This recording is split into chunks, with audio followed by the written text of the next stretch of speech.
Would you like a cup of water? Because you look thirsty as fuck right now.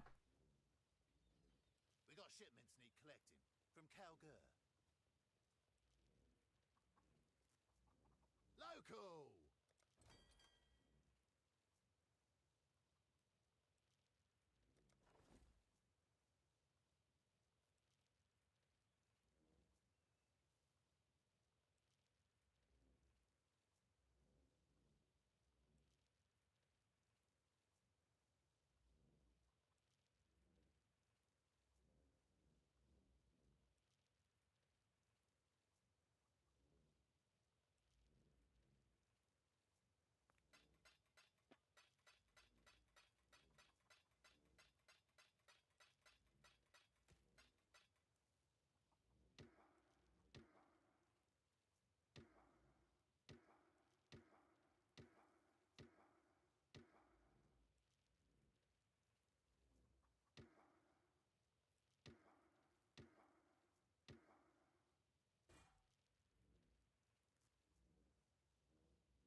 The runners have brought back some interesting things. Hey, listen!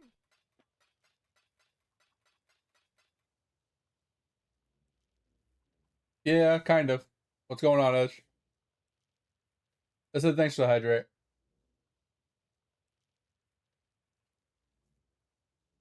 Yeah, I forgot to turn my mic on. But we got extra crits. Or reduced extra crit. 5 minutes, alright. What is this?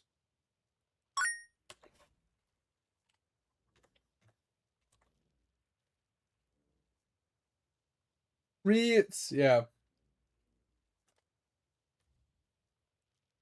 Forty. Meh.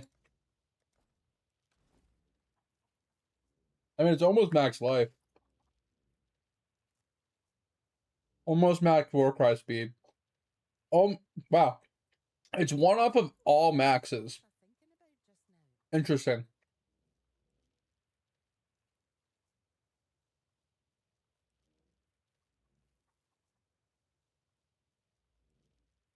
I'm curious. Would this work with Unearth?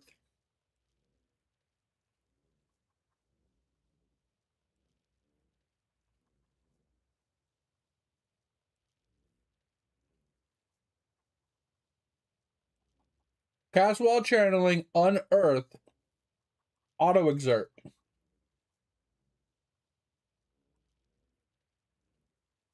Because Unearth places the corpse or some sort of body that can be detonate-deaded.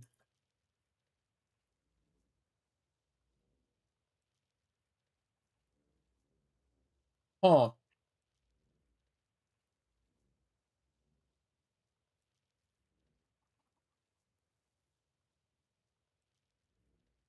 Altis? Hell yeah. So hear me out on this, Edge. War cries as a block glad with the aggravated bleeding and bleedings. When something dies, when they're bled, they explode. For you, so you do like a cast while channeling, like Unearth, right? To place like a bunch of unearthed bodies all over the ground that you detonate with the war cry. War cry does, or the explosion from the war cries does physical damage, which can bleed. If they're bled and you ascend and you have the glad ascendancy, bleeds are aggravated, which do more damage. And then if something dies while they're bled, they explode for 20% of their life.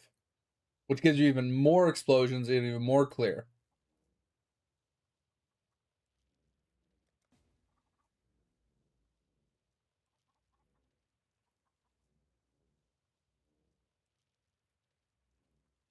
Bro, yeah, we need to get my ascendancy eventually. One of these days. I'm eating pizza, and I gotta clear out all my map device stuff. Oh, got another divine. I've made more money just checking my boats today, or my fucking King's March than I did all last night. Edge, I'm not exaggerating, bro. It took me like 3 hours after you left to get a scrying orb.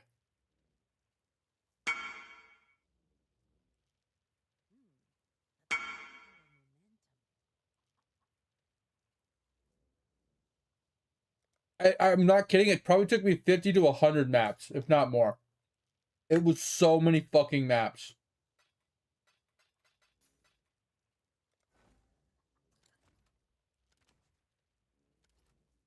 I ended up getting pissed, Edge, and just ran them as yellows, and I eventually got it.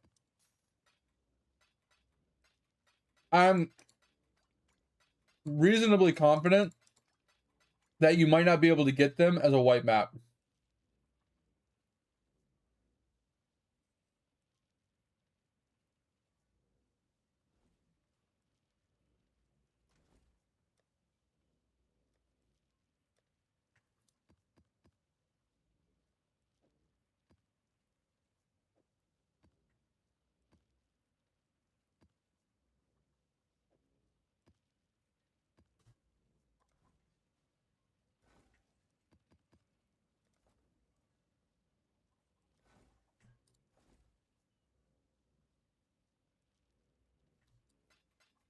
But I did like 6 hours of cage last night, Edge, to get that scrying orb, and I've already made more money off my mapper and sending out that boat. I found one divine last night in like 50 to 100 maps.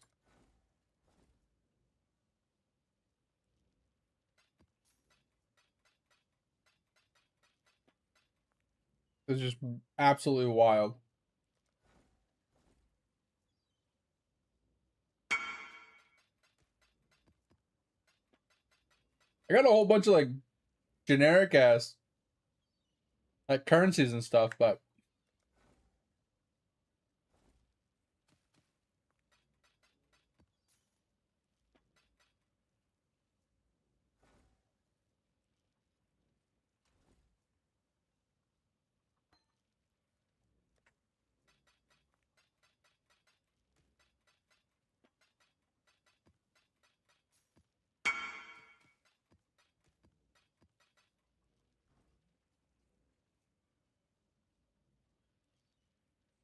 oh, that's fine. I do have a Herald one. I'm gonna I was gonna price check him when I was done in here, but I definitely remember a Herald one. But yeah, I'll be in there in a little bit. I just want to finish my pizza first, and I'm clearing this out at the same time. So do what you gotta do, and I'll be in Discord in a minute. All right, I'm gonna price check him when I'm done in here. I did put some stuff in the guild stash that I'm not sure if it's worth money, and I didn't feel like price checking, so I just stuck it in the guild stash.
Opening another divan, but a lot of my things didn't finish. So, all right.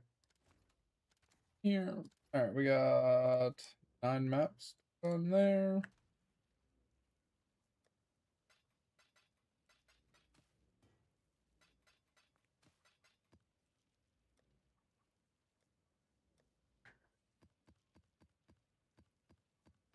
Just enough corrupted maps. That means we gotta get more corrupted maps. All right, go check. I have one more piece of pizza, and then we're gonna check price check some of these tattoos.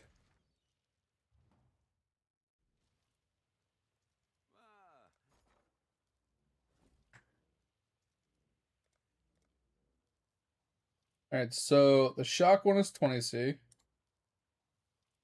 The lightning is 20C.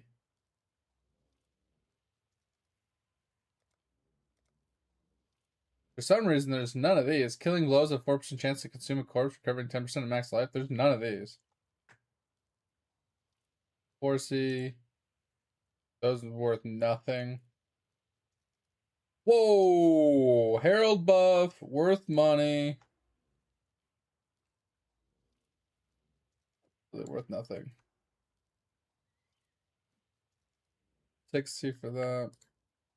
That's worth literal nothing. That's worth nothing. 20C. Worth nothing. Worth nothing. Alright, so looks like that's worth 20C. That's worth 20C. That's worth 20C. Worth 6. 4. And this one doesn't even have a price.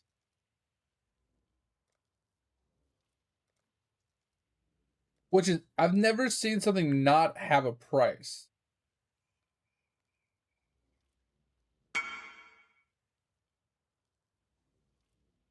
Yeah, I was about to do.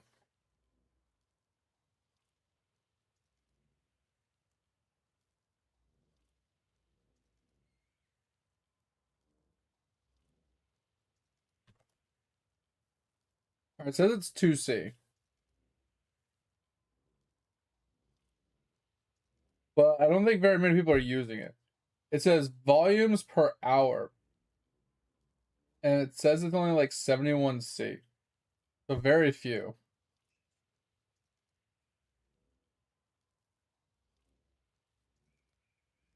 Interesting.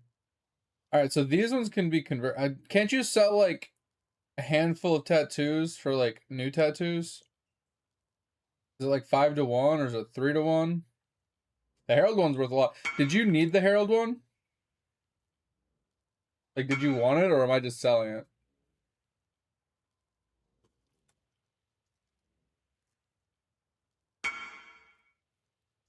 Oh, okay. 3 to 1? Alright.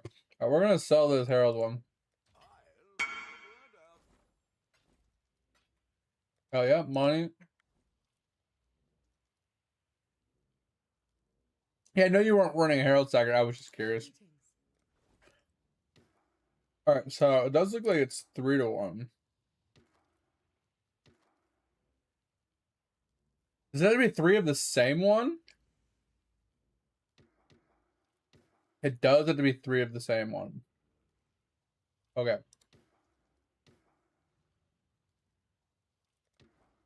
Go with courage. So we got mana regen and effective curse.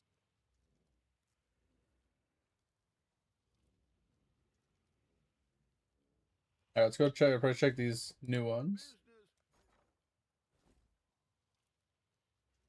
None of those in stock. So probably not worth much. Not worth much. Not worth. Not worth. Okay.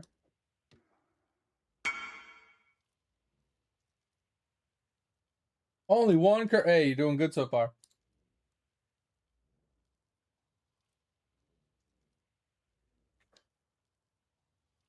Yeah, that's only worth like it's less than a. Okay.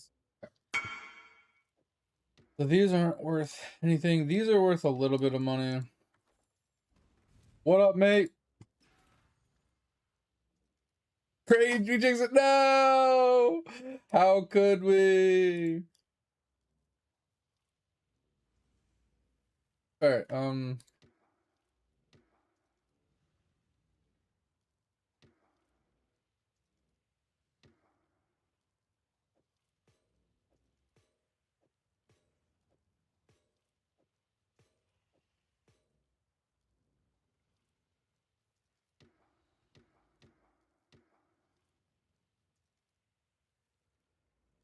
I have to press check these, but they're all ones, so I'm not really worried about it. Actually, we could price check them, I guess. But these are worth nothing, so I'm gonna move these ones over here. Because I know they're worth nothing. And then these come down here. I know they're worth something.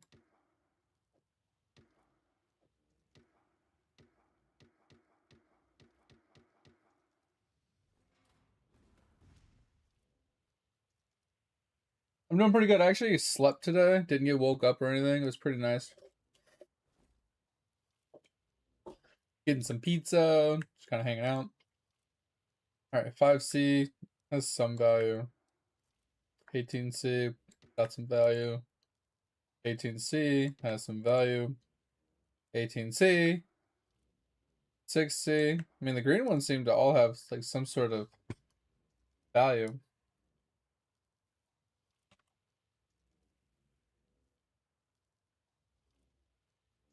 Except for this one. This one doesn't have any value.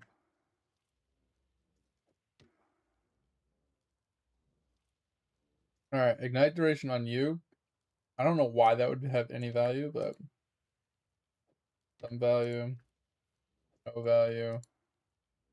No value. Basically no value. Really no value. Absolutely no value. Bro, the red ones have like no fucking value unless you like the armor stacking one I could see being value, but maybe it's so common, it's not worth anything. But this increased fizz one, like that's the one I need for this build. I need a whole ton of these, and they're not worth much at all. Like ignite duration and life regen are the only two that are worth something. That's crazy.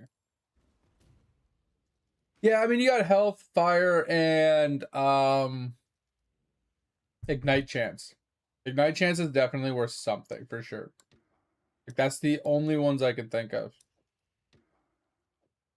Like red is like you hit big on a few. Green obviously has a handful that are worth some. Right?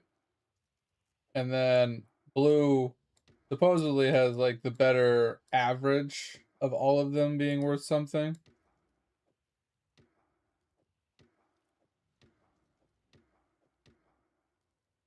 But it's not like I'm going to be selling any of these like 20C ones unless like I get full stacks or whatever, you know?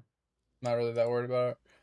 Alright, so that's all that. I mean, I could sell one of them, but I'm not really worried about it. Okay, so I'm going to give combs to you just in case you want to play with it. Oh, so this is the stuff I was talking about, price checking. It's this ring that has the double implicit. I didn't want to deal with it last night. And then this, I hate price checking these because I can never remember if increased or reduced reservation is better. And it's got 2 almost max reses and 1 negative res.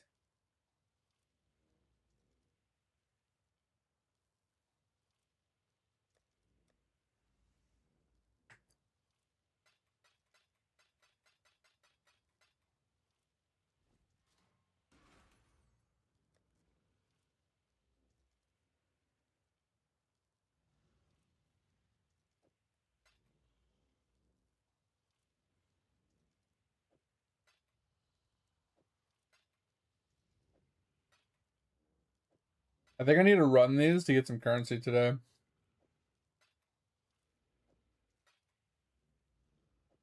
Ooh, that's an 8.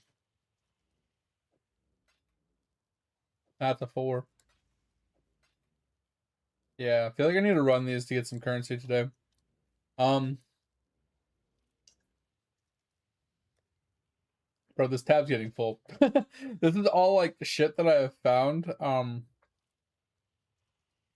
That's like not really worth anything. Or like that were from like my other builds and stuff. Or my like my gear swaps and stuff, you know?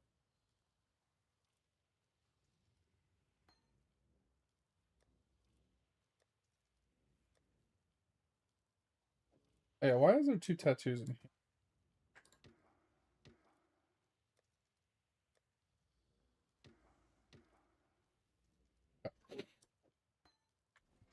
And I'm pretty sure this is worth nothing. 7C. Okay. Go sell it.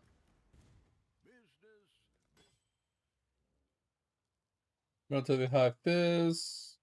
Mid roll. 7C it is. Just get rid of it. Hopefully they'll be interested. Alright. Time to get rolling. Alright, so the only thing I can't run on this character is kind of block.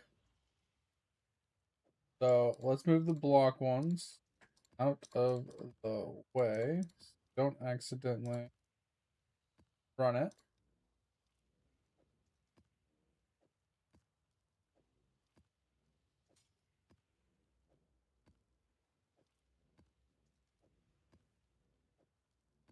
That's that. And then we have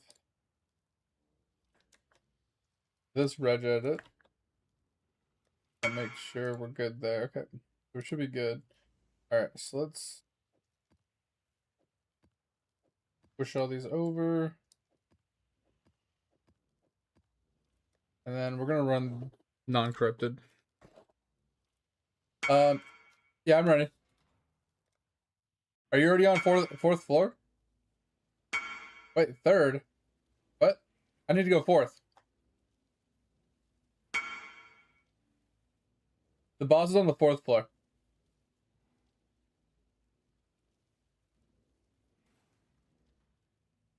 So, let me know when you're there.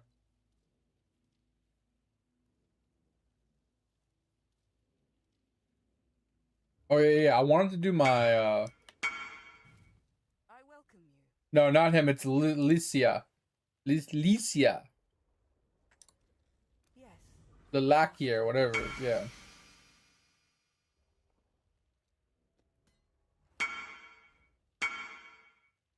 Okay, yeah. The bonding? Fight for Rake last. Oh, we got another point. All right.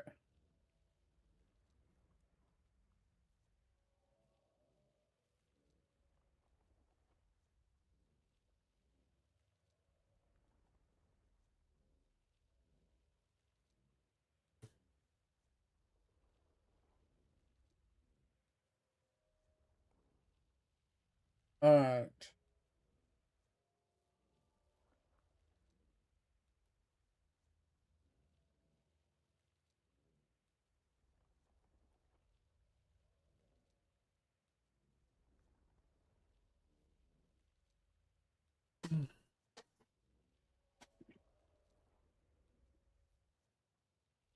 Guess we're going with rebirth and additional item.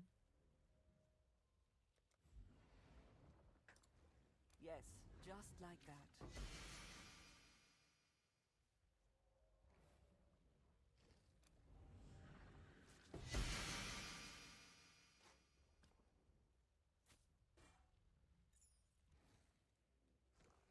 The Genesis tree accepts. Oh, bro. Hitting these Falborn items is so annoying. Having to price check them.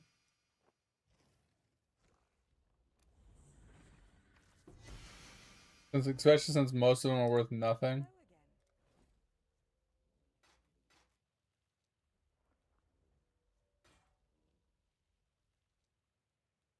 Like, I don't know if these are worth anything. I just don't feel like price checking most of these, if I'm being honest.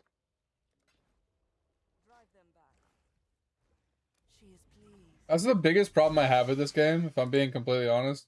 I love playing this game, but god do I hate price checking.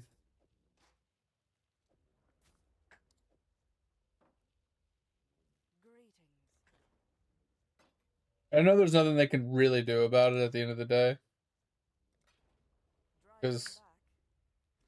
there's no way to, like, price check, like, okay. Like,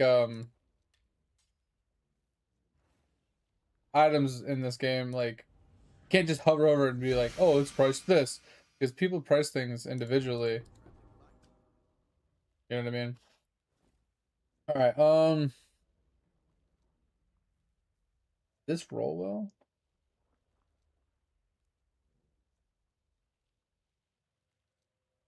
So supposedly this is the weapon that you're supposed to use, Edge. I don't know if your character can rock corrupted weapons, let alone unique weapons, but supposedly they're supposed to, your kineticist is supposed to rock this weapon. And this rolled max crit chance. And then it rolled max attacks with his weapons have increased elemental damage. What kineticist? Well, when we get you one, obviously. I think this might be worth something. I don't know if any of this is worth anything, if I'm being completely honest. Can we just go to, like, is there like a Falborn version? Falborn section?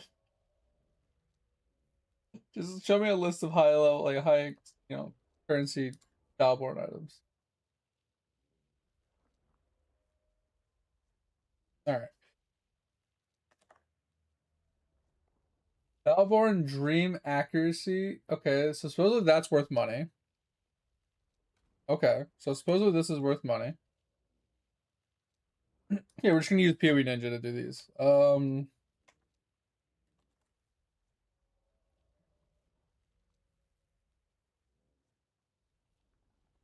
This didn't actually find anything. Oh, because it's armor. What are the weapons that we have?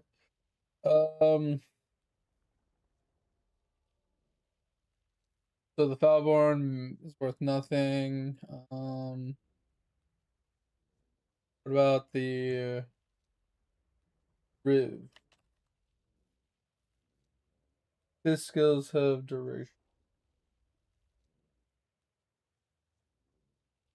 6C, roughly. Alright, so not really worth anything. Okay, so those aren't really worth anything. Let's go to armors. I'm pretty sure the gold room. Oh yeah, 3C, and then we got Esh's mirror.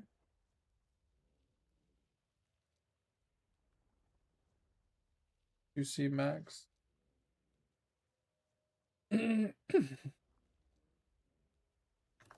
Null and void, nothing.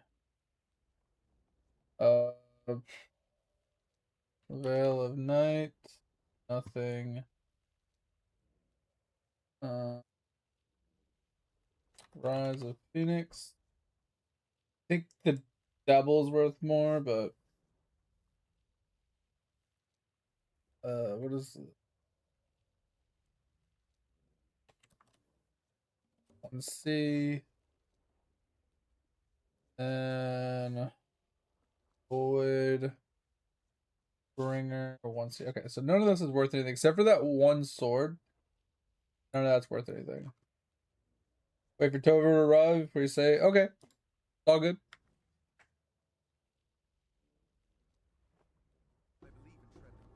Alright, let's sell all this. Yeah, I'm not gonna price check all these implicits. I'll see you again. I know you're busy. I don't remember what you said. Did you want this weapon? Fight for Rayclast. For your soon to be eventually kineticist? Yeah, I'm just curious. Like, it's probably not worth a lot, and I don't know if this corrupted version is. I don't think it's any better than like a non-corrupted, but it has, like I said, it has max attacks with increased LE damage, and it has max crit chance. So yeah, it's all good. I figured you would just type when you were free, like between rooms or something. Wasn't expecting you to type while you were in there. All right, lavishes. Currency time.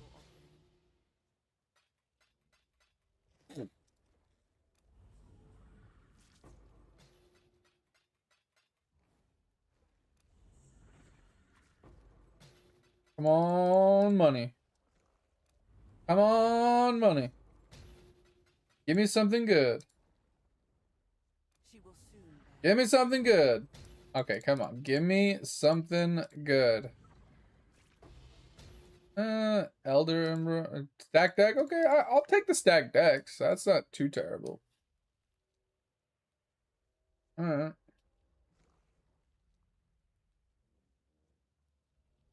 She will soon bear fruit.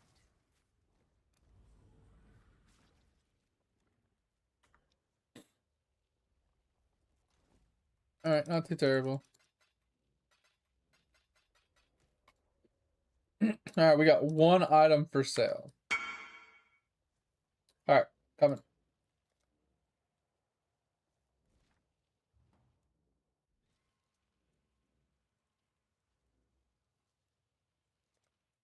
I was about to say I can't join you.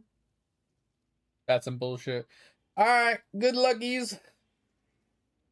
I'm actually gonna take off my ring for this, so if I do get hit, I don't just get perma-stunned.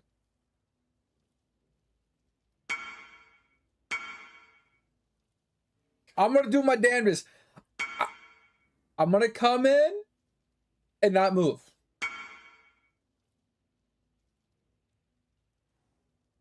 I'm just gonna not move. So you get 1 minute of free time every time we zone in. 1 minute. 1 minute of me can't take damage.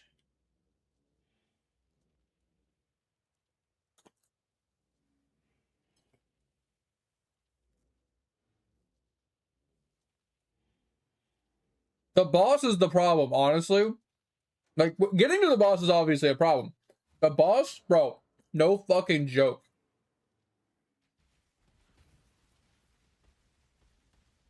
I feel like we have to watch a video on the boss before we fight him.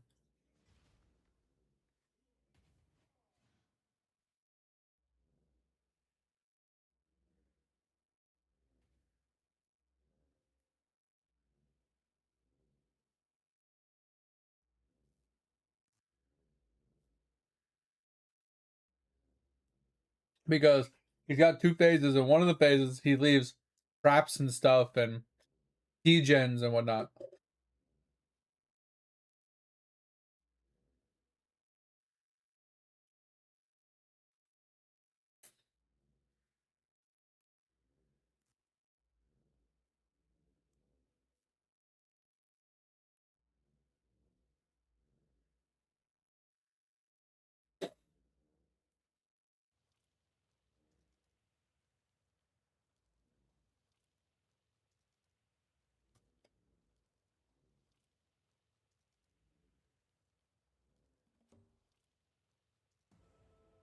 Are these like trap rooms or something? Like, what the hell's going on?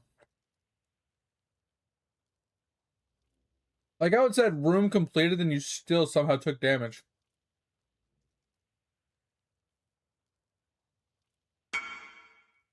Yeah, that's what I thought. Okay.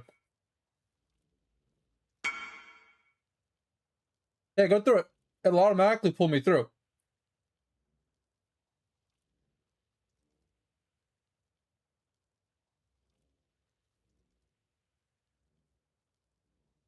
Or at least it's supposed to.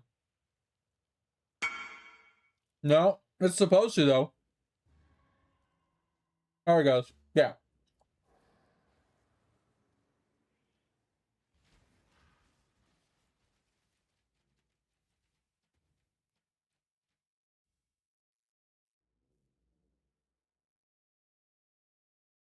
Wow.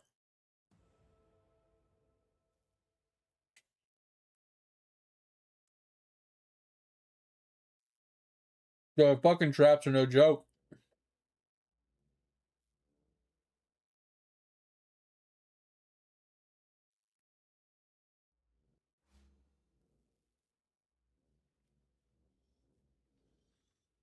I don't know what this room is, but we were losing time. I only have 50 seconds left.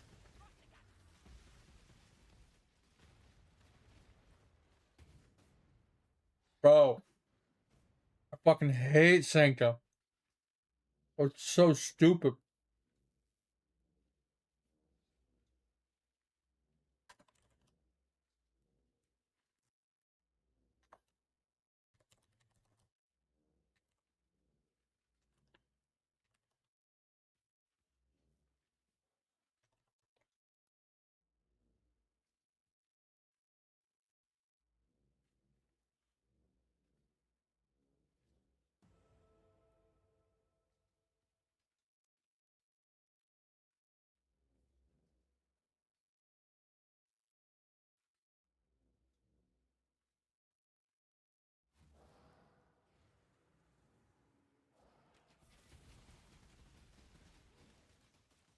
No, I didn't want to move. Oops. Oh, bitch. No, there's a mob here. There's a mob here.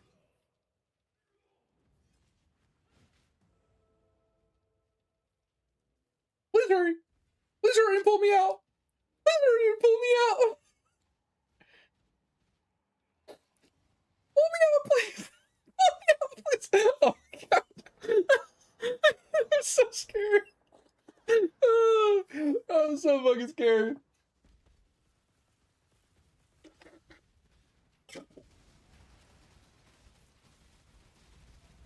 Oh. All right. Mr. Bobby, come on down here. Bro, it's so scary, man. Help me, Jewish God! Help me, Allah! Oh, that was fucking scary. Yeah, it was, bro.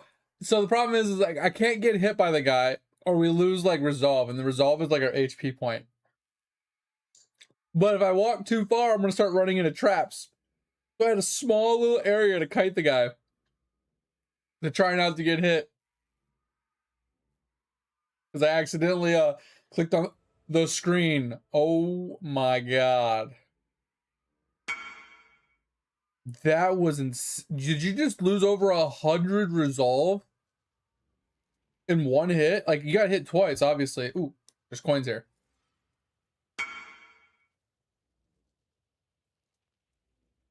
Yeah, that was crazy. Like, I saw you get hit once, and I think you lost like 50. And then you lost like another 100 on the next hit. That was crazy.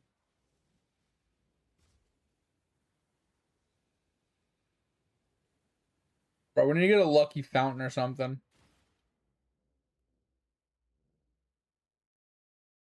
This isn't looking good.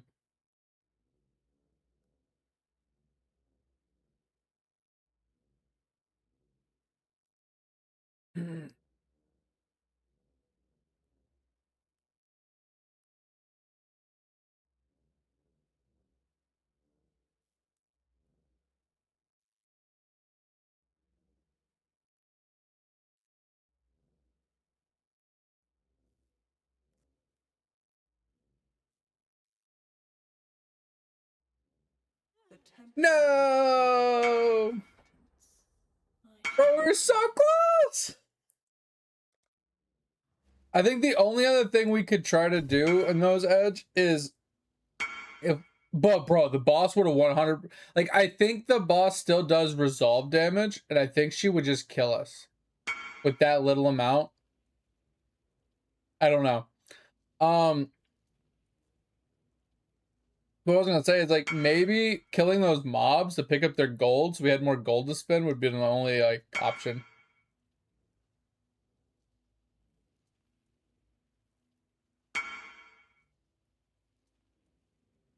Yeah, I just saw like there was one guy that I saw on the ground next to me that had gold that I picked up on one of the floors.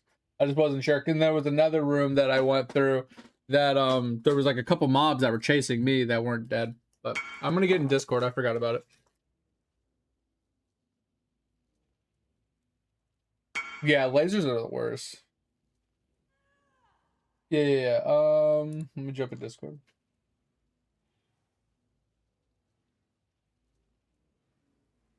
Yeah, I mean you got pretty far. Just no.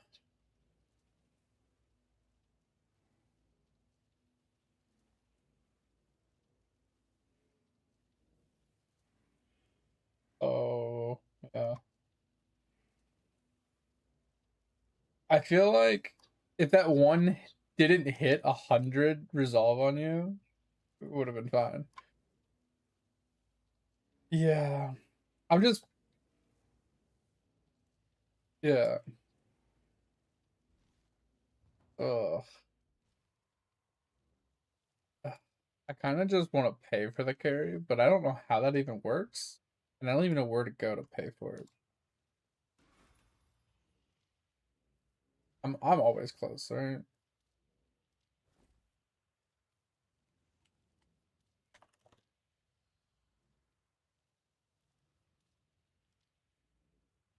I mean, we can just run in your maps on tier ones. Won't really fast. I don't really have any tier ones. I mean, I could always buy them.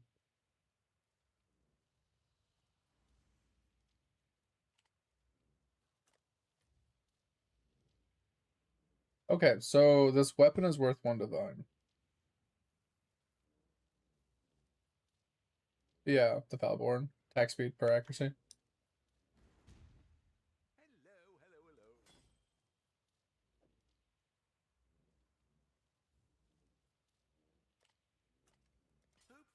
Oh, so when I was rolling flasks for myself, I would hit a random, like, what I thought would be a good one and price check it. I made so much money. It wasn't even funny. I think I made, like, 500C off of just, I'd get a flask and I hit one, I'd be like, oh, let's sell that one and buy a new one. It just rinse and repeat.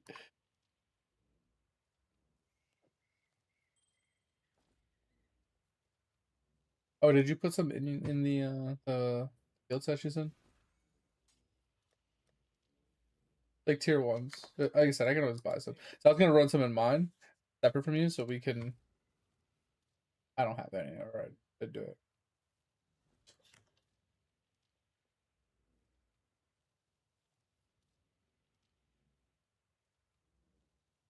It's just RNG. They just drop off anything.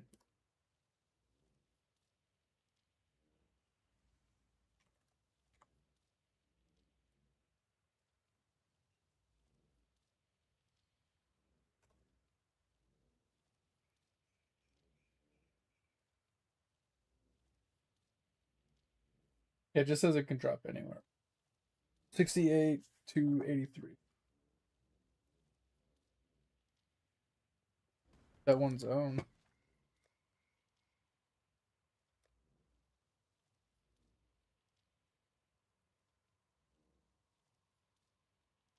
Is it a 68 zone?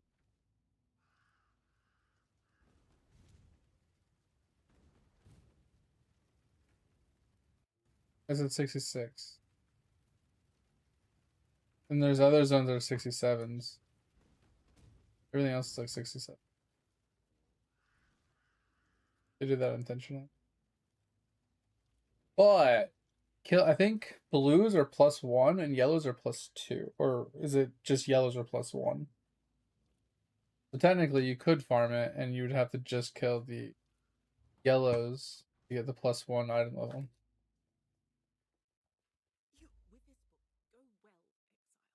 Anywhere that's 67. But it's just better just to run tier 1s because the whole map is 68, so anything can drop it. There's just more options. Yeah, if you can just throw some tier 1s in there. Okay. I can always farm some, but I have to take out one of my well, while you're running it, I'm gonna run some myself. Really? Was it off a yellow?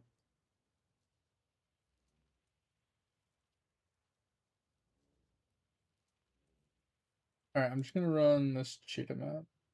You know what? Fuck it, I'm just gonna do what you did.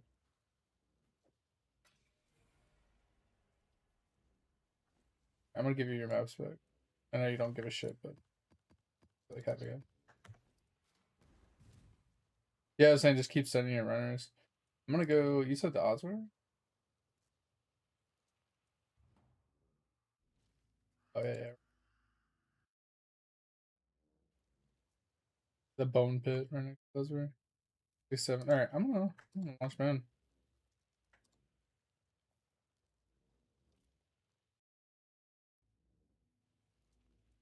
Ooh, actually, oh yeah, I was thinking about maybe there's a better spot. It's like more of like a circle. I should do this on my RF. I'm gonna do this on my RF. Because like even if we don't need all of them, I can always sell them.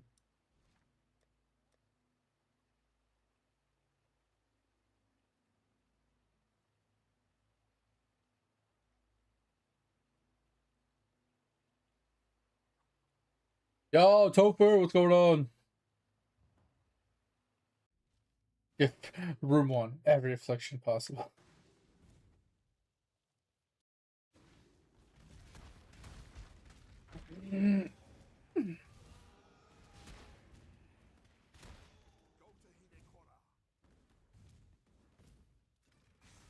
Mm-hmm.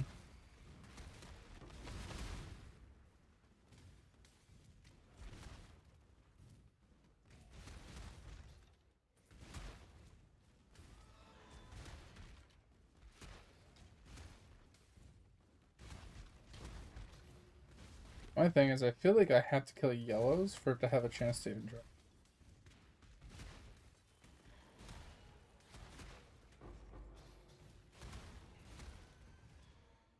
I don't want to spend 300, 400 per run.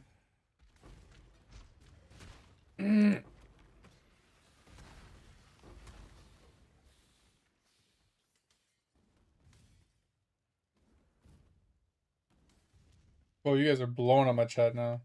Give me a second to catch up. It is. It's about like knowing, like making a good path through the thing. Like the whole goal is literally just try and hit as little amount of curses, as many amount of buffs, and as many amount of shrines to keep your resolve up as possible.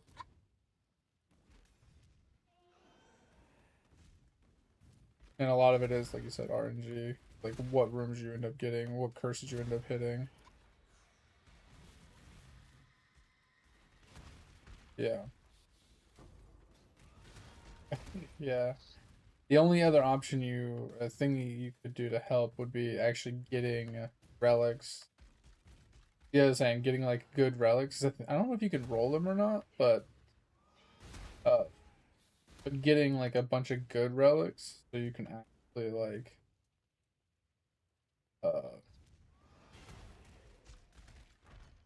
yeah, on boss rooms. That's what I was saying. It's like because there's a bunch of other ones that are probably really strong. Like there's probably some really expensive things.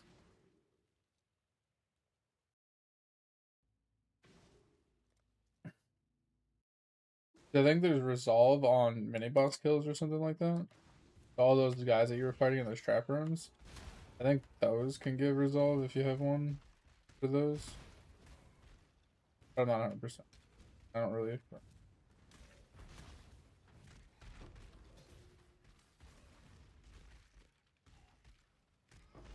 Oh yeah, I wanted to catch up on chat, didn't I? Sorry, I forgot.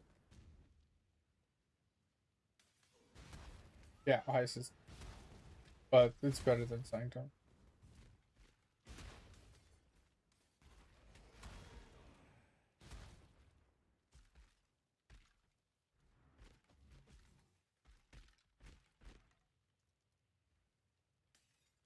Wait. Hold on, Tover. I've reread that sentence like 5 times, and it definitely sounds like you banged the one chick.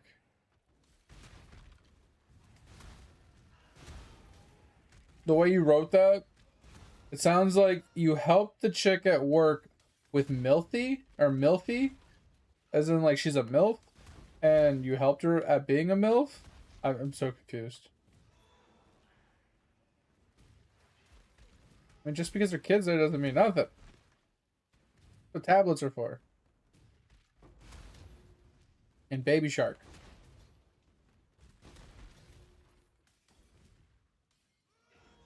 Baby Shark, do do do do do do. Baby Shark, do do do do do. All right.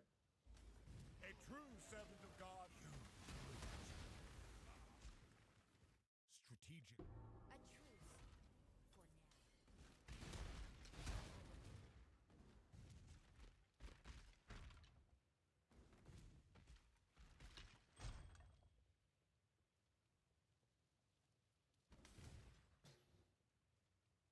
Wait, in her schoolroom? What do you mean her schoolroom? Like, they went to the school and set some stuff up?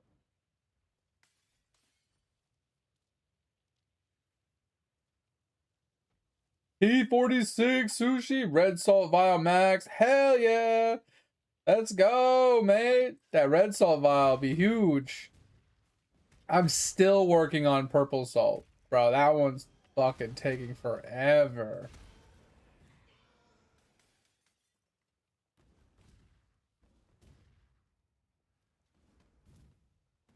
That shit's fucking awful.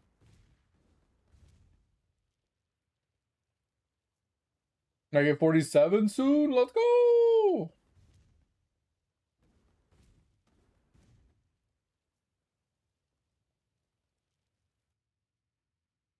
Oh, she's a teacher. Okay, that makes a lot more sense.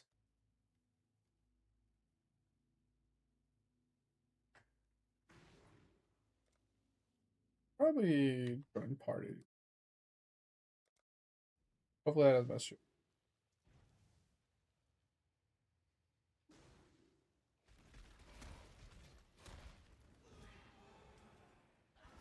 It's fine. At least it wasn't Zappy McZap traps. Like how you get one like the second you zone it. Run it 5 times.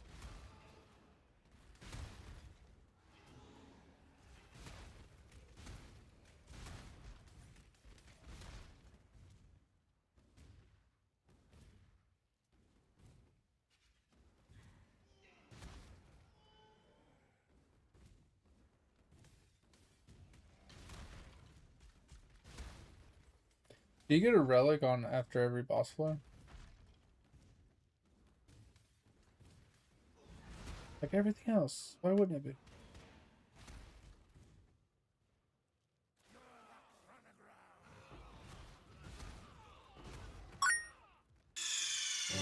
Go hero! What happened? Snake!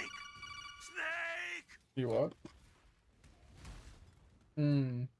Yeah, I was just curious. Like if it was like easy just to farm them on like tier 83s or something. Wait, is that lose resolve on flask use? Take your flasks off.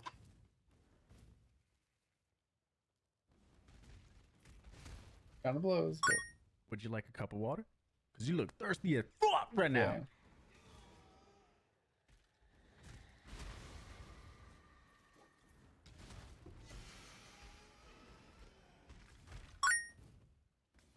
God, what is with all these freaking alerts, guys? Jesus.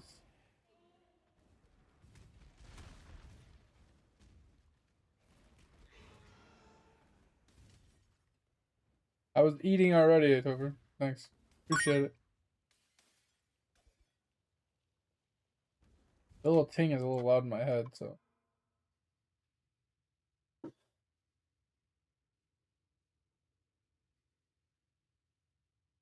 Mr. Bobby, come on down here. Help me, Jesus! Help me, Jewish guy! Bro, y'all want me to turn that shit off. Allah! Ah! Help me, Tom Cruise! Like, I don't mind sound alerts, but I hate being spammed with them. I'll turn them all off. I don't give no fucks. That's my ass. It's just like text messages, bro, or like phone calls. I don't know what it is about phone calls. I don't mind getting a phone call, but when I get a phone call, or like I'm getting like spam messaged or something, it just pisses me off. I don't know what it is. It's like someone can send me a message. You know what I mean? Like you can send me a bunch of messages. Like it doesn't matter. It's like, but if you send me back to back like one fucking word messages, like 50 of them in a fucking row, I literally will just block you. Like, I can't tell you how many people I have blocked off my friends list because they just spam message me. Like, hey, guess what? Guess what? Hey, guess what? Guess what? Guess what I did today? Hey, you want to know what I did today? Guess what? I'm so excited. Hey, block. I can't fucking do it, dude. I can't.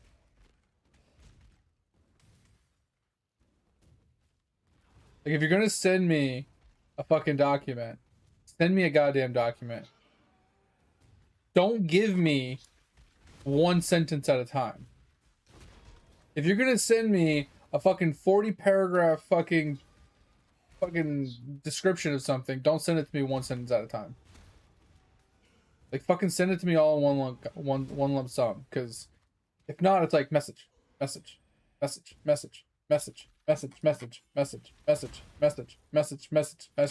just can't do it. I can't fucking do it. It literally just fucking pisses me off. It's the same thing with like sound alerts or like my texts, right? Oh my god. When someone's just blowing up my text messages, I'll turn my phone off. I can't do it. Like, I don't like talking on the phone, but I would so much rather call somebody and have a 5-minute conversation or a 2-minute conversation than texting back and forth for 5 minutes.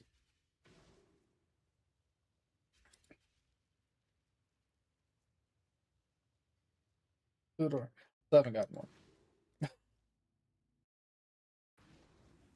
Well, what's going on here? What you guys up to? Also, thanks for the hydrate. I did redeem that for you, so. Sorry, I kind of got on a little rant like usual.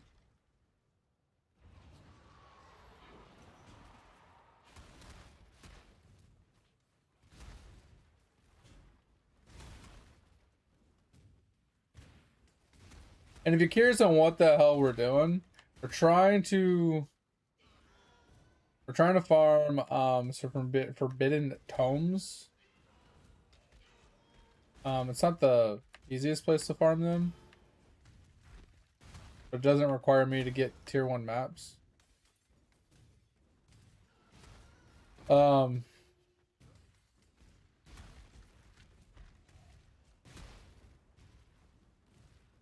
Because I need my ascendancy, and I'm not paying someone 5 divines to carry me through it.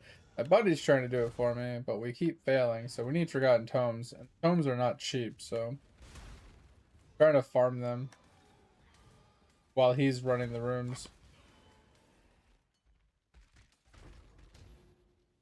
Yeah, tomes. So the problem with the tome is it's a level 68, and this is a level 67 zone. So only yellows, maybe blues can drop it. Which limits the amount of potential drops. If I was on a tier 1 map, everything would have the potential to drop it. So I'm trying to farm the yellows and blues specifically to increase our odds of, since that's the only thing that can drop it.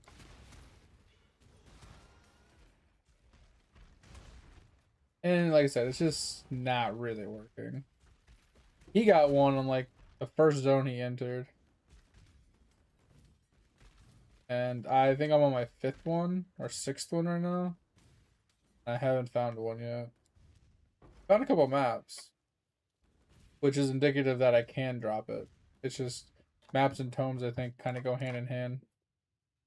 Going on, RM? Can I just call you Jet? I want to call you Remix for some reason, but I'm gonna call you Jet.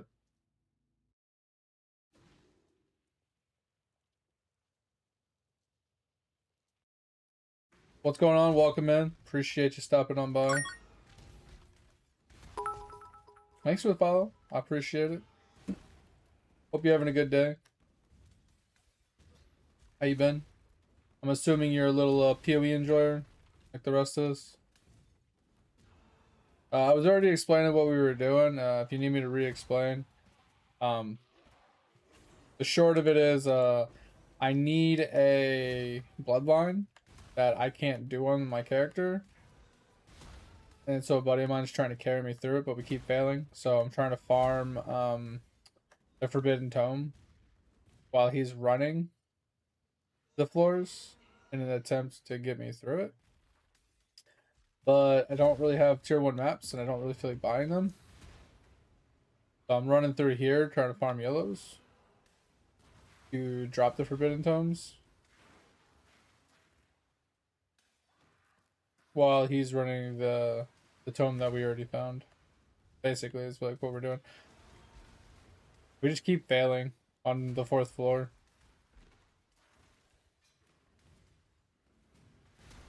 And we haven't even got to the boss yet, which is going to be even more of a pain in the dick.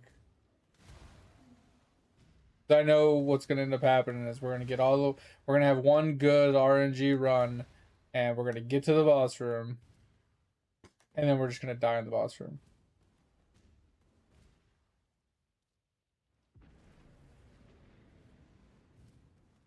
It's going to be a real dick punch.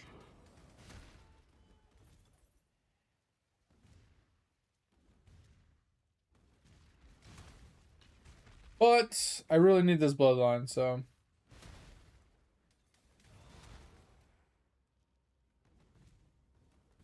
And supposedly someone told me I can buy the carry off of some Discord or something, which I don't really like joining Discords. But they said it's like 5 divines. I'm just like, bro, it's so fucking expensive for a stupid ass carry. And what's even more annoying about it is like, they want you to pay them 5 divines for the carry, which I understand you gotta pay for their time, but they're gonna make money doing the run itself. So it's just like annoying that we have to pay them 5 divines and they're gonna make money from the run on top of making money from me. So it's like kind of bullshit. Like, if I'm gonna pay you 5 divines, we should split the profits from the map itself. Like, or you keep all the profits from running the map, I give you the entry, and then you just let me leech the the bloodline at the end, and like you get to keep all the proceeds. That I'm okay with. Like, if you just let me leech the kill, that's all I care about. I'll give you an entry, you get the free entry, which is like my tip to you, and you get to keep all the proceeds. I'm okay with that. But I don't want to pay you fucking 5 divines for you to let me tag along. Like, that's just fucking stupid. That's like if you went to a cop to do a ride-along. You're like, hey, can I do a ride-along with you? Like, yeah, you gotta pay me $5,000. Like, wait, what? Why do I have to pay you to just sit in the back of your car? Like, what? Why?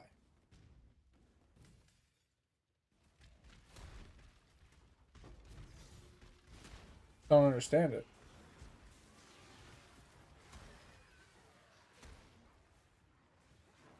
This doesn't make sense, does it?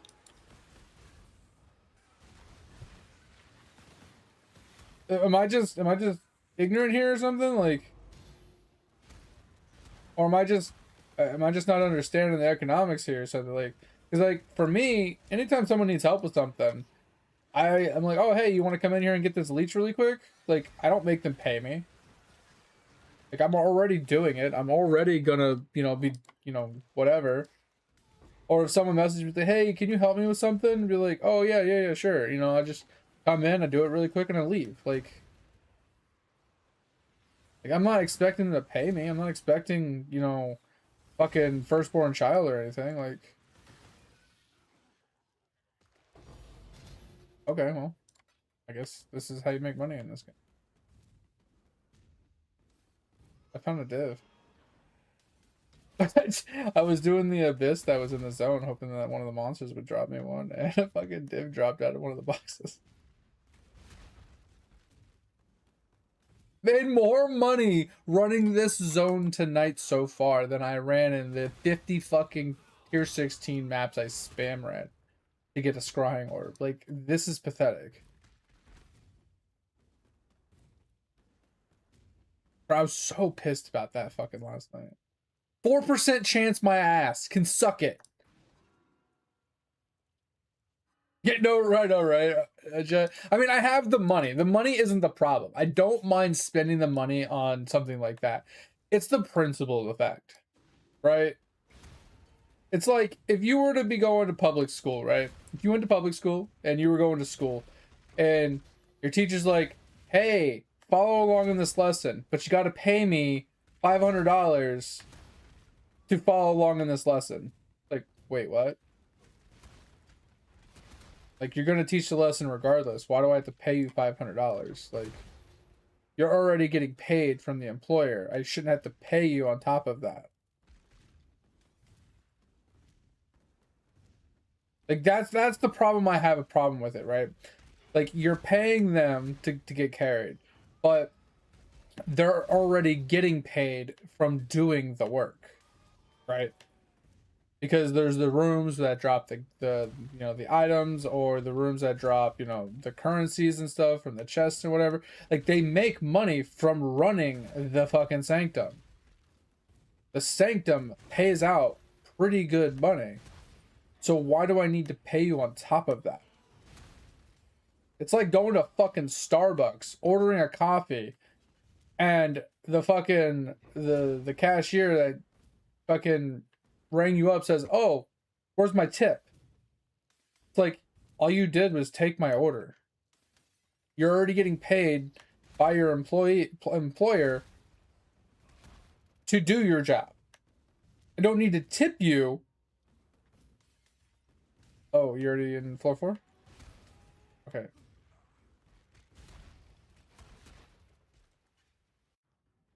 Oh, fuck yeah. I forgot I was on that.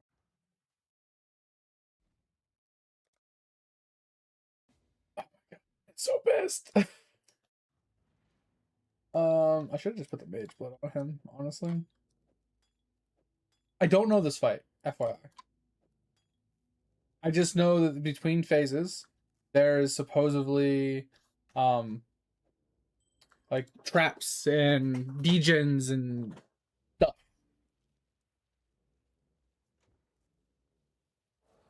I don't know what to do. I don't know where to stand. I don't know what to do. I have a minute, so. You can't what?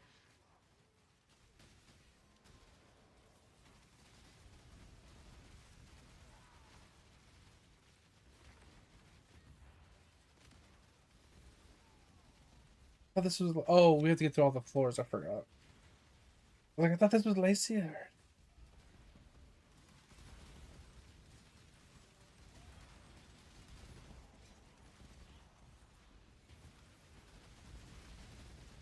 Oh, because it's like yeah, it's a V shape. Earthquake. Holy fuck.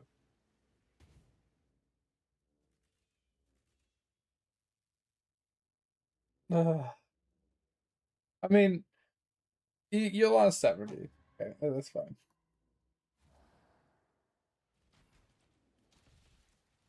I know, right? What?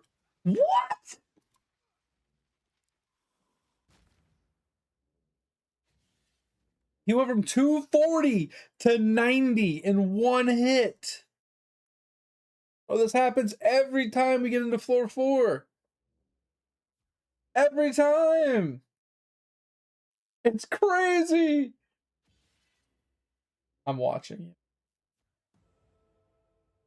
And it's not like you have people watching her.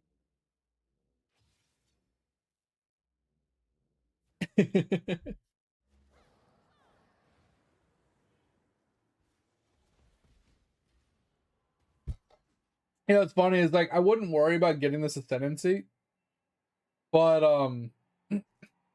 This ascendancy brings me from 100k total DPS that I'm currently at to 300,000.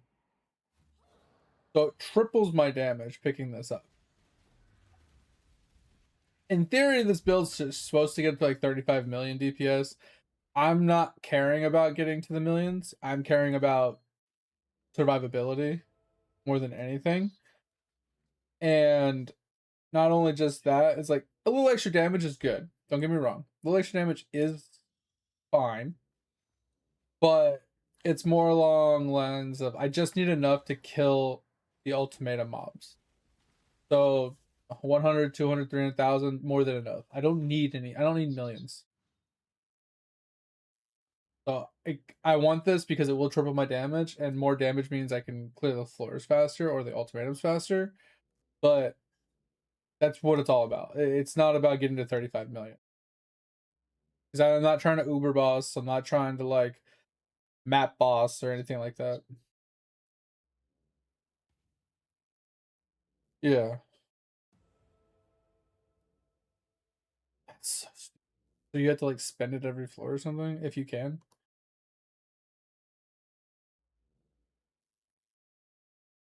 Well, because if you only find a few and then you lose 30 on the next floor, it's like you're at 0 the whole time.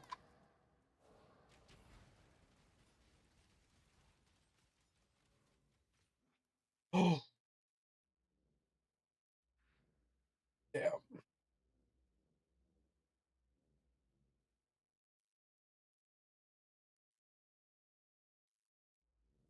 Yeah.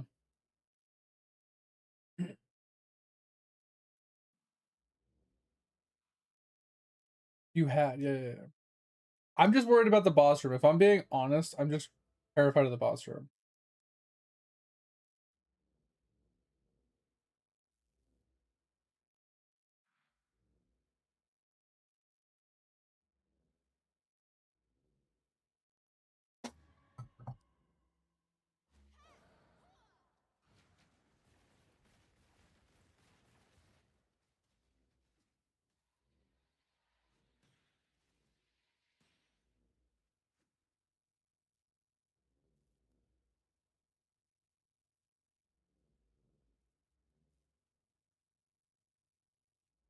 Alright, I'm watching a video on like,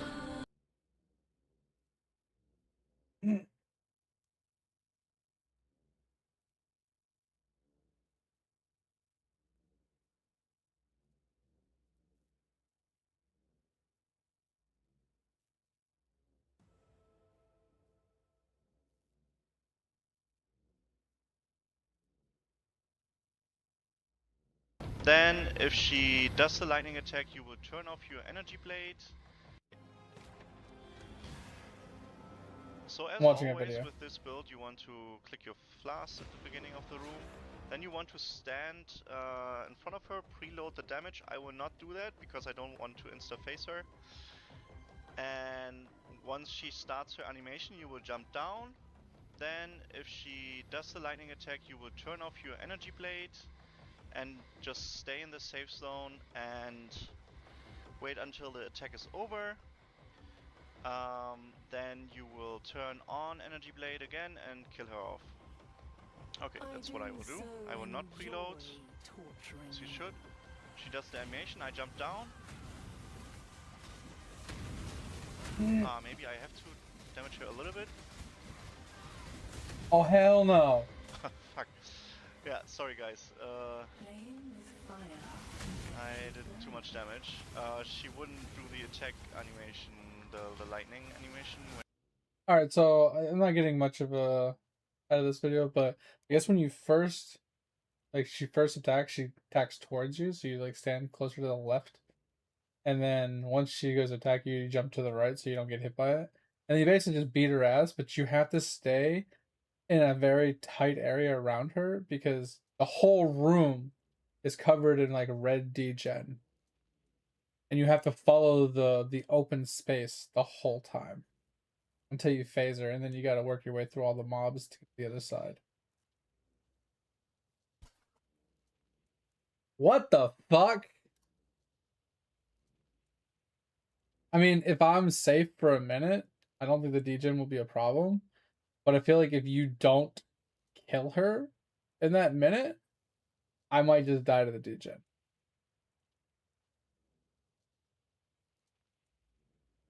Yeah, that's just phase 1. FYI. This is the red degen that I was talking about. Let us spar once more. So like stand up to the side. Yeah, see how the red degen's catching up to you already? You gotta stay out of the red degen. I know. Cannot escape Vader's gaze. Kicking her ass pretty good though. I think you phased her. Playing with fire. will These are all keep the you ads. burned. Yeah. Kill the mobs and I have to make it there as well. Pretty sure.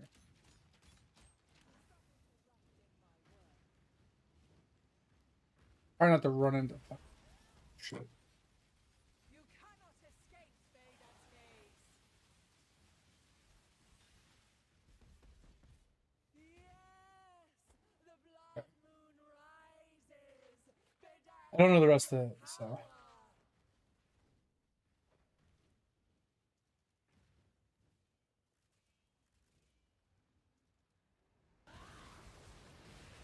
I have 10 seconds. Come on, lady. Alright, I have to run around. Stay. Not take damage. No, don't hit. Oh! I didn't know she was coming for me. Kill her! Yes! Take it, the Lord! Take it! Jesus Christ! Fucking hell! Oh, alright, we gotta do that next season too. Holy bro, that could suck a dick. They are not hallowed forever together, like the priests Did you make money? as children. They're simply discarded, thrust away into crypts and buried haphazardly in the earth. Which way did you go? The dead are simply forgotten. Oh, the stairs that I was running down earlier. Yeah. So I sought to become what they feared. Look at all that money! It's so worth it! Chased heresy and the unholy power of the demon. I mean, you kicked the boss's ass. The problem was getting down there to the boss. I don't think the boss was as hard as actually getting to the boss. And as fate would have it, I paid with my life. Perhaps there is an irony in this. Alright, now I just need to go and do my sentence. Wait, I have to do that for you? Well, wait. Oh my god, please no, please tell me you don't need that bloodline.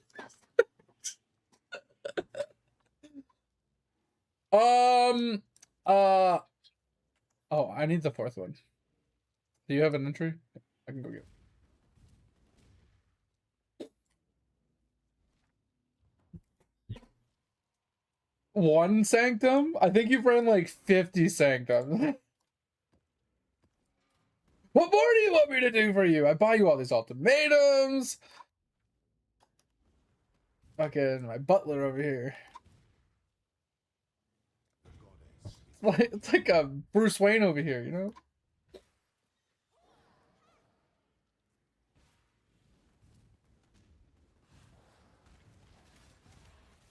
That's 60% what? Oh. Yeah. It's a trap. I'm so mad you took away my leak. My leak. There's a leak in the boat. What's wrong with it?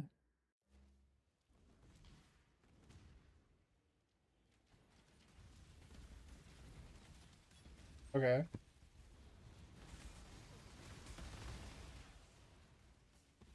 Okay. You didn't explain why you.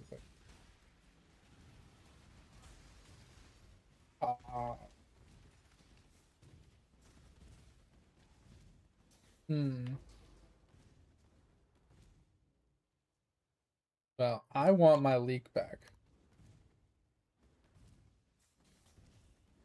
Like the only thing I actually use on there. Pedro's too expensive. No! What? You can just make it me specific. It can just be a check command that only I can do. By gajillions! Should be the left one. Yeah. That's why I was going left that whole time. Tell me about my dream, feather, let's go!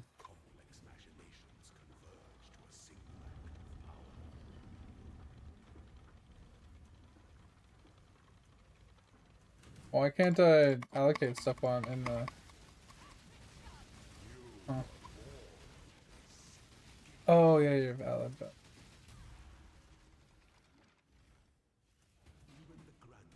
Yo, I should have 2 points from my other ascendancy that I didn't refund. The right one. But no. So this ascendancy will give me the other one that only gives me like another 10%. Because there's 2 points in my current ascendancy I don't need. Hey! Let's talk about this, you stupid traps.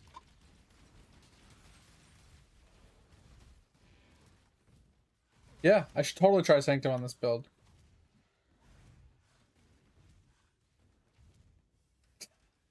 Because I'll make it really far.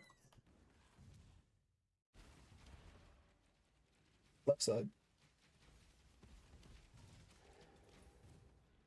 To the left, to the left. Hey, let's not. Left,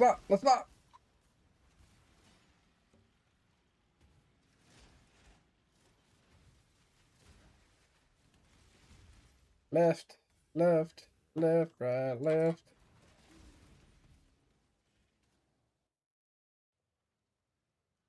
Why did I go? Wait, what? Could have been left. I'm so confused. That doesn't make any sense. It should have been the left door, not the right door. I think they got that one wrong.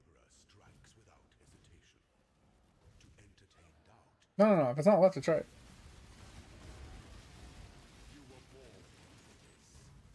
But yeah. So right now I have this ascendancy where it's increased attack speed and deal increased damage per second that something's near me up to 100% increased damage. I need to refund that one to get my damage. Why? My butler! Yeah, at least we didn't fail. Yeah, you got shot by a little poison dart or something. Water sucks.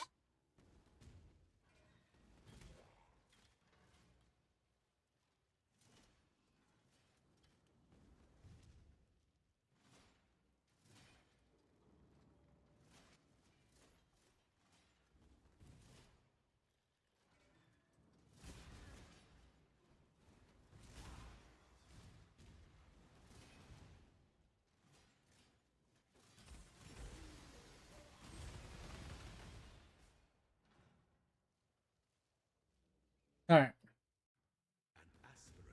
Hopefully this guy doesn't one-shot me. It's a very low chance that I get hit.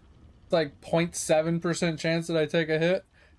But if he does hit me, he could kill me.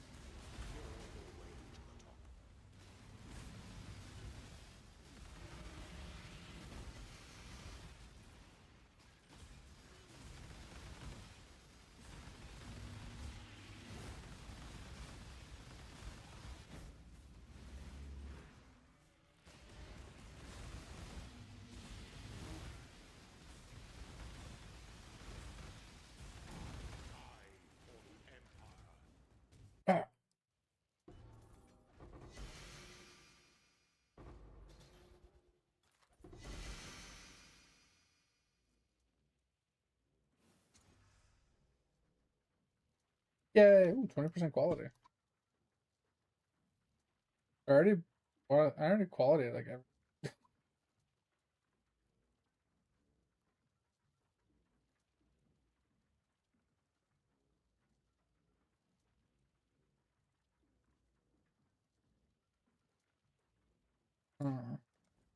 But what about the gyms that I want to deal with? What are you tinking? What is that? Is that ice cream?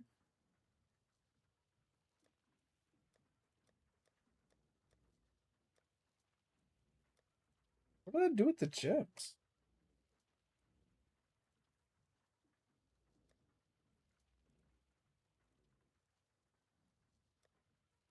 I don't know what to do with these gyms.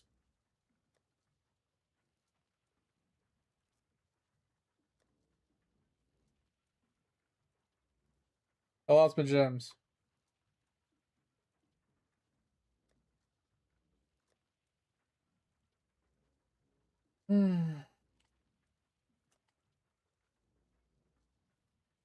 Oh no, I was looking for these. I was looking for these, but they were sorted incorrectly. I was looking for like Pyre. Because I was gonna 20 quality. Remember, it's one of the exceptionals we wanted to grab.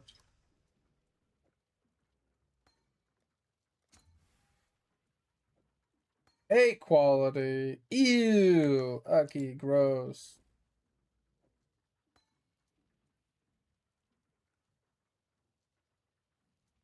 Can you do a 21?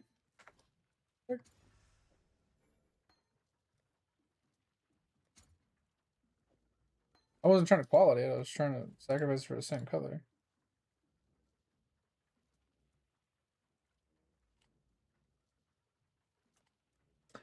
Uh, 20.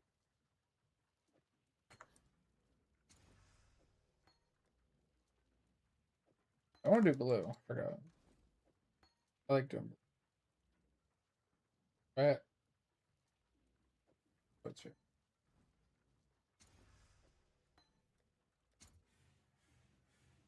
Scally mages. Meteors. Arc.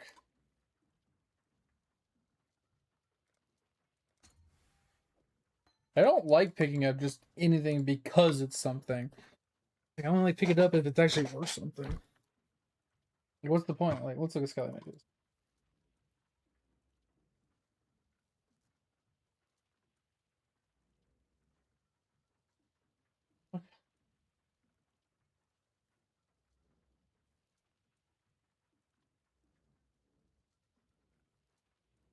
Oh, Skelly Mages is like 156.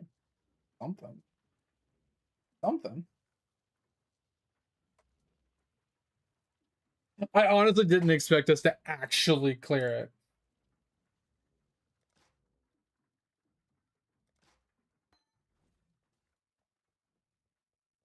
Oh yeah, I asked you what that was and you didn't give me an answer.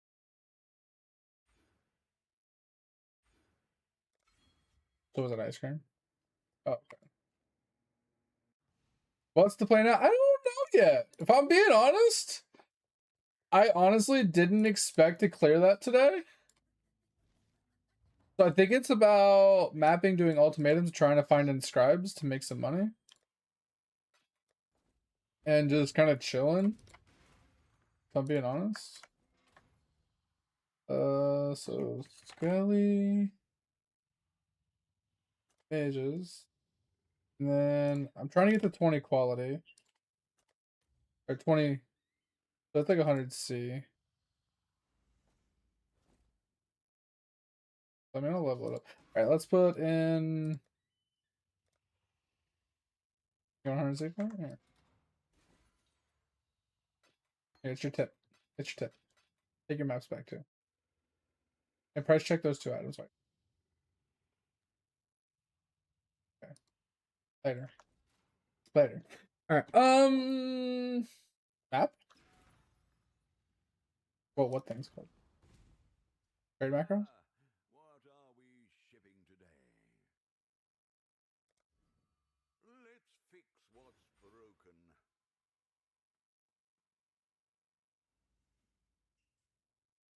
Dude, that costs so much money. What the fuck?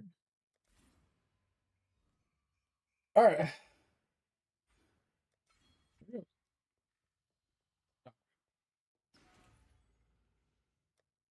The map, baby.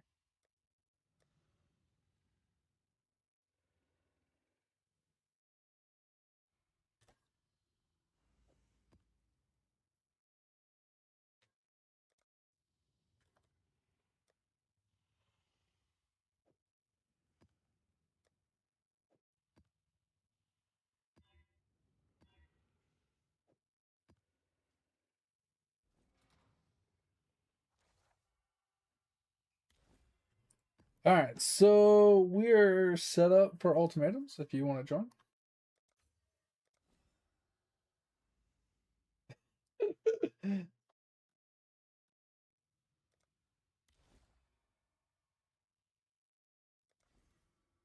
Oh, I need to refund these. Okay, 1, 2, 3, 5, 7, 8. 9, 10, 11, 12, 13.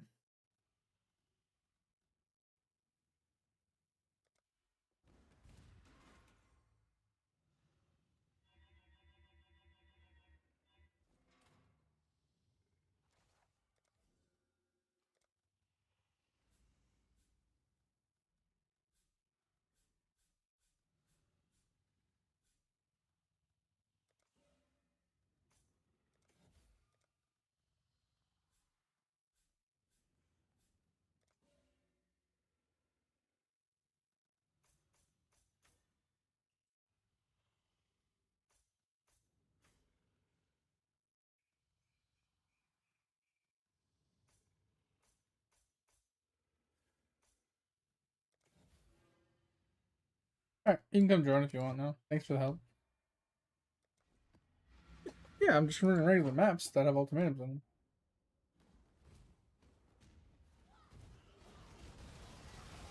I'll get full clear on maps. Grabbing altars, you know.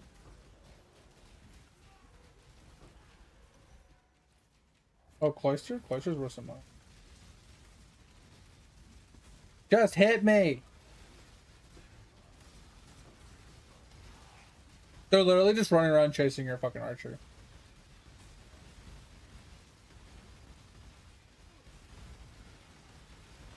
Like, it's so annoying.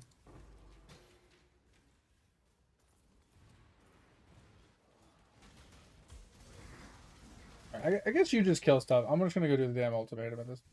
Nothing wants to fucking hit me.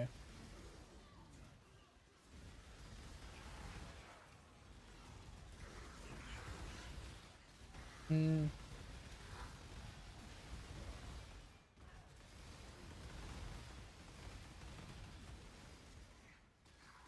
You just gotta be careful on what altars we pick up with Eater.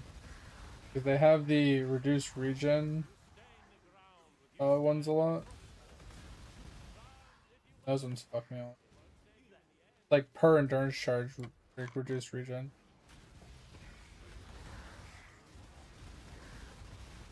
So to answer your question, Jet, is this character is 100% designed for ultimatum. That's all it's meant for.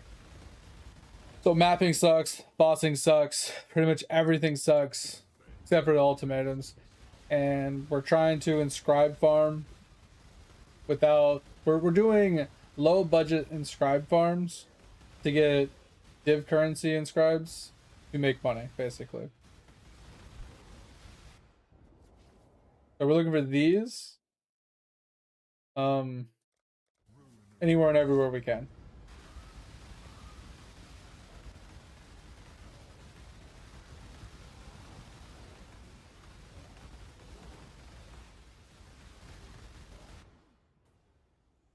Well, you're not standing by this, are you?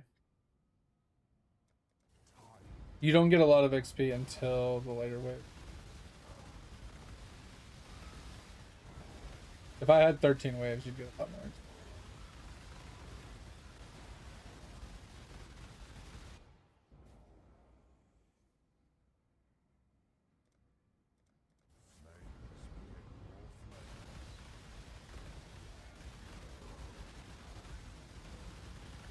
I should probably put on... I can't even put on my auras. Can't put my auras on! Jesus, game. I literally can't. I got some of them on.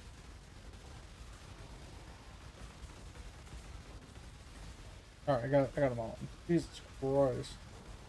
I was like, bro, why is there so much HP?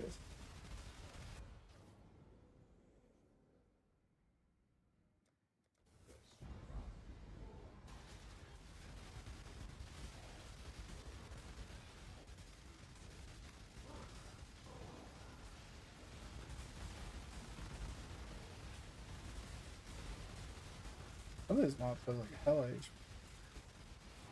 Oh, I have one thing I need to get done on this character still. I forgot. I need to get a Pantheon upgrade.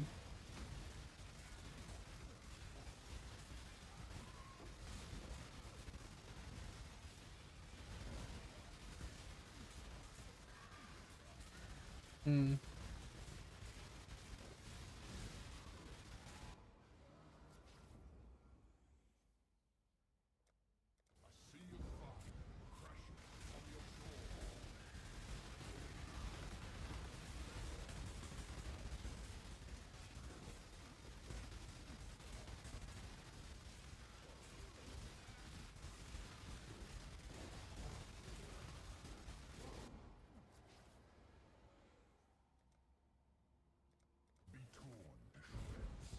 Oh.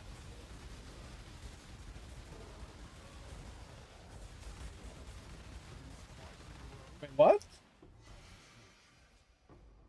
Interesting. Okay. I probably got the 7 stacks of the rune thing because I grabbed it on a wave 2. Happens occasionally.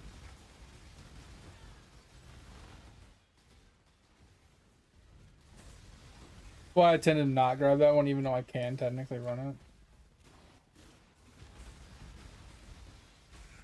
Because it'll periodically fail you if you just get unlucky with blocks. And it's like less than 1% chance to actually get hit, but if you have a high level runic thing, when he does hit you, it can apply like 4 stacks. And if you get to 7, you fail. So. And with him just sitting there wailing on you for the entire fight, it can hit you every once. Be expected.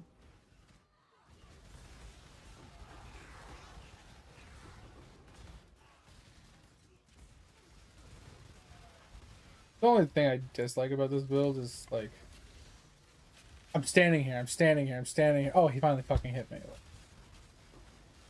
Just fucking hit me. I was trying to see if there was a way that I could force myself to take damage to proc it.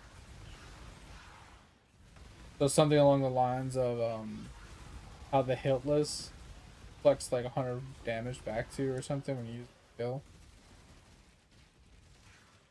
So it's like I was wondering if like something like that could work.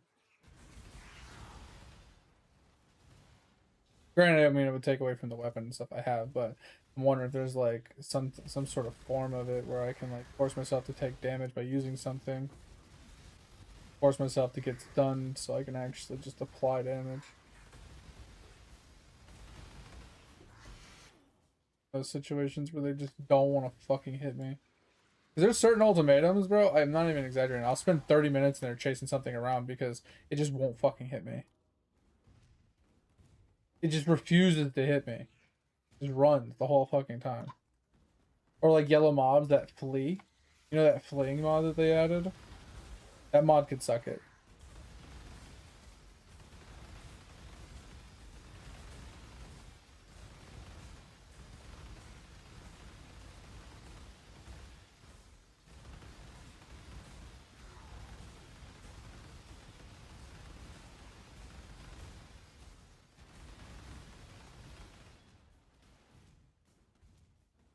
Where'd you end up going?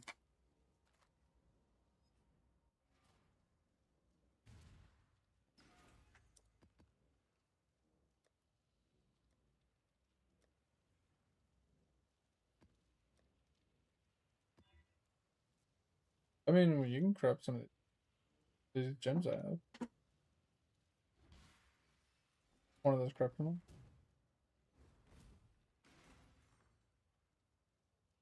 Wait. Question is, which gem would be worth more?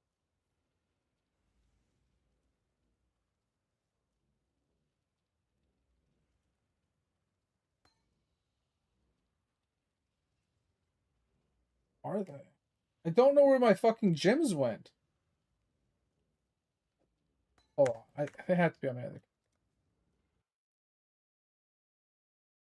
I'm getting pissed because I can't find these fucking gems. Yeah, they're just sitting on my character. That's like, what the fuck? It doesn't make any sense. I didn't even quality the one that was leveled. I also want to do this hive.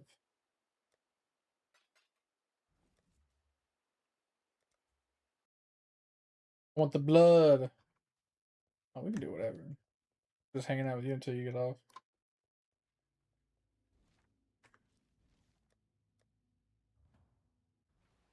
There'll be time for that soon enough.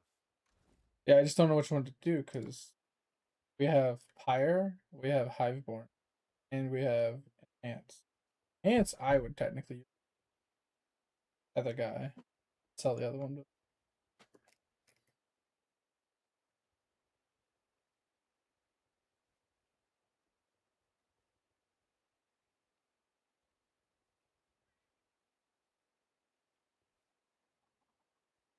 So level 4. What needs quality? Quality? What quality? Well, because a level 3 with 20 quality corrupted is 200. And then if you get 23 quality, it goes to 220. If you get a level 4 with only 20 quality, it's 6 divines. You get a level 4 with 23 quality, it's 12 divine. So that's just the Pyre. What about Hiveborn? Hiveborn isn't it. What about Hunt? Level 4 enhances 2 divines. So our best chance Pyre.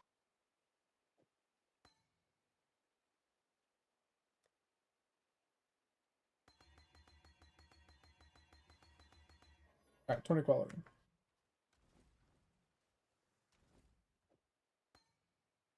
To make a slash.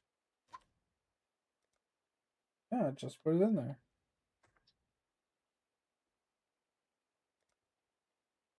What?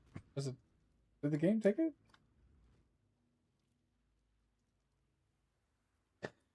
What can I do?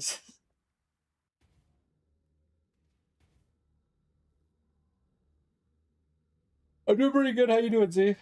Is it still hot where you are, Z? Like today was nice and cool where I live, but I do live pretty far in the north. I walked out of my house this morning. I was like, "Oh, is it fall yet?" It was so chilly this morning. It was so nice. I think it was like 60 degrees outside.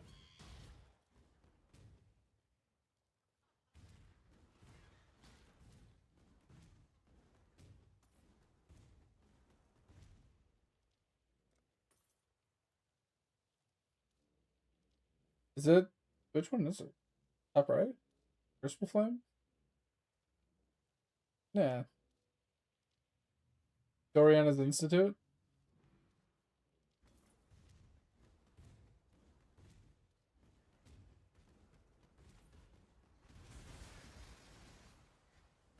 I wasn't really doing. Is there the boss fight in here? Oh. No, I was talking about top. This one. I want to be here.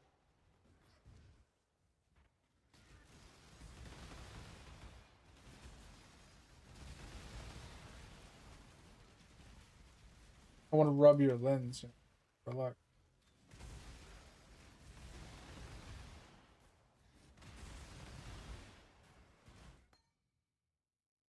Oh, no shot!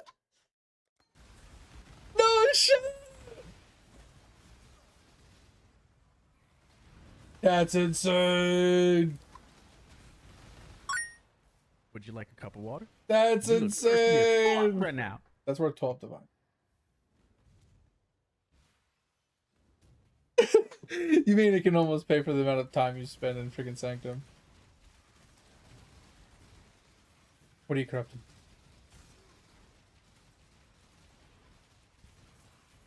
What she drops? Her amulet! Even worse amulet! Are we out of here? I feel like that's the only reason we're in. We got breach down here. Honestly, I don't really give a shit about that.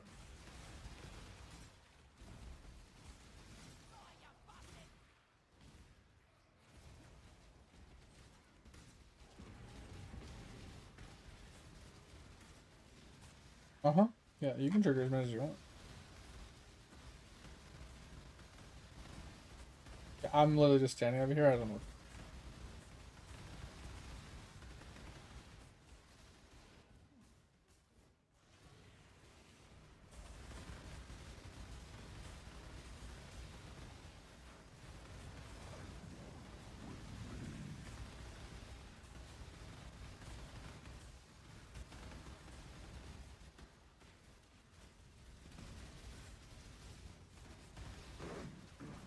Hit me! Hit me! You're getting close to Watcher's Eye? Yeah, that's what I'm talking about, Z. 13 divs? Nice. Wait, what happened? What about a 0?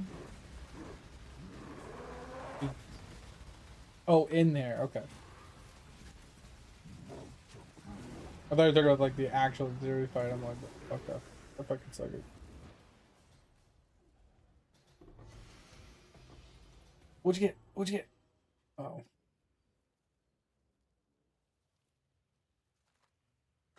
I'm out. I want to sell this item. Pyre? Why would I use Pyre? I was going to use Enhance character. Yeah. Was there ever a question?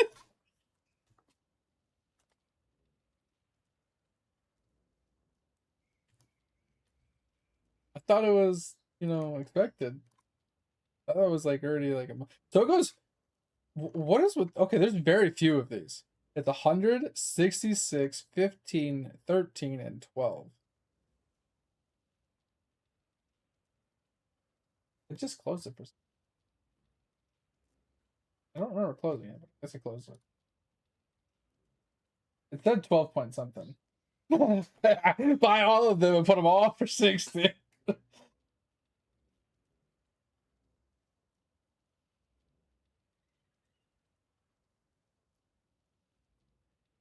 So Pirate 423 is 12.4. Because there's 5 lists. Last 7 days, it's up 27%. Feels like they don't buy them often.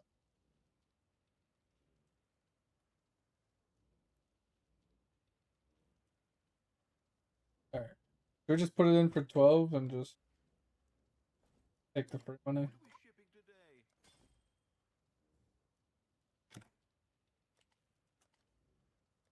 At that price?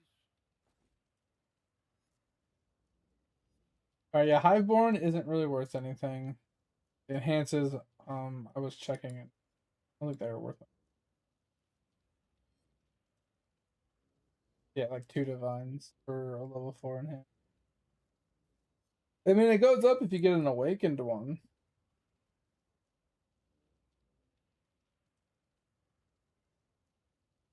I don't know how to get an awakened.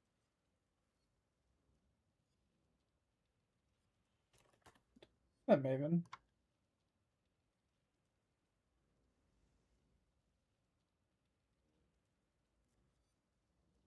They used to be. I was... Huh? Oh. Oh.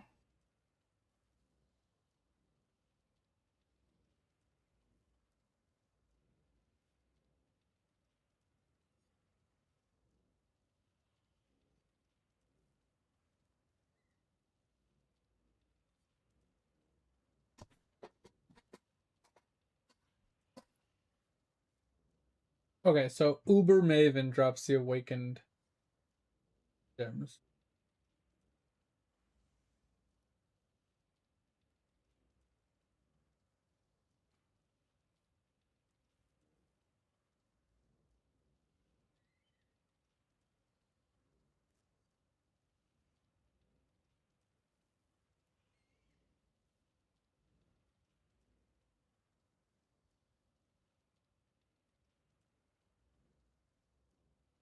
Alright, yeah, so it's only awakened from Uber Mavens. So fuck that nonsense.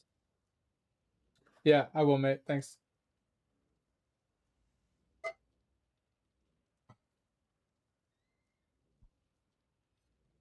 Oh, yeah, that was nice. Yeah, I remember man, someone was gonna give me a whole bunch of free shit, and I said, give it to Z because I don't need it. I don't want it. Get away from me. Oh man. Alright, time to map, I guess. I don't know, sad I lost my first thingy. I kinda want to throw in RF. I really do. I just don't think it'll do much. RF. Talking to myself. No, I said I kind of want to add RF, like I was talking about the other day.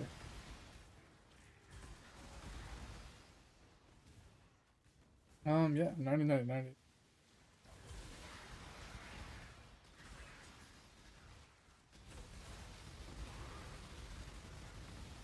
I would just be more worried about my regen, because I only have...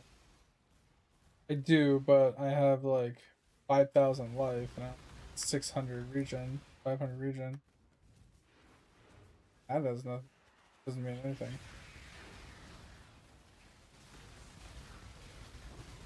Being immune to ignite means nothing. No, it doesn't. Ignite immune doesn't change anything. The only thing that, yeah, it's just the removal of it different. Because it removes burning effect. Yeah.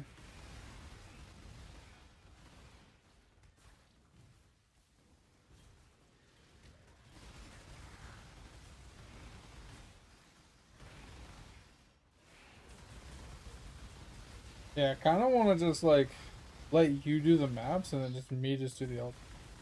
This is hurtful.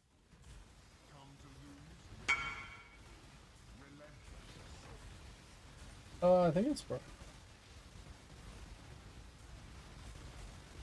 I don't know that one off the top of my head, but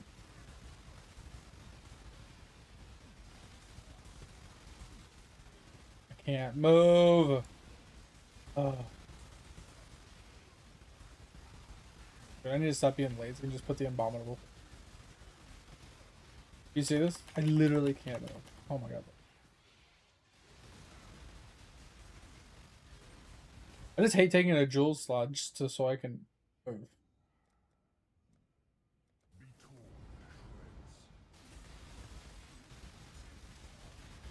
Well, I mean, it's fine as long as I'm not trying to do the standing stones. If I'm trying to do the standing stones, I have to move. But then I'm being stunned so much, I literally can't move.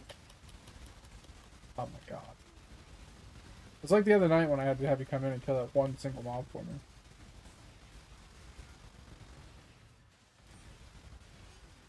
I literally was about to alt F4 out of that map just to come back in and kill it.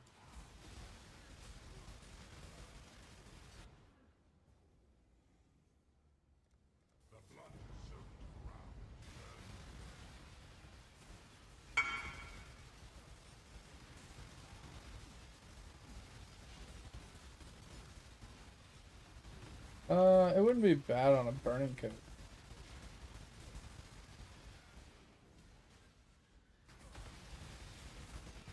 Question on the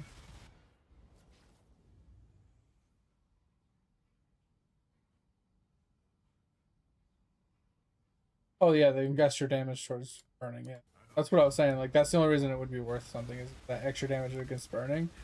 There's a same mod but for frozen or chilled or something like that. That one's really good.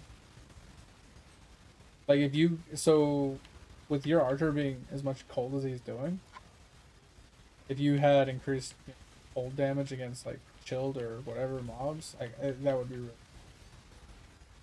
But lightning's cool because it applies shock, but I feel like you're better off with. I can't do it. Can't fucking do it. I have to take off my ring. This is ridiculous.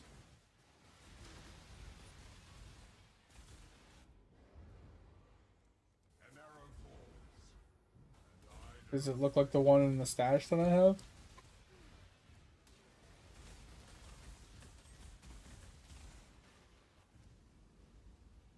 Oh, fire pen. Pretty sure it's like you can penetrate up to 200%. Yeah.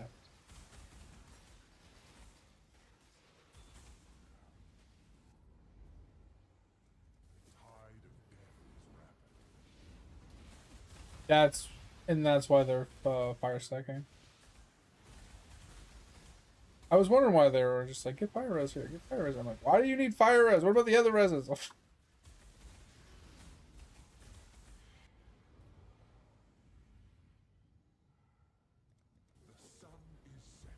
Well, I can always give you one.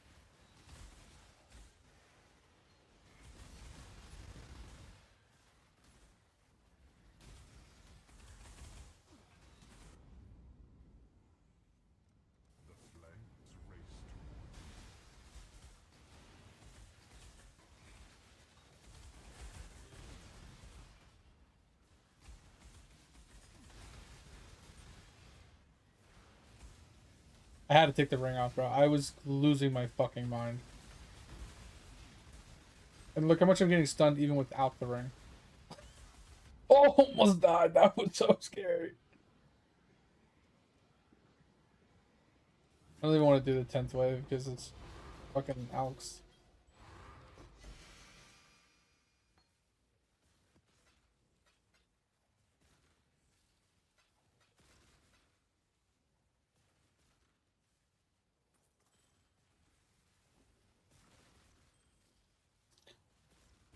Oh.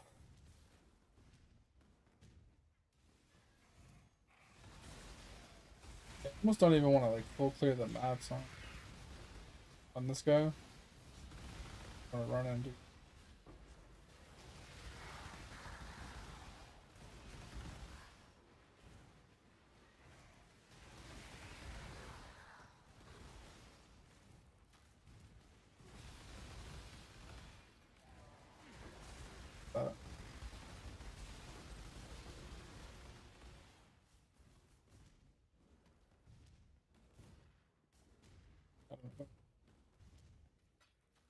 Oh, when you said ships, I'm thinking King's March. I'm like, huh?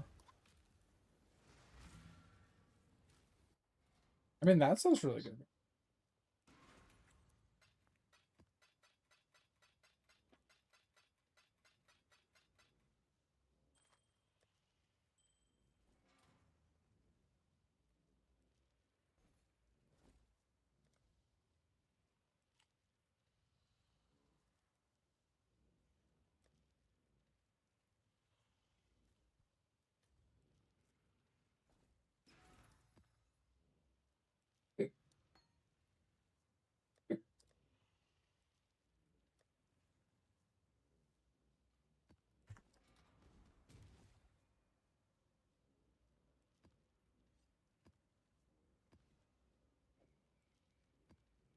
Well, if I'm just doing ultimatums, I wonder what we toss in. I feel like nothing. Just the 2 ultimatums scared before.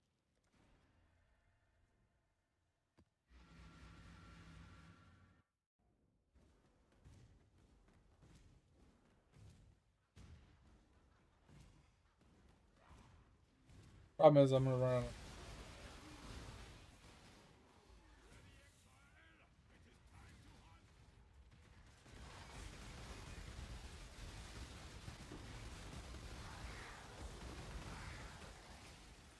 Oh, I have a bunch of those unique thingamajig.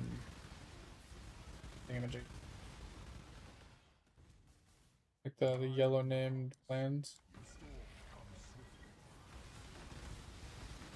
Since we need to do this for the challenger at some point.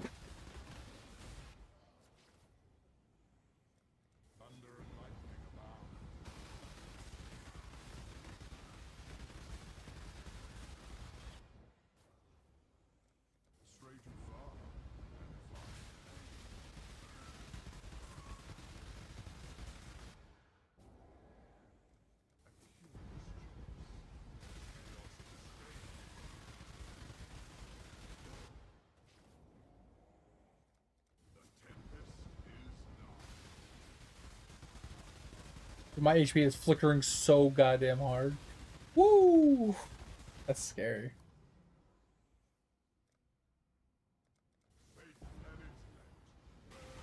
But your character's feeling much better now that we tinkered with it, right?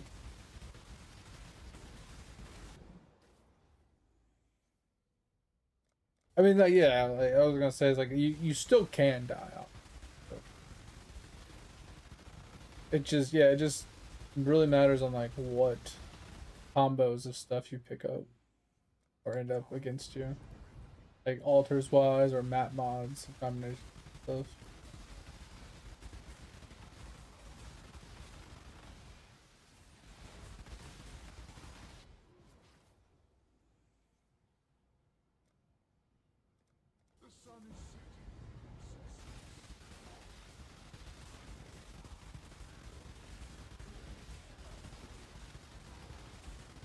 Yeah, it's crazy. I don't know. I'm gonna have to look up the ultimatum thing because I'm curious why I've never seen a tier 0 in Scribe. It's the HP modifiers. It's the highest tier you can get. So it goes from 0 HP to 30 to 70 to 120 to 200. The 200 modifiers can be the ones for Mage Bloods, like Mirror Shards, or like 16 Divines, like that. So those are the really expensive ones.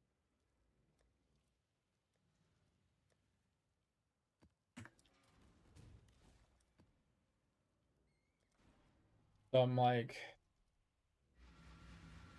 I haven't seen any. I've seen the 120s occasionally. The 200s seem like stupid rare. Or maybe you can't even get them unless you're doing grueling. I don't know.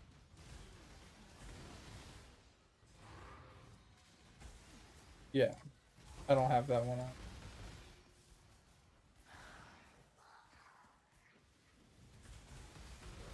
Like you can only drop if you were on like waves above 10. I mean, I can always try to go back to grueling. It's just I feel like I failed grueling way more than I did.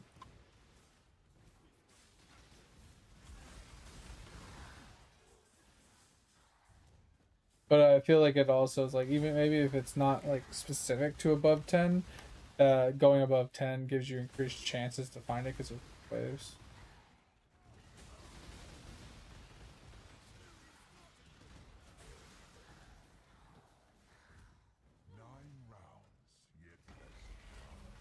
What up, Pip?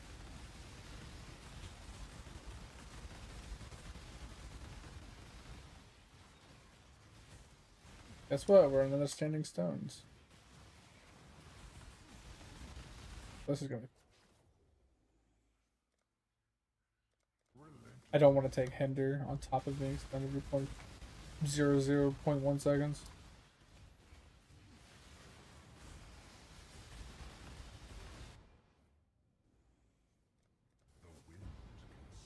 Guess what Edge finally was able to do for me this morning, Pip?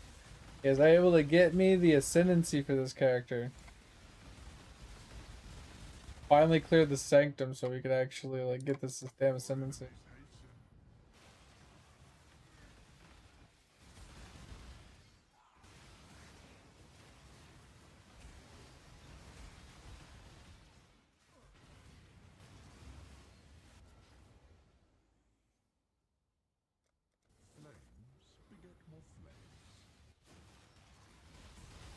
But that's also why those 200s that I was talking about, even if it's a bad one, they sell for like 2 divines.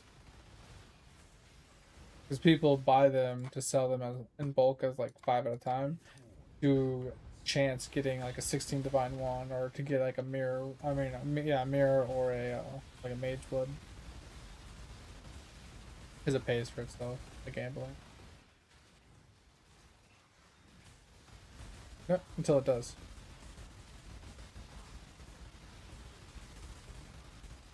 What is the thing? 90% of all gamblers quit before they hit big.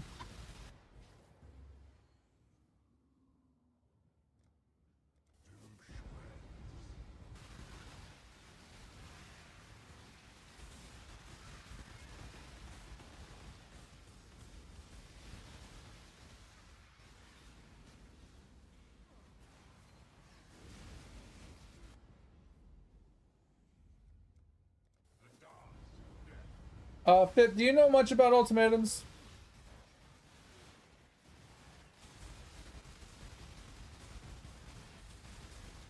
Okay. Yeah, I was just curious on one thing, but if you're not, it's fine.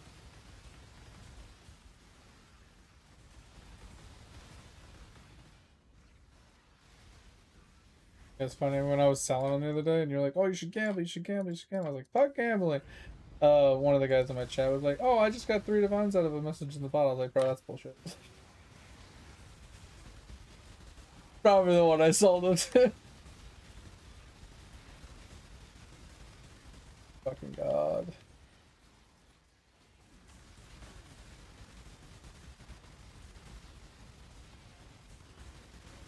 Oh.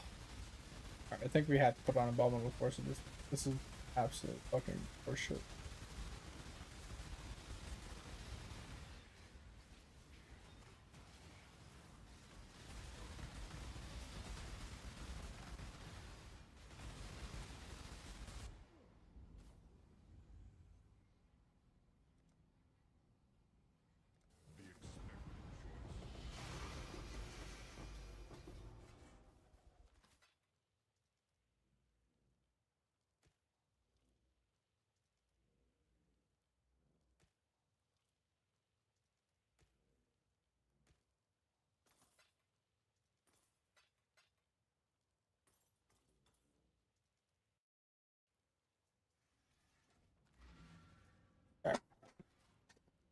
They're scam? I don't know, man. Some people make some good money off of them.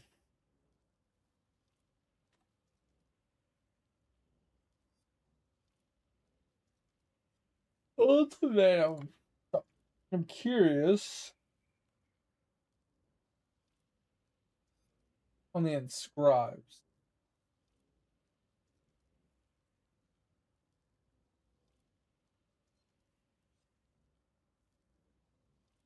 Does quantity doesn't scale except for catalyst. Step. These things are specific.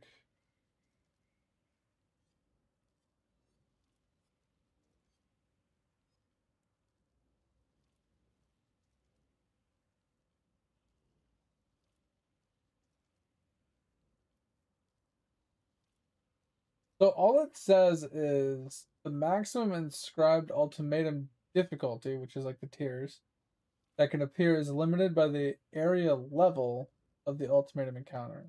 So 16 plus can actually hit it too. Doesn't say like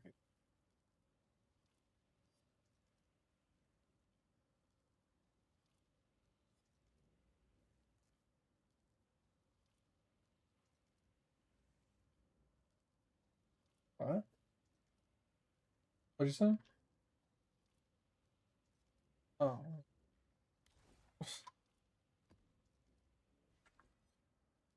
Judd.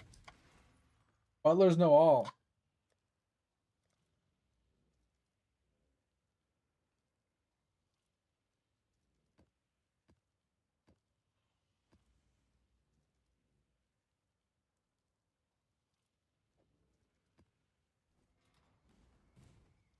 Hello, hello,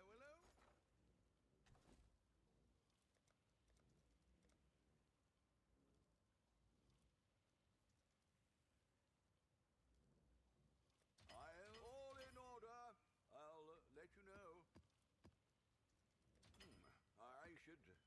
my fears.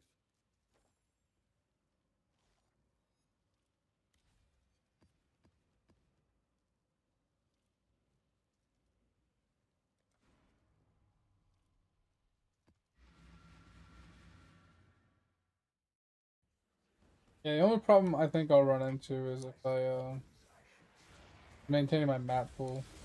I just spam the ult. Because... Oh, I didn't put on my... I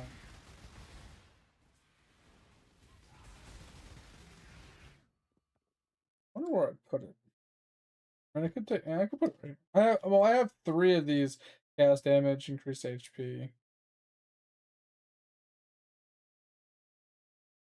I'm just hoping to level. I mean, actually, I'll level in 3 bars then. I don't think I have a free. I do.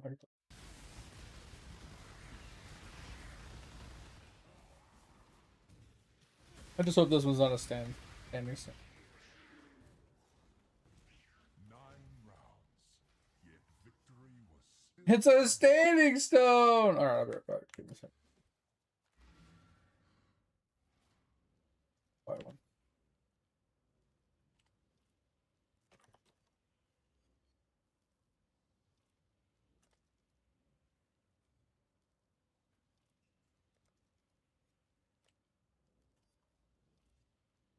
I'm just gonna buy like a...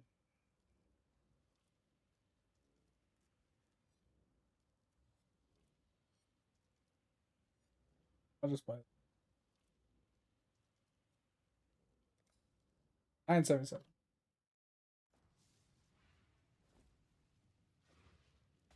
It seems Oh, there we go. the dog Okay. has his day.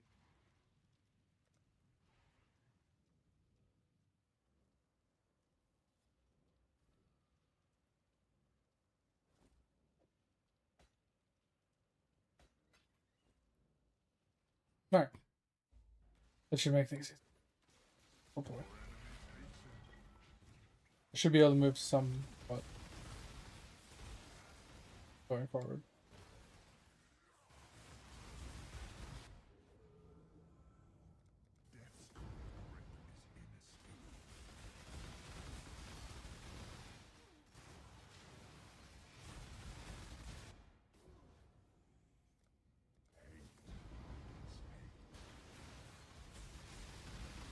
Oh.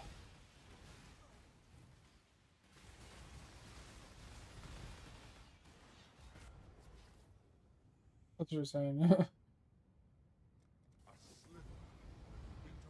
Gambling is a scam. In general. It really is. That's why it's called gambling. Because the house always wins. That's why there's a rule that says the house always wins. Everything is in the favor of the goddamn house, which makes it a scam.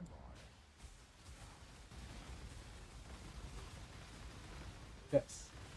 There'd be no reason why it would be fair. Why would people do it if they're not going to make money? So, gambling. There's a chance that you hit big. A small chance. If there's a 1% chance to hit big and a 99% chance for you to lose money, you're still going to gamble it. Because there's always a chance. It's just like the fucking lottery. You might spend $100,000 through your lifetime trying to play the lottery every single week or whatever, and you never hit.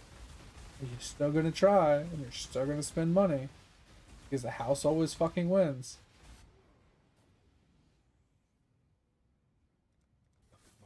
So it's a scam. Confirmed scam. Yeah, 6 oh.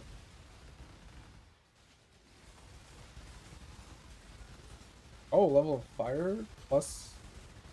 Oh, it doesn't have the. It's okay. So, a good one would have been plus to all skills and plus to fire. Like it's a combo deal, so you get +5. That's where I think you. Someone did.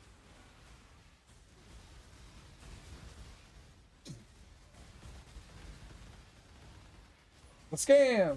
Gambling's a scam.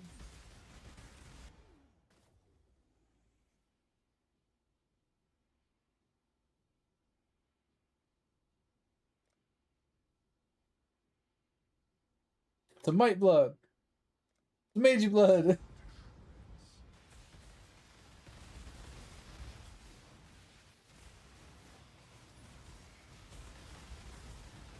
So now that this character is kind of up and running, I don't want to tinker with him, like how to make him a bleed build.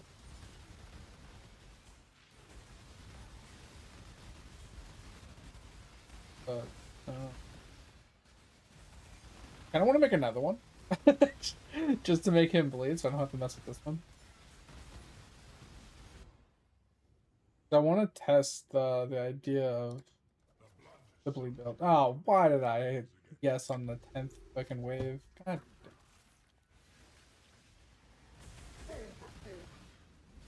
Anywho, since I'm gonna be your friend, actually, look at that fucking damage, yo! Hit me, baby, hit me! Oh, the damage though, that's nice. Yeah, I want to kind of try out and test the bleed version for league start purposes, right? So maybe try it out without like juicing him with like twink gear.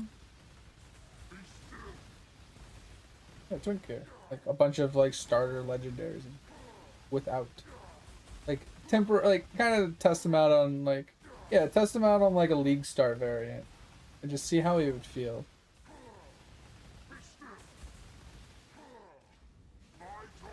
You going 99Z?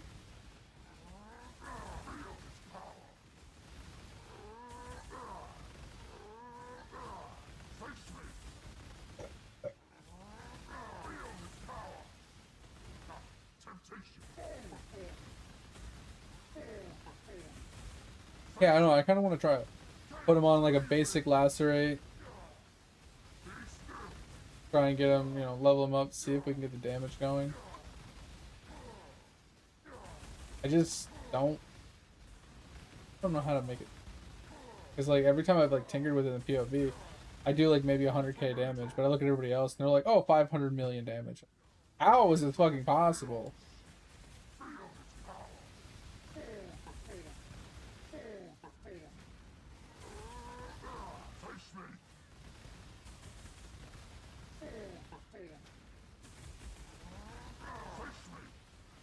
The damage is much better on the other version.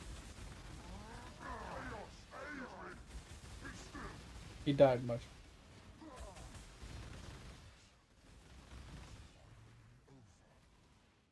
And my service continues. Chaos laughs mortal, and fortune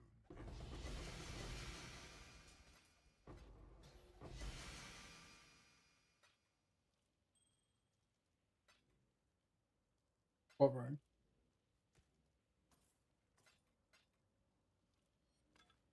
Oh, it should go on him because he's the one doing the damage.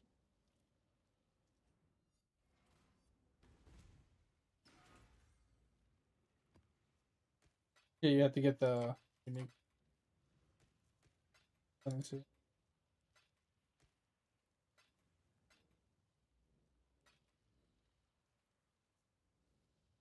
there a reason for the amulet?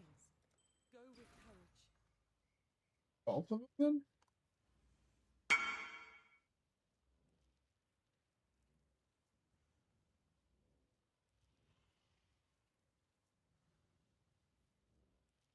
Yeah.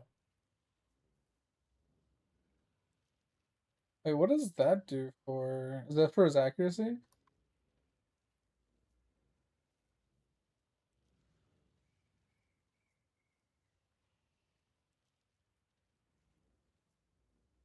Yeah, they changed that to the ring instead of the maybe. But don't you have to put a bunch of green sockets on his gear? I'm just saying, make it work. I don't feel like price checking. Keep getting these rings, and I don't know. I think most of them are worth nothing, but they have like a quality that ranges all the way up to like 200, and it's a random quality. So this one's quality of life and mana. I don't know if there's a specific ring type quality that actually is worth it, because the ring is so random.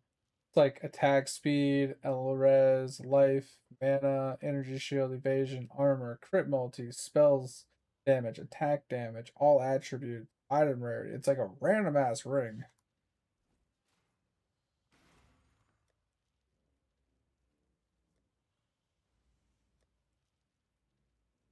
You have to look it up. I just put it in there so we can do it later. That wasn't that one's cheap, but I was saying I'm wondering which version of that would actually be. Because like I said, that one rolled life and mana as its catalysts all the way up to 150%. But it can roll with a 200 and it doesn't have to be life and mana. It can be attributes, it can be, you know, crit, it could be whatever. So this variation of the build scales damage from adding fizz damage to all of my. So if I scale fizz damage, right, it scales almost all of my skills, right? So for example, Blade Blast is a fizz based skill, right? But this means any triggered skill can poison. So even though it's fizz, it can poison based off of its fizz damage, and the poison scales, you know, it's base poison. So like this gives it its base poison damage, right? And then this obviously gives it increased spell damage, and it's also a spell. And then it also has increased damage with poisons on top of that. But then we have here where fizz damage is converted to fire. And you can get that in a couple places. Like I have fizz converted to lightning as well. But we just picked up this ascendancy, so lightning and fire damage gets converted to chaos damage. So big percentage of our fizz gets converted to Ellie, which gets converted to chaos, which adds flat chaos damage to our damage as well.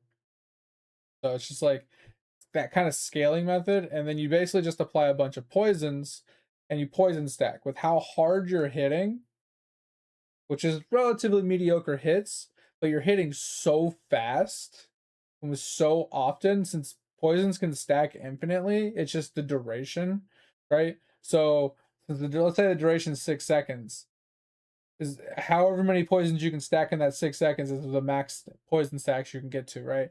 Now there's a ring you get that gives you like 45% chance to apply 2 poisons instead of 1. And this is where the damage stacking comes in. Is once you get to a point where you can just literally just stand there tanky enough to face tank pretty much anything, and you can just get beat on like nonstop. With how many skills you're putting out applying poisons, you're stacking so many poisons in such a short period of time, and having the chance to double poison on top of that, you just start scaling a lot of poison damage.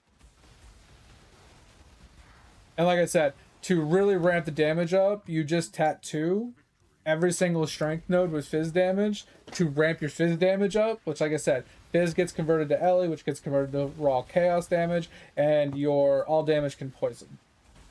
That's really where your damage comes from. Like a combination 2-hitter kind of thing. This is why I needed to get that ascendancy. Oh my god, we're in one of these ones. One of these ultimatums is one of the worst ones because it requires me to get hit to do damage, and these mobs don't hit very often.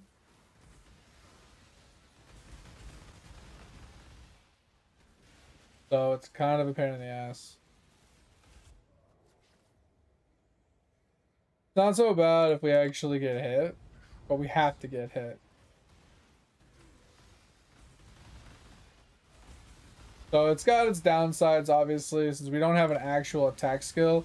It relies upon us getting hit to do damage back. Certain mobs are kind of the bane of our existence, but we add in a bunch of things that hit.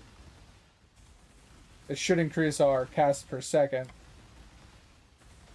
So the saw blades cause us to attack, right? The fireballs should help us attack more. We just gotta add a bunch of stuff in there. Coating your chicken with what? I like chicken. So the variation that I took this, so there's two builds I put together here, Jet. So the original build for this came from another streamer. I don't know his name off the top of my head. I watched a lot of his YouTube videos on his 99 block glad, and he does it based off of all fire damage, right? And so he uses flammability instead. He also uses purifying flame to put concentrated ground on the ground. He has the Tempest shield. And then he, instead of doing Blade Fall, instead of doing like this Spell Cascade, this Frost Bomb, instead of Blade Blast, he does a whole, and Ethereal Knives and Essence Drain. He switches all of this out. I can show you all the skills when we get out of here. But it's like Flame Wall, Zombie of Slamming, because he's taking effect of a little bit of Bleed Effect. The bleed effect is so he takes this node here, so when something dies that has bleeding on them, they pop for 20% of their life. It gives them a lot of like AoE clear. I like the idea, but this build's slightly different. So yeah, he's got Purifying Flame, he's got Wave of Conviction of Tartarus, which was really awesome. I actually really like that skill a lot. The Cremation, the Zombie of Falling, the Firestorm of Pelting, Flame Surge of something. Like I said, a whole slew of fire skills. And he stands in here, does the same exact thing, but he does it with fire skills, and he gets a 100% chance to ignite. He gets fizz damage converted to fire, so he can convert all of his fizz damage from his skills to fire damage, because some of the skills are 50% fire conversion. So if he gets another 50% fire conversion, he gets 100% of his fizz damage converted to fire. So he's doing 100% fire damage. He scales fire damage in the tree, which like I said, I took out. But he scales it. He gets this node here, right? And he can come up here and pick up this. But he basically has this and this. He gets some damage. And I think he picks up this as well or something. But he picks up a little bit of fire damage on the tree. He runs a nebulous instead of this. You get even more damage. He runs 90, 90, 90. So he gets quite a bit of damage. Ellie damage, and it does probably 200,000 300,000 damage, which is probably roughly what I'm doing right now with this build. So the damage is comparable to what I'm doing right now, and might be able to scale a little bit further, but he also takes advantage of like this, like I said, and like I said, it's not meant to be a high damaging build, not meant to do your Atlas, not meant to do map bosses, not meant to do Ubers, not meant to do any type of single target bosses or anything. It's literally only job is to go into ultimatums and not die. It's meant to do almost every single ultimatum mod in the game. The only mod that you shouldn't run on it is can't block. That's the only mod you should avoid, because your 99.3% chance to block spells and attacks. That's 99% of all of your survivability comes from that. So, with that said, you can technically still do the block mod, but you have to swap out a few pieces. You have to swap out your Nebulous for a Razor of the Seven Suns. You have to swap out your block amulet for Defiance of Destiny. I think there's like one other thing as well, but you swap those things out and you go from being a block glad to being a regen glad, basically. And you can technically do the block mod with that. So I took that guy's starter, right? I started with that as my base. So I took his block chance, I took his survivability mechanics, I took his idea behind the living and the base principles of the build from his build. And then I looked on POE Ninja for variations of people doing cast on stuns, what kind of skills they were using, what kind of alternative methods they had of survivability. So I looked at like the highest, tankiest builds in the section for bleed glads, or for block glads using the shield. And I took them and I looked, okay, well, what skills are they using and what items are they using? So I came across a couple that were rocking a brass dome. in combinations with Relicash, and I loved the idea. Because the problem with his build is it required you to generate endurance charges from being hit, which is fine. You'll always maintain max endurance charges as long as you don't take the mod. Endurance charges can be like stolen or whatever, right? The stolen endurance charges will rip your endurance charges off faster than you can generate them in most cases. So that is a small problem. Not a big deal, but it's a small problem. But the relic cache solves that problem. But the other option or problem is like when you first get into a fight before you've generated endurance charges, you have none, so you're kind of squishier. So you have that small little window of like opportunity of being killed, right? Like early. Oh, and then I like the idea of being straight up crit immune from the chest piece, because the alternative was either getting corruptions to get crit immunity through corruptions on gear and a couple points in the tree to get you 100% crit immunity, or taking the passive node here that gives you crit immunity as long as you've been stunned recently, which puts a very minuscule chance that you get crit on your first hit without blocking it or dodging it or in some way, shape, or form mitigating it, and not dying to the very first hit. I have died to the first hit very rarely, but occasionally I have. And that one small little change has prevented me from dying a lot more. So, like I said, I love the idea for this to give us the, basically crit immunity, but the +5 to Ellie res is huge for us. Because it allows us to drop these things and these things once we get our mage blood, and it puts us to 90 at this point. So like I said, that was really huge. The relications were huge because it then incorporates corrupted blood immunity without having to get it on a jewel and without having to get it on this. So like I said, once again, it lets us drop this completely, not worry about corrupted blood immunity. All you have to do is get a bleed immune ring here, and then on your other ring either get poison immune or get an even more expensive ring that does both bleed and poison or something. But you can get a poison ring pretty easily. So I liked this combo. This combo was huge. Obviously, the Blood Mage would be huge, but I saw that they were doing damage via Blade Blast. And I had already originally tried to... I was like, what other skills can we use other than fire? Because I wasn't hating the fire, but I wanted to test out some other things. And I tried out Blade Blast myself, and it felt like it was doing jack all for damage. But I wasn't converting it to poison. I wasn't converting any of the damage to anything else. I was just doing generic Blade Blast, which is all fizz damage. And I wasn't scaling fizz in the tree anywhere. All I had was a little bit of fizz converted to fire, and I was just doing a small amount of, fire damage, basically. I didn't have the crit, I didn't have the ignite chance, I didn't have any scalings or anything like that. It just felt bad. It just felt like Blade Blast wasn't really triggering, basically, at the end of the day. But when I saw the way they had their setup, I was like, let's give it a try. Let's see how it works. And I like it a lot more because one of the problems I was having with the fire version was survivability of the life regen, right? Because you don't get a lot of life regeneration because when you pick up the life regeneration nodes on the tree for percentage, you don't have a lot of HP, right? I had 1,800 unreserved HP, and I had 3,000, 3,500 total HP. So the regen percent was just really bad. I wasn't getting a lot of regen percent. I think I was up to 500 or 600 regen percent, which is what I'm currently at right now.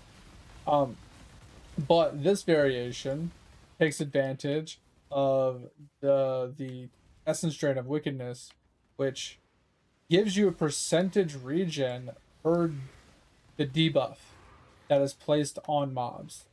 And with how many mobs it's hitting and how many, it penetrates so many mobs and has returning projectiles, it's hitting so much and applying so many different debuffs to so many different mobs. My regen goes through the roof, right? I get up to 1,200, 1,500, 4,000, right? I get a ridiculous amount of regen depending on the mobs. On top of this, or alternatively on the fire version, since it was based off of a 100% chance to ignite and all your skills did fire damage, your survivability early game came from Razor of the Seven Suns. Every time you applied an ignite, you healed for like 1% of your total life, and you're igniting so much that you healed for a ridiculous amount. But in the later forms, you switch to the nebulous, which you lose that 1%, but you swap it with the Watcher's Eye, which I technically have, where you gain life per enemy hit. Now, an added benefit for the nebulous is you can actually get that as an implicit as well, so you can double down and you get up to like 50 total life per hit mob, which is a huge healing aspect. And that's where all of your life sustain comes from in the build. Now, if you don't have mobs to hit and you're standing on degen, you will die on the build. 1000%. If you're fighting against a mob that is running from you and is not hitting you and there's degen on the ground, you will 1000% die. That's the problem I ran into multiple times on the build, and I died a bunch because of degen over and over and over again when I was doing the grueling setup, because it kept comboing me with smaller area. Like, it would give me the smaller zone, so the zone was literally like the size of my character, and then it would put the degen totem in the middle, and I couldn't stand inside the circle without standing inside the degen, and I would literally die. I died 5 times in a row, 5 maps in a row. It was ridiculous. So yeah, that was, like I said, we were just trying to tinker with the build, find a way that we liked the way it felt. It fits our, more or less, our play style and the way that we want to play. The fire version is great. Fire version does its job. It's really strong. It can do inscribed ultimatums with ease, and that's kind of what it's designed for. It can do grueling if you put some decent amount of gear into it and currency. Obviously, once you get a mage blood and a few like good flasks and some decent gear and get some corrupts in there to get your crit immunity in, and you get curse immunity and a couple other miscellaneous like little tidbits here and there, the build becomes god tier. I just wasn't feeling the fire variant personally. Like, I didn't hate it. I actually really liked Wave of Conviction and the way it worked. Like, the clear was great, but the pops from the explosions were great. Now, this one does get pops as well. I just need to get a cluster for it. Once I get the cluster where poisoned mobs explode or whatever, this build kind of gets a lot better. Because then I get the explosions that kind of pop the screen and kill everything. And that's what we're shooting for, right? So this one's still very undergeared, very kind of mediocre and kind of dog water. But as we get a little bit further, like I said, we already farmed up 1 mage blade for our other character. I could technically swap it over and I could use it on this character, but then I'd have to swap them back and forth, which I don't mind. I just don't have flasks for this guy right now. I could swap my flasks over, but some of my flasks I'd have to get different flasks for it. But anyway, but that's kind of how the build works, right? It's not meant to be high damage. It's not meant to be crazy. But like I said, there are the variation of like the skills that I'm using. I took from a build that does 35 million chaos damage, like 35 million DPS with chaos damage only, and a lot of it comes from, like I said, just stacking a ridiculous amount of fizz damage, and with tattoos and things like that, and converting it all to poison with the chance to double poison when you do poison. With how much you're hitting and how often you're hitting, you stack so many different poisons. That's where all your damage comes from. Right now, I'm about to hit 96.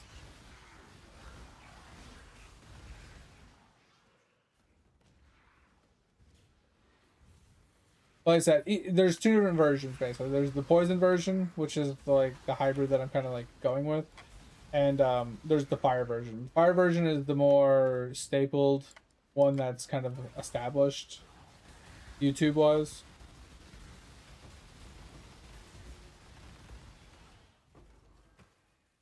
And then there's this one that's just kind of POE ninja styled, where I'm just taking inspiration from other people that are playing it and kind of making it my own. Usually what I do, like I did the same thing with my RF cast on stun. I play that the way I like to play it. I change it up a little bit from what everybody else does. It's kind of in line with what everybody else does, but it's probably not exactly what everybody else does, because everybody else like runs specific uniques in specific spots to get, you know, specific increasements, min-max it in certain ways, and I just don't care that much. The build is designed for one thing and one thing only, so I don't need to juice its damage through the fucking roof and be able to kill all, like, Uber bosses with it. Like people want. People are like, oh, can it kill Uber Zeri? Can it kill fucking Uber Maven or whatever? It's like, no, it can't. It's not meant for that. So it's just, I make the build to do one thing and one thing only, and that's what it's for. Like I said, this character here, meant to do inscribe farming. It's meant to go into a map, and it's meant to farm for inscribes. Pirates! Sorry, I'm coming. Let me finish this. So this is meant to go into a map, to do the ultimatum in the map to try and get inscribes. That's all this character is meant to do. My RF character is technically meant for Sims, but I've kind of segued him into just doing inscribed farms, where I get all the inscribes and I run them on my RF. So I've been making a ton of money on my RF just running inscribed ultimatums over and over and over. And then I'm trying to work on a Death's Oath character that's actually viable to do something. But I fucking hate Death's Oath. I love Death's Oath so much. I like the occultist Death Oath idea. I played it once where I actually juiced it enough to where it actually did decent damage, and it was really fucking fun. It was probably more fun than my RF, but I just can't get it to that point ever. It just feels like a scuffed RF every time I play it. So I'm trying to find an alternative way of building the characters so it doesn't feel so scuffed all the time. Almost done with this.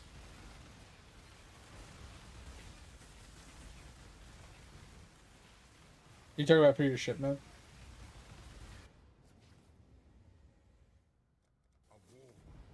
But did you have any questions, Jet? Or do you want me to show you anything or whatnot?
Really use more items in this shop. At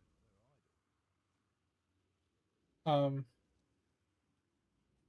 Okay. I was like, why won't I go in?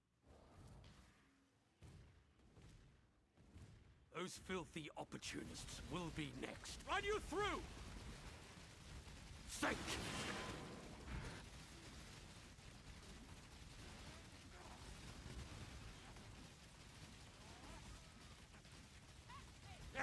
Crush you!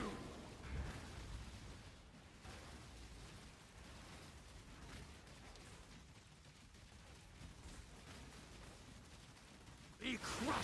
I think I should buy that poison ring.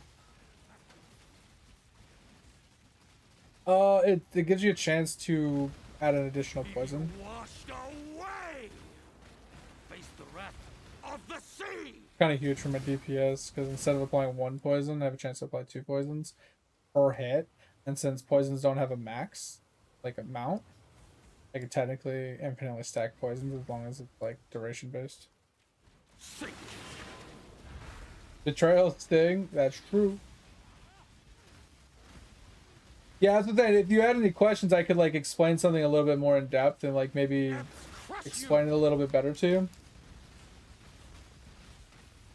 Oh, that's the ring of it? Oh, the name of the ring? Okay, thanks, Pip. Appreciate it. Oh! Well, like, I have a lot of different... Like, I have a handful of builds that I've played. If you have something... If you found something you like, are you still looking for a skill you like? Like, if you need help, if you need explanations, if you need advice, just ask. Like, I'm not a pro. I don't know everything about the game. Between some of our viewers, though, we do have quite a bit of knowledge and quite a different number of different abilities and builds. We can easily help you out. What kind of content have you got? Like, if you only have 195 hours, I'm kind of curious on like how far into the game you've gotten. You know, do you Uber farm? Do you even get to T16 maps? Like, you reach level 100? What kind of content, you know, are you interested? Like, just basic questions. Kind of curious on the amount of like stuff you're getting into. Yeah, the amount of like that's why I was asking, did you even get to T16 maps? That's like kind of the basics. If you haven't gotten into T16 maps, you haven't even got to your void stones yet.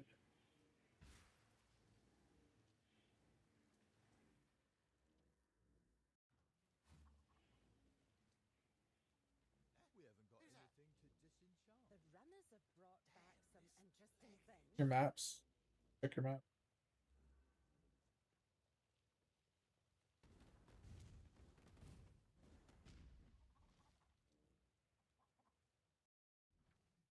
Oh, it said you had maps.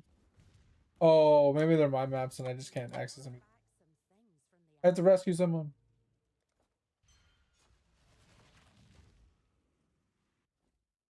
It doesn't matter. It'd probably be faster if you do. Yeah. Not a boss, but it's a boss.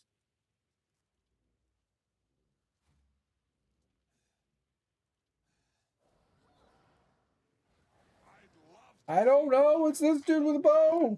Ask me so many questions. I don't know. I know nothing. My name is Jon Snow. Actually, I have no idea. I've killed this guy a bunch of times. He pops up all the time. I have no. Why would it be a challenge? But they do change challenges like it. Yeah, that's the thing, Jay. Is like there's a lot of in-game content, but a lot of it doesn't need to be run. It's just what you want to farm, right? At the end of the day, it boils down to what's the reason behind what you're doing. Are you trying to make money? Are you trying to farm a specific item? Are you playing solo self-found? Are you trying to like farm an item for your build?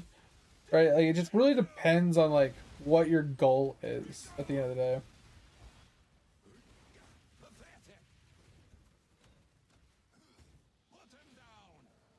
Yeah, so that is pretty typical for newer players, right? When I first started playing the build or the game, I played like 30 characters every season, right? Just I'd play something and be like, oh, this is cool, but it's not really what I want. And then I'd play something else, and then I'd play something else, and then I'd play something else, and I'd play something else. I finally found a build or a skill that I fucking loved, and I play it every season now. It's what I league start every single season. And after I league start that, if I'm enjoying playing the league, I'll test a new build. And that's what this is for me. I started off on my RF. I segued into my cast on stun RF, which is my favorite build so far. And I saw, like, I think FIP recommended me this. And I looked into it a little bit. It intrigued me, and I was enjoying playing our the builds or the league, so I decided to give it a shot. And that's why we're here, giving this build a good college try and trying to make it our own. See if we can learn to love it.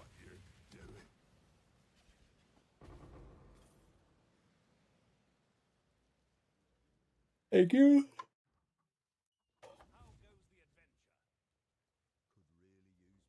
The runners have brought back some interesting things. I know somebody else brought it up too. I just wasn't sure if it was you that first brought it up or if it was somebody else. So.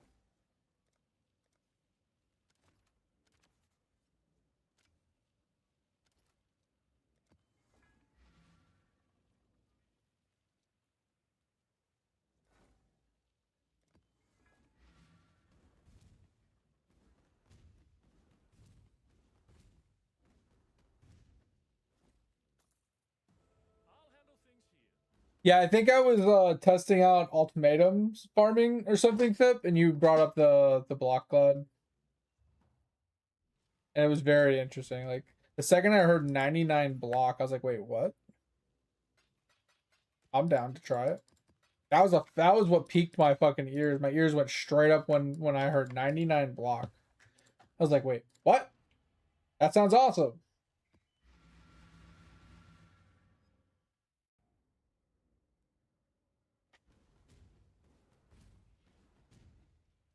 And the amount of money I've made just off of running inscribed ultimatums that I've purchased from other players is unreal. Let alone coming in here and like trying to farm them myself. Honestly, I've made more money just buying them from other people that are farming them than I have made from farming them myself. Yeah, and that was the thing, is like people always talked, they're like, oh, Glad is so strong, Glad is so strong, Bleed Glad is insane, Bleed Glad is insane. And I've heard this for season after season for years, how good Bleed Glad is. And I've never played Bleed Glad. And I can kind of see why he's insane. Because you just get into this, you just get the block. Like, you get so much fucking block for no investment. And you get the aggravated bleeding, and you get, like, the bleed pops. Oh, bro, it's insane. That's what I'm saying. You was like no investment. You get ridiculous survivability.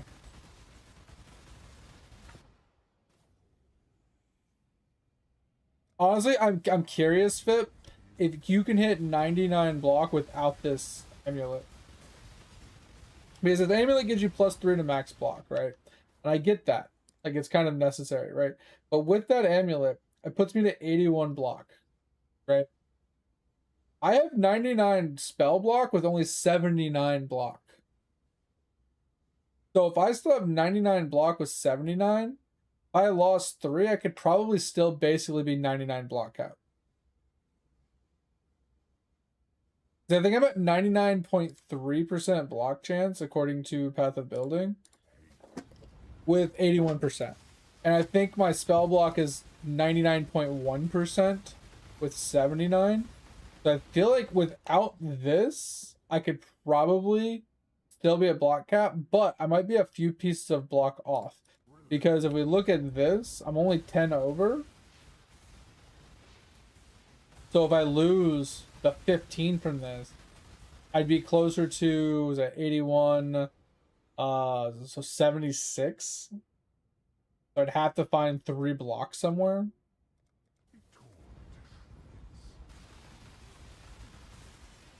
Which probably wouldn't be hard.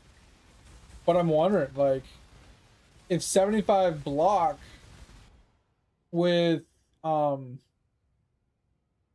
76 block with Lucky Block, what would that put me to? Would that put me to like 98%? Or would it still be relatively 99?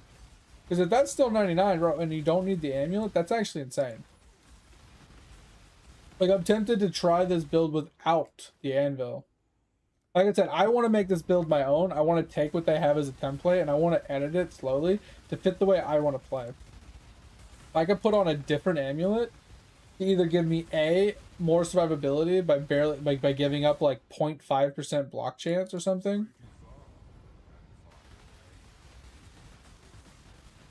I'm just curious. Like, we can look. Here we Ninja. Let's just pull it up.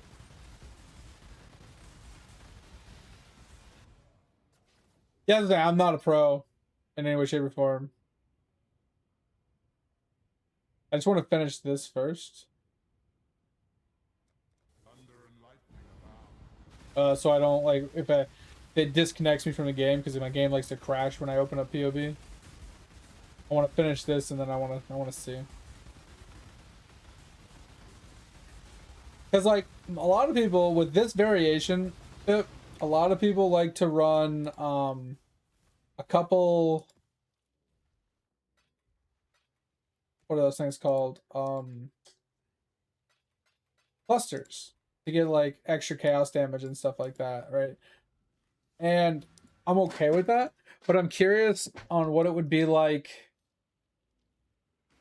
without clusters, but instead going Adorns for extra extra HP slash damage from these, right? If I was to do Chaos Overtime multi, since we're doing poison, and just stacking life for more survivability aspects, and that way the life regen could, like, I don't know, I'm kind of curious, right? Give me a real quick. I gotta go pee and then I'll read what you wrote.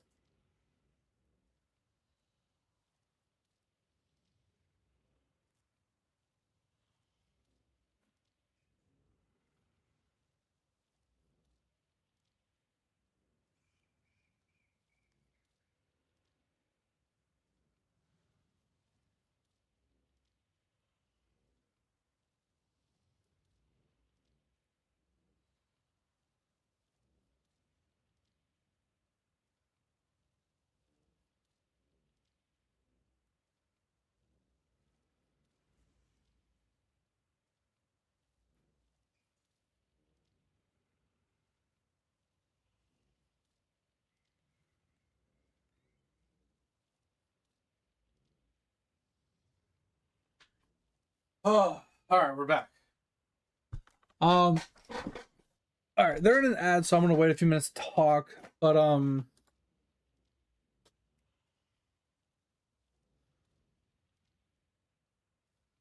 yeah. So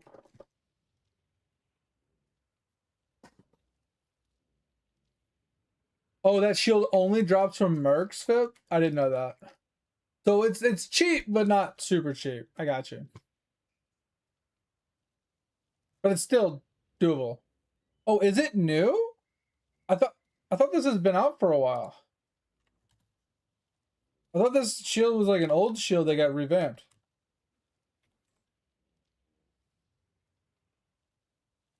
Oh, it did come out in 2.6 or 3.26. Interesting. Man, that feels so long ago.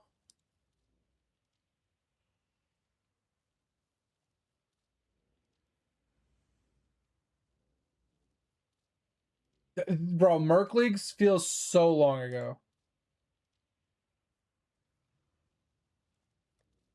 All right, what were we gonna do before I got sidetracked? With going pee and talking? Oh yeah, we're gonna look to see if we can hit 99 block without the amulet.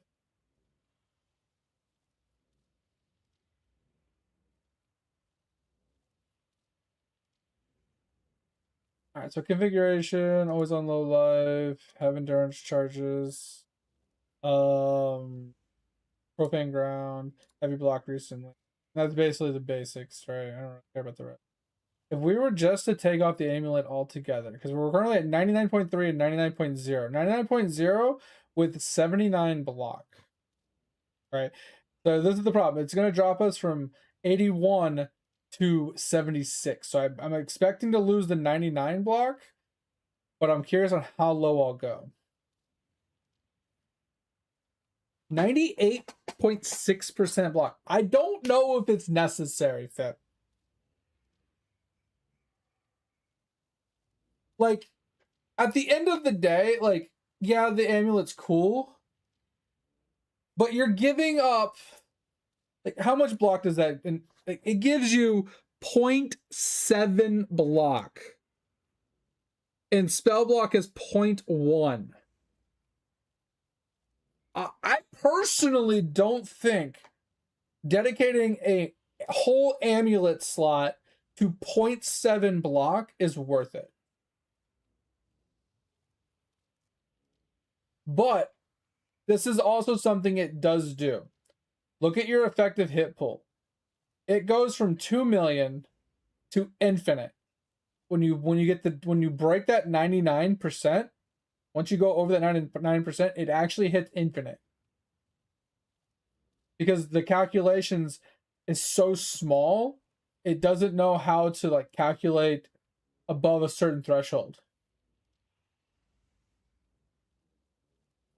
So I feel like this is more reasonable. To effective hit pool of 2 million makes more sense. That's it. The effective hit pool kind of means nothing to me, but it kind of gives you an indication of like how tanky it kind of is, but it doesn't, because it's super easy to inflate, right? Just putting on this one flask, the ward flask. This thing. Just putting this on makes your effective hit pool basically infinite. Because as long as this thing is active, you can't die.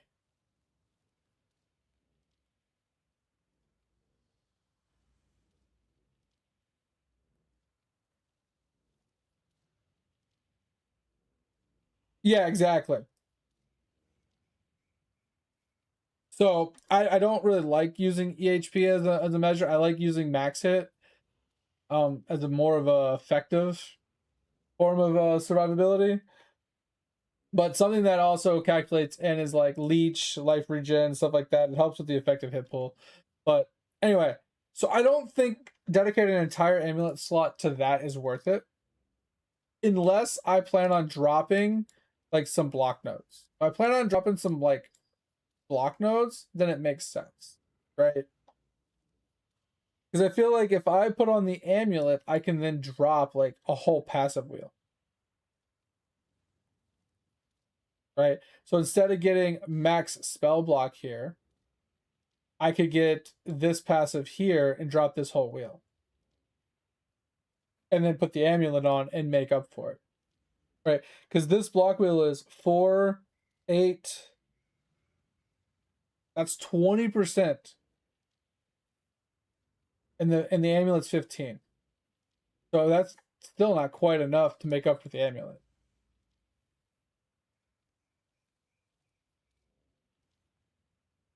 I don't know.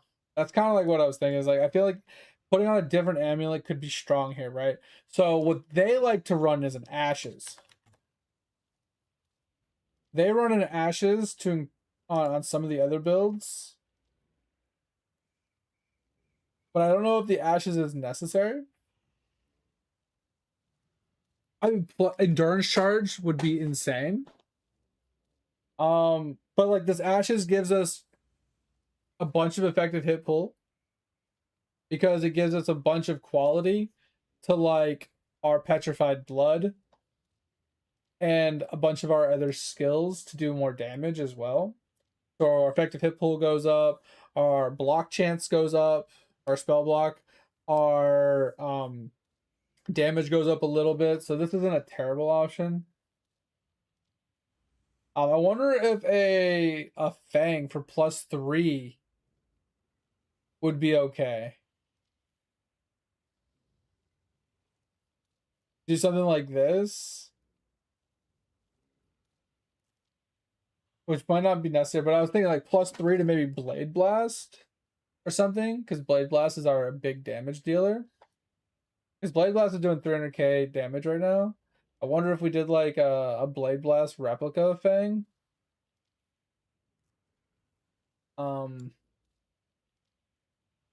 But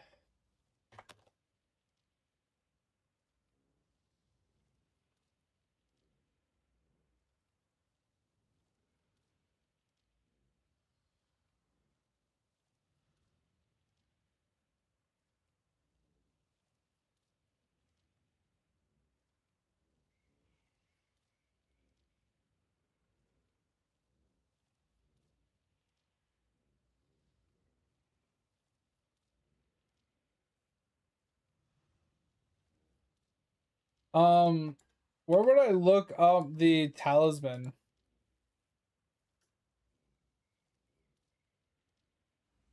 Because they don't need minimum, right? I need maximum endurance charge.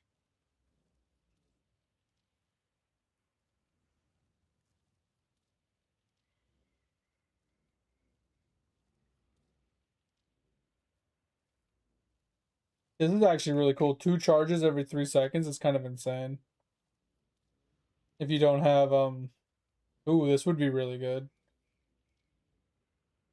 Flat global damage, global fizz.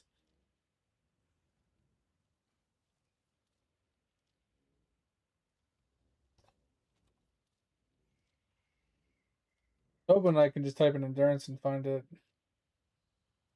Here's max frenzy.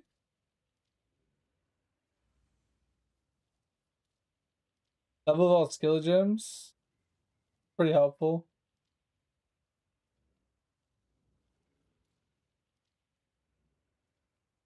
Oiling? Oh, you mean like oils? No, I have a lot of oils.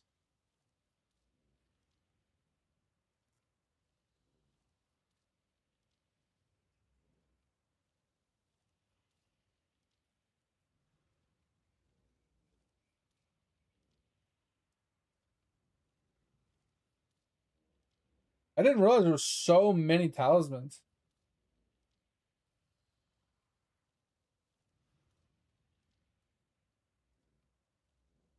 The anoint I have is just Vamp, which is 12% damage taken recouped as life with 3% life on kill. It's not required.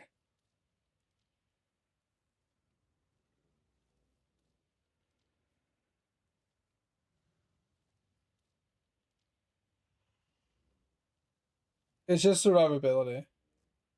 Which extra endurance charge is probably just as good, if not better.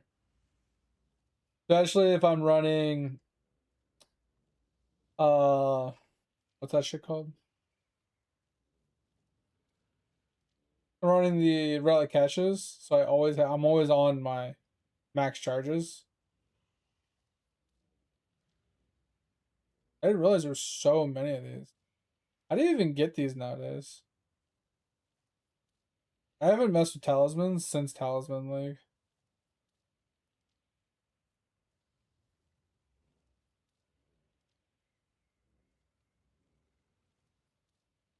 Red Beast? Interesting. So I mean like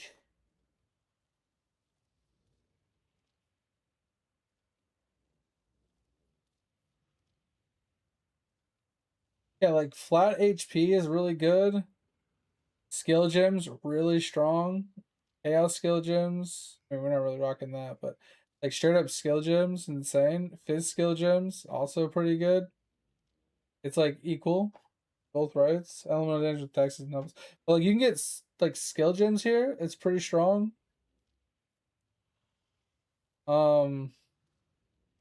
Damage over time multiplier.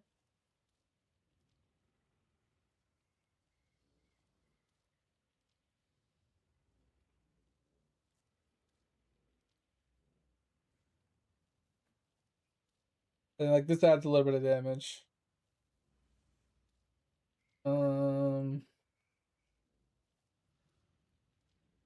Interesting.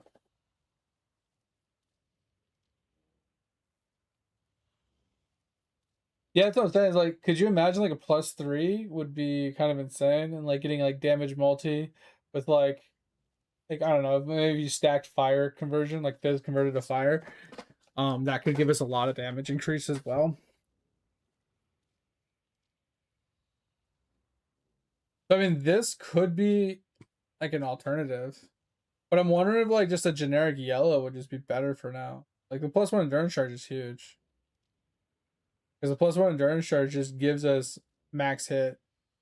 Pretty good. It's not huge, but like 700 more max hit, 1700 more max LE. Because the max hit is like god tier for us. I don't know. I'm just kind of torn. It's like, is it necessary? Like, I feel like that amulet just isn't necessary. Truly isn't. Like I said, I think Ashes is just a good like alternative.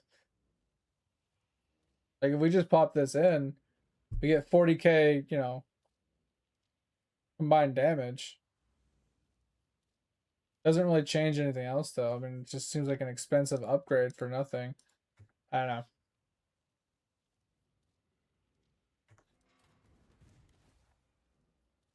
Now I can definitely see that amulet, since it's so cheap, being good very early until you start getting better gear.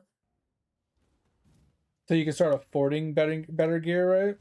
And once you can afford better gear, then swapping it out for something more damage oriented, I could see. But my thing is like, I kind of want like a poison amulet. An amulet that's going to help with my poison. Since all of my damage is like poison oriented, I kind of wish I can get like poison duration maybe. Or increased damage with the poison. That's why I was thinking like damage over time multi would be really strong. Because poison's damage over time. To scale our poison even further. Since we're Since the idea behind the build is to apply as many poisons as possible in a short period of time to give us all of our damage. I was kind of hoping for something like that. Like I said, plus endurance charge is huge. Plus the skills is huge because the higher the skill levels, the higher the damage. The higher the damage, the better our poison. Right? I get that. That's totally down too. That's why I wasn't opposed to the endurance charge Amy.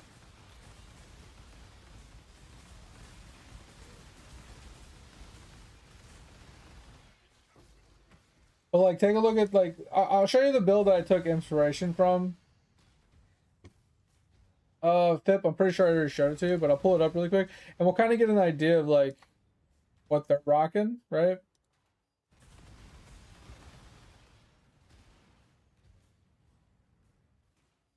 Right. A lot of these are bleed blades, right? But like this guy right here, blade blast, right?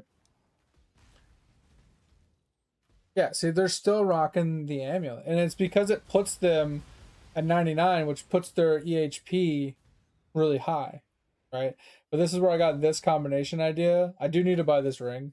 We'll check that in a minute. But it's like, this is like a staple. This is like a staple. This is guaranteed. Obviously, I need one of these. The amulet, I just feel like the amulet is just unnecessary. Progenesis Flask, also another very expensive upgrade. I don't understand. I do understand this one. To Fortify, I think I kind of like this. I think I like this kind of a lot. But I also like the Blood Notch. I think the Blood Notch is huge as well for more survivability.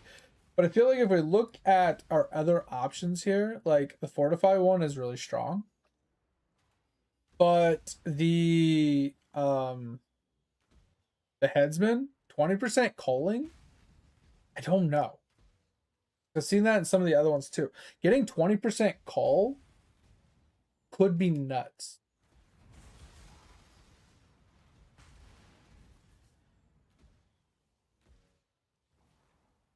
Like, what are your thoughts?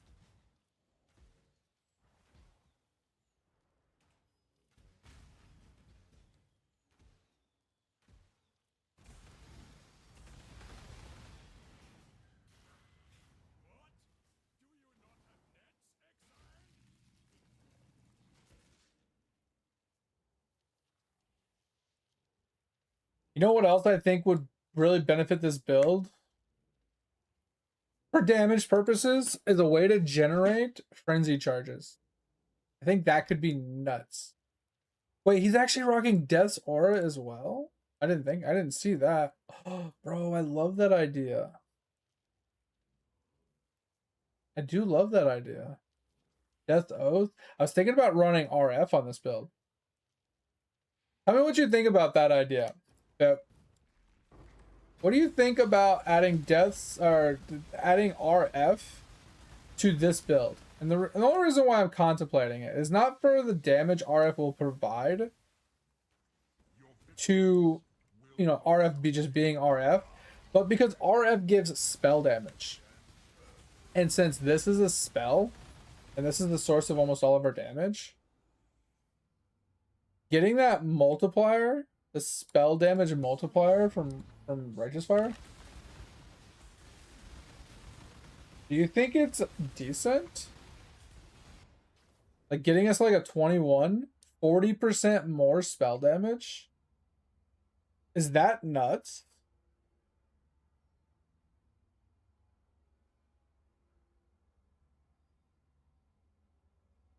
As long as we can like handle the degen, right?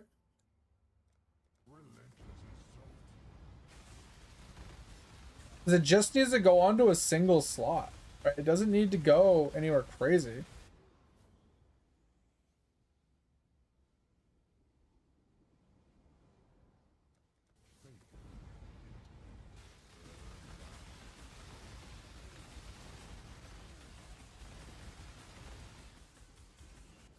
Like, I feel like Withering Step is just kind of meh at this point.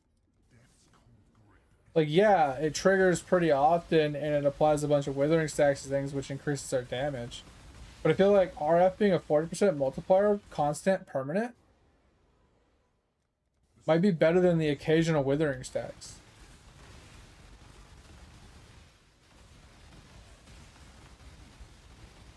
And then it does add a small amount of area damage around me that whenever I'm fighting a mob that's not hitting me, it gives me the potential to do a little bit of damage to them.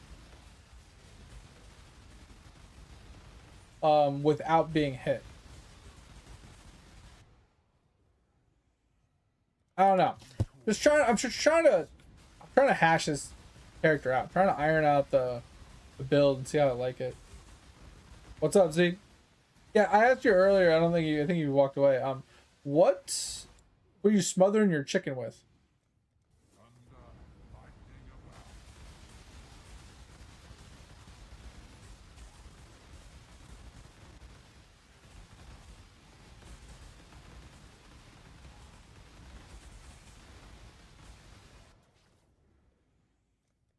Oh, Edge. When you're running through your maps, I'm trying to keep an eye out for them.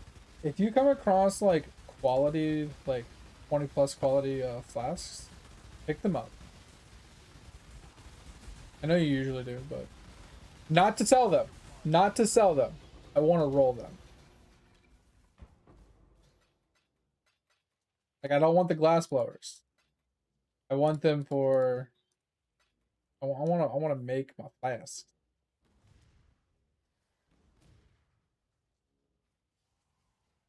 Hybrid? No, I don't want hybrid. I want like utilities.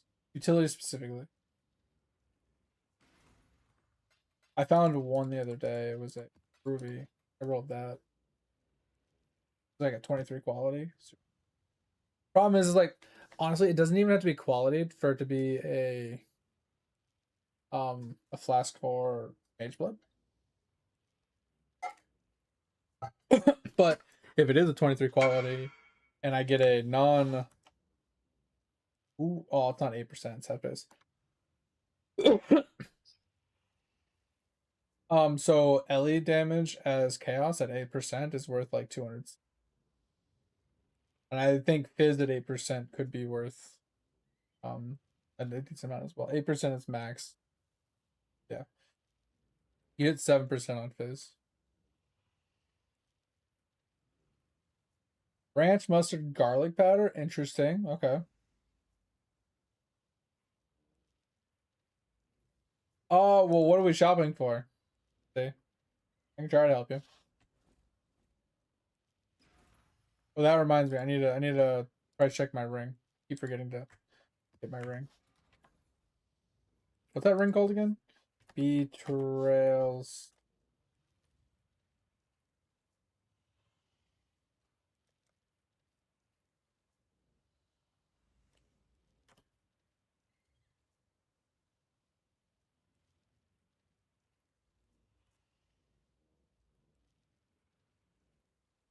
Why is it so cheap?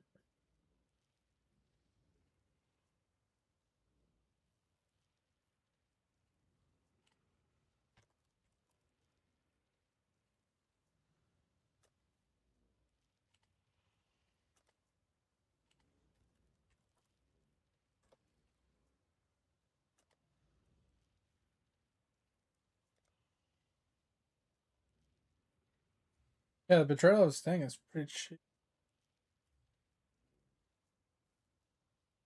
Even this one, it's corrupted. 48% chance. Huh. I'm gonna buy it. I don't think I can run it until I get a Mage Blade though.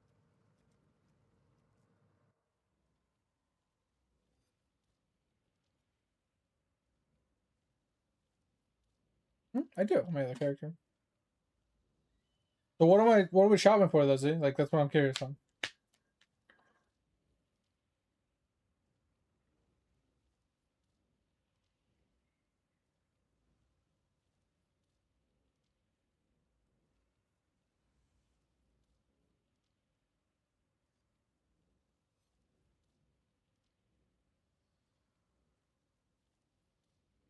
What? Alright, so you got Fire Trap in the helmet. You got RF in the chest. Do you want more RF damage or do you want more fire damage? Or Fire Trap damage?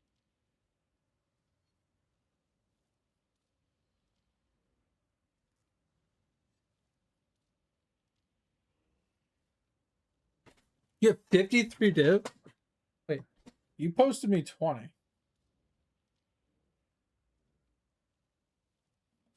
I only have 20.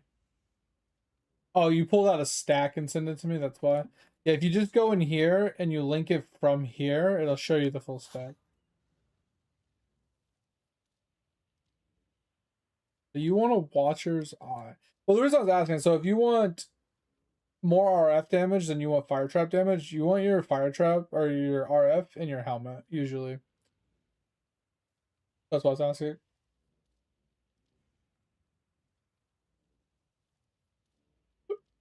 Yeah, so I personally focus on RF damage over fire trap damage because fire trap is less consistent since you have to throw it, wait for it to pop. Things might run out of it, might run into it. RF is more consistent because it's just on you at all times and it's mostly used for your map clear than anything. So having more RF damage to me makes more sense because it's more consistent, more, just it's always active. It's always doing the damage. And then our fire trap is like kind of sporadic if it actually is doing damage or not. But most people they rock the arc demon helmet if they're rocking high fire trap damage, and if they're not, they run like a giant slayer helmet for fire for righteous fire in the helmet instead, just to juice the RF damage specifically. But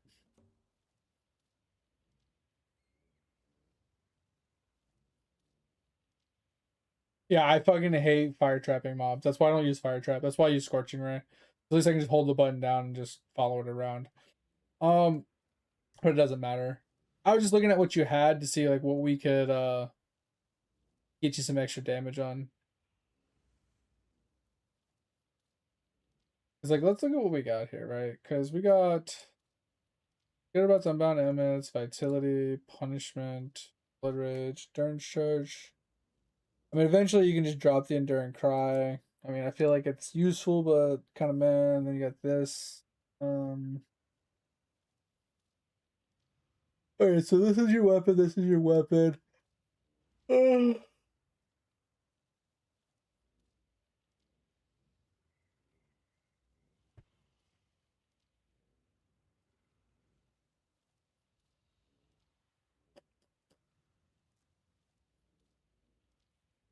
Oh, nice. It could be. Could be. They're stupid expensive.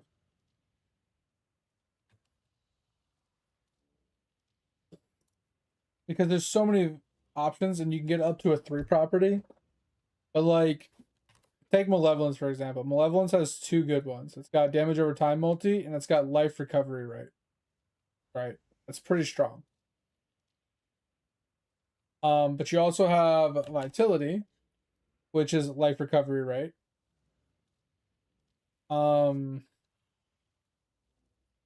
are the main ones that you'd be rocking, right? Because I think you're running Tempest Shield. That's not on there. Drawing a blank right now. I know you're in Skitterbots. Yeah, so it must. Oh my god, I can't even fucking think. It's mostly about the Malevolence. So the damage over time while Malevolence is active. And then either a count for one of the two, if not both, for life recovery rate with Malevolence or life recovery rate from Vitality. Right. Now, double life recovery is probably never going to happen.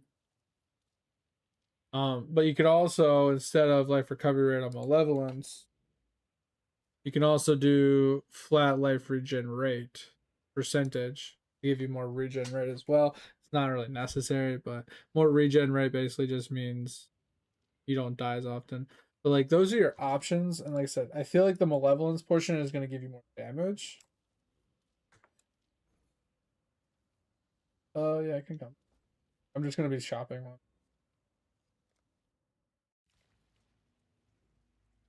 Oh, yeah.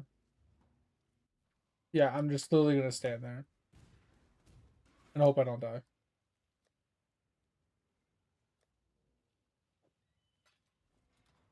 Before we do that, I want to see this cucks my how bad this cucks me. Oh! What do you think? Think it cucks me a little bit? Because I took my ring off.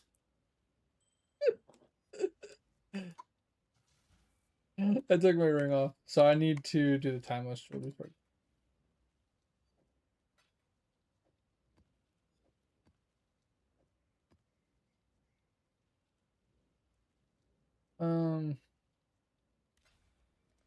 All right, let's go stand in this.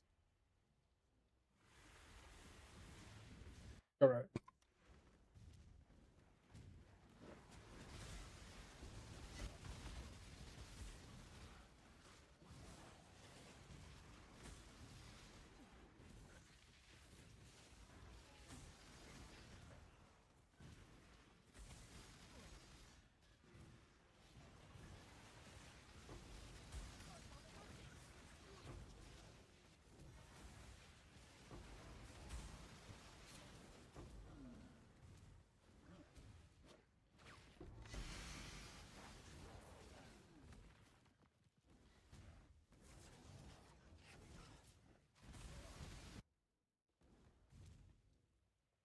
All right. Let's look. They are here. The flesh is weak. Um. Time. Pathetic. I shall bury them Thoughts. within our grasp. All right. So.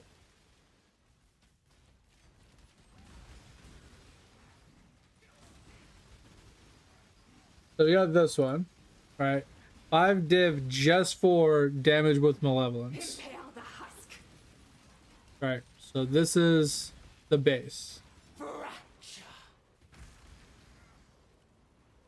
The time has come. And if we wanted a best, as you know, if you're gonna spend money, you might as well spend money. Get the 22% damage increase, Roots cut. 7 div. Branches fraction. And then if we wanted to add to this, we can do a count. We can do 5 vitality. We get life recovery rate, and then 5 vitality. And then we do 5 malevolence as well. Or we get this. Many become one. Oh yeah, hold on. I needed to put one of these in. The flesh demands. Alright, so you're looking at 20 div for a corrupted one. For having just 1.3% life regen. The elements converge. This one is 1.17. This is 1%. So you're basically getting an extra 1% regen for 13 divines. Thoughts becomes form. Undulating in rage. The avalanche. Seems kind of meh, right? Zest. Nears. Zest is all. But one. We must harness the swarm. Now, 12% recover rate The flesh is 35. melds. We become one. So if you want just extra damage and you don't care about the extra survivability, I mean, you could just spend 20 on this, The breach hungers. or you can spend 7 on just having the damage. Winter. But if you want rate instead, you're looking at spending basically everything you have Within. Fracture. for this, Obliterate. just to give yourself 12% rate. Another failure. It just gives 12% rate, that's it.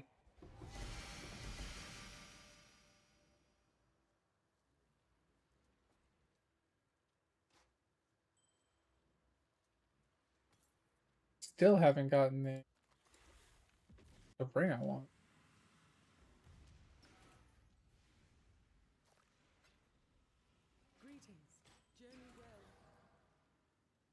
Yeah, that's the only one I currently had. Let's check these.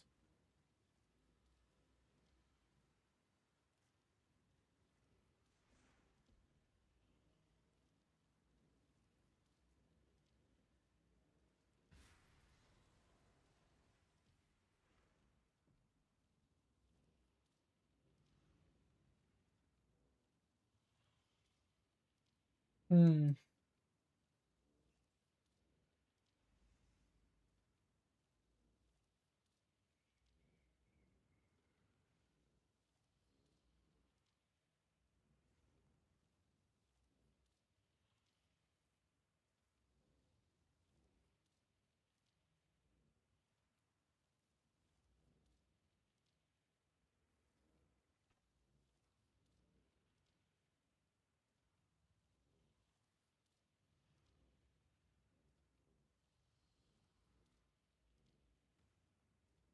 Alright, so this could be worse.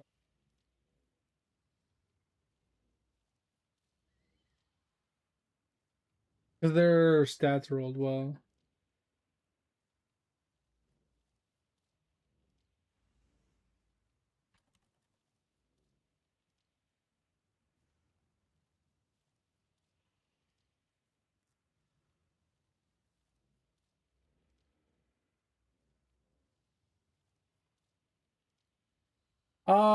I mean, the extra damage would be really worth it, Z. The 7 div for the 22 multi would be really strong. I feel like the 1% regen isn't really worth it. And the 12 regen rate. Like, if we were to, like, look at this really quick, right? So let's remove this. Okay. So if we were to put the multi on you, right? We were to put the multi on you. 22 multi would in theory give you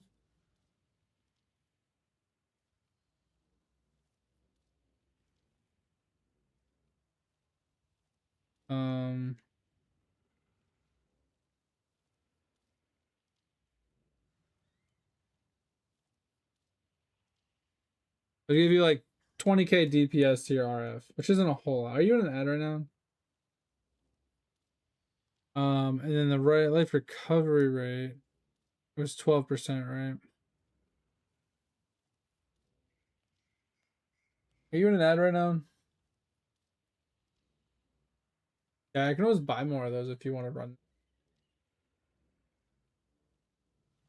You want to buy a few, and we can just run them.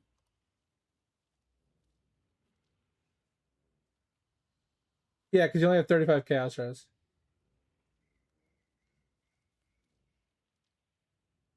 Are you out of the ad now? If you want to go to bed, go to bed. It's fine. I don't mind. Yeah. They were like 15 the other day. Are you out of the ad? Oh, you got one of those things? Yeah, we can run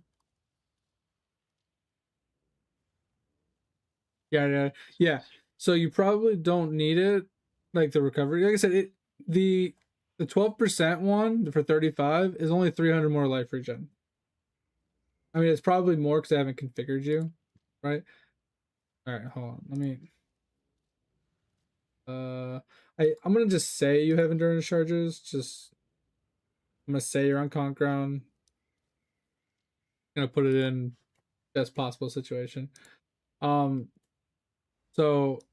this actually gives you almost 58,000 extra damage, which is pretty nice to your RF.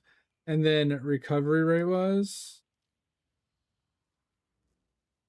would be like 360 life regen overall.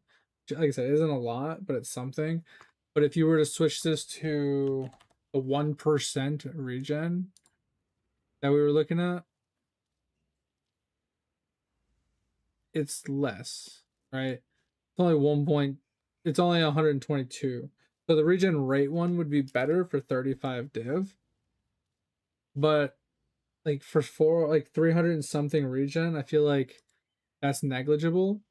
To spend an extra like 18 div for 400 regen just seems dumb. So 7 div for 60k extra damage almost, I think is worth it. So I think this is worth it. 60k DPS puts you over 500k, right? One thing I would say is maybe spending a little extra for more max life. So 9 div to give you an extra 1% max life.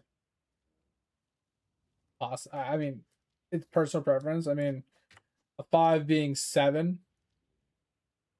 I mean, you could just save the extra 2 divines if you're trying to save some money. I think this is fine.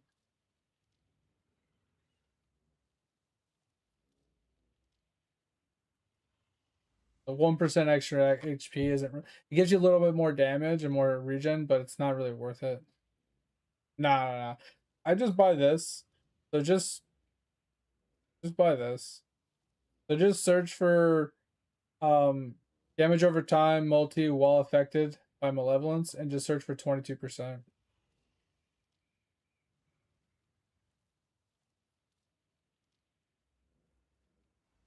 I'm just thinking that, like, I mean, my thought is 60k extra damage. After this boss, I will. 60k extra DPS on just your RF, not counting your fire trap. Basically just means you'll kill your maps faster. And if you kill bosses as well, you'll kill the bosses faster. And it just means you're going to get more money per hour, basically.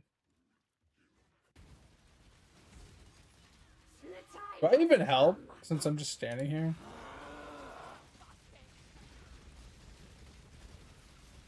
I haven't attacked yet. Oh, there we go. Attacked once. I mean, when she starts spawning ads, I can definitely see me, like, doing some damage. She has to spawn ads first. I've attacked maybe 5 times this whole time I've been. But yeah, the extra DPS you're gonna put out, Z, I definitely will say you'll clear your maps faster, you'll get more currency faster, you'll progress faster. You won't have to take as much damage. One thing I definitely will say, which is something I didn't take into consideration, or I didn't look at, was you need chaos res.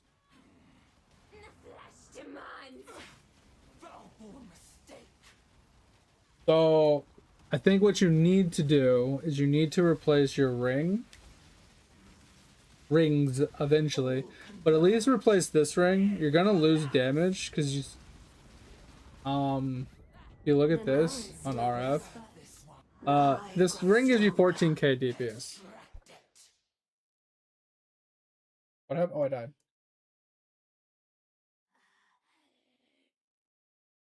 Oh, I was just AFK. There's a big slam that she does. Yeah. If I don't block it, which 99.3% chance to block, and I got hit by it. Just think about the odds there. Yeah, sorry. But at least we don't lose XP when we're down here. I'm at 99. So a new ring would be worth it.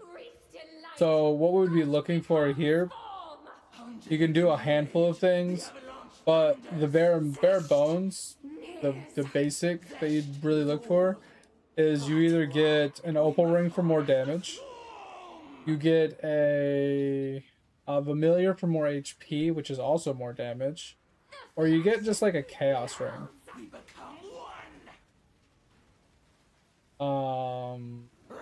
Was it like an amethyst ring or something? Like a basic bitch amethyst ring for more chaos res. But truly, it doesn't really matter. Like, if we just do basic bitch ring and we don't put any implicit on it, it doesn't really matter. You'd basically just be looking for, like, a high life roll. Right? And if you can get, like, fire multi or fire damage on it, basically, you can, like, essence craft them or whatever. And then just get some chaos res. That's literally all you really, like, need. It's very, very simple. Right, because the fire damage can make up for the fact that you're losing the burn damage. The HP can make up for the fact that you're losing some burn damage.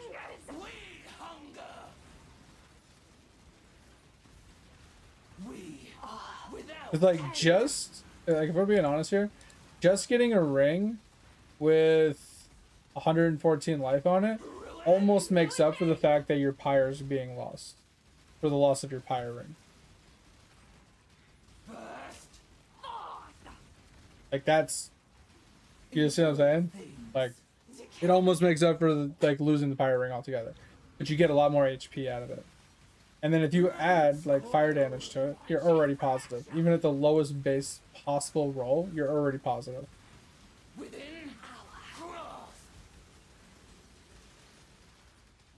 Oh, it just moved. I see it slowly moving. I'm gonna come in. I'm just laying there for the multi, honestly. But you could essence craft, okay? And you can do damage over time multi, which is huge. You can I think there's fire one as well.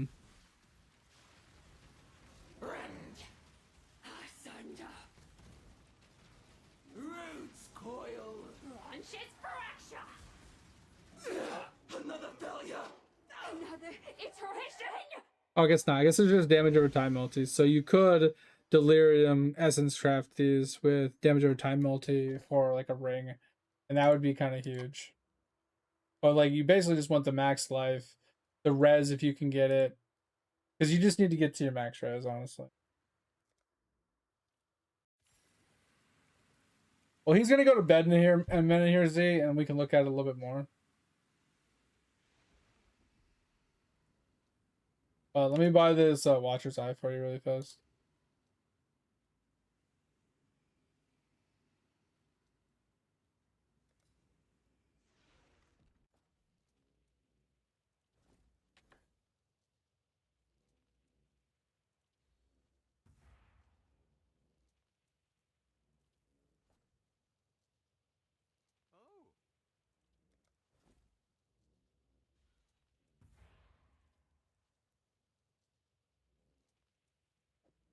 No take back.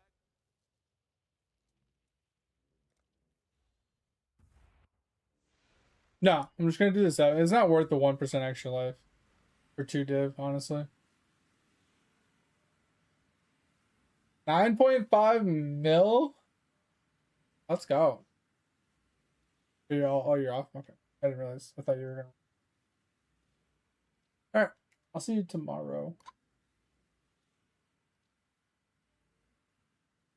Bye, Edge.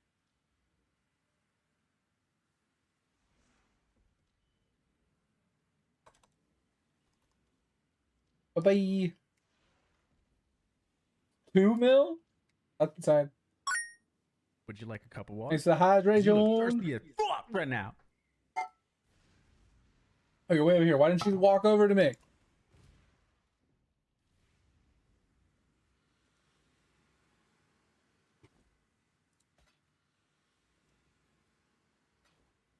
Just the tip of it.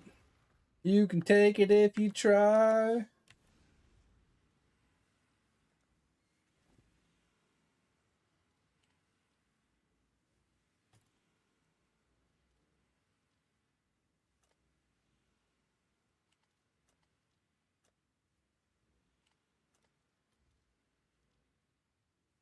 Alright, let's just pull this out to the webpage so I don't feel like dealing with it.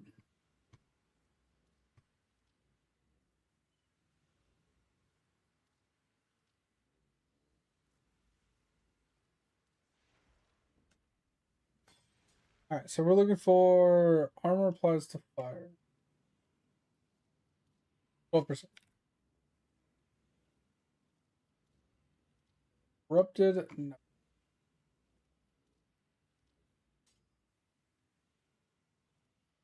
Wait, it's not corrupted, right? 149 C! Let's go! Oh, wait, what the fuck? It just jumps. What in the hell? What the hell, Bobby? Alright, it's kind of a low HP roll.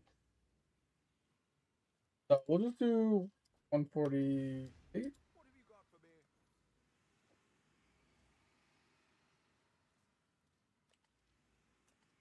I think Alright, what the hell? Alright, let's clear this.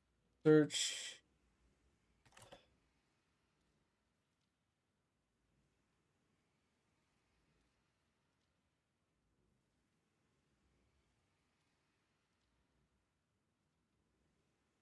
I think these are worth it.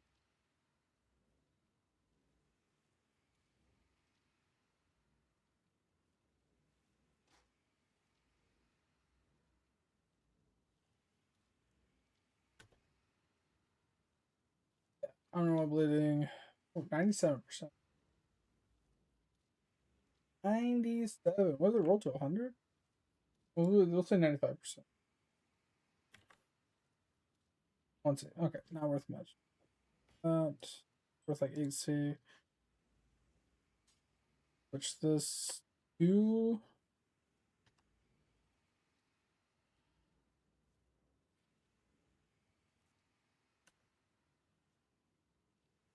Alright, we're looking for cold skill.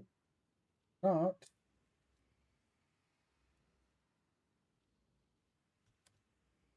And then we're looking for this, but with 3. 7C? Hey, you know what? I'll sell it for 7C. I don't feel like that. At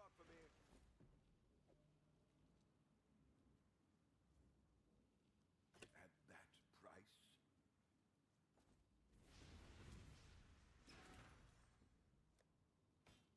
Alright. Let us.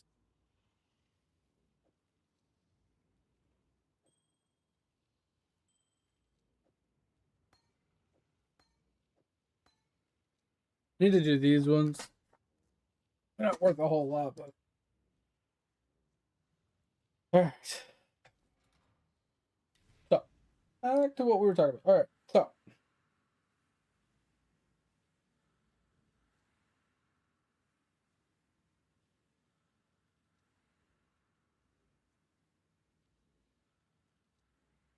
Alright, so with your jewels, Z, you never want to use your jewels for stupid stuff like res or attributes and things like that, right? The idea behind jewels is damage. Very rarely do you use it for stats or for reses because you're already getting reses in a lot of other places. You're already getting things like that elsewhere. No reason to take away from a damage slot that can give you so much extra damage or HP when it's just going to give you a few pieces of stats, right? It's just really bad use of the space. Now for early game, makes sense. But when you're talking, you're spending a div on things, or 5 div, or 10 div, you're actually buying expensive gear. You're not trying to buy a 10C jewel to fix a res problem.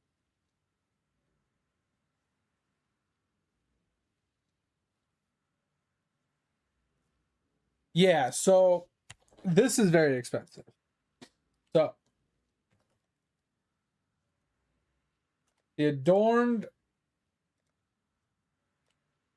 is expensive. 74 div right now. But you get one of these.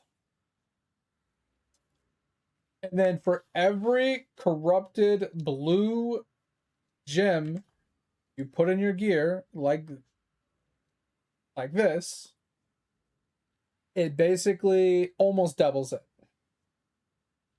We go for 86% because it's the breakpoint for these 8/7s. It basically allows for you to hit the last breakpoint before 100% is 86%. So that's what you shoot for. And it basically almost doubles these. So instead of getting 16 multi, you'll get instead of 8 multi, you'll get 15 multi. Instead of 7% HP, you get 13% HP. Right. So basically doubles all your jewels. Yeah, so you need you need the adorns first, yes, but putting the adorns in does nothing until you have the gems. So in theory, you can buy a couple of these first, then save for the adorns, right? Because the adorns just doubles whatever's there. If you put the adorns in, it does nothing for you unless you have a jewel. So you need at least one of these and the adorns to start it for the ramp to start, right? And then for every jewel you add after that, it's just incremental increasements. These jewels aren't cheap either.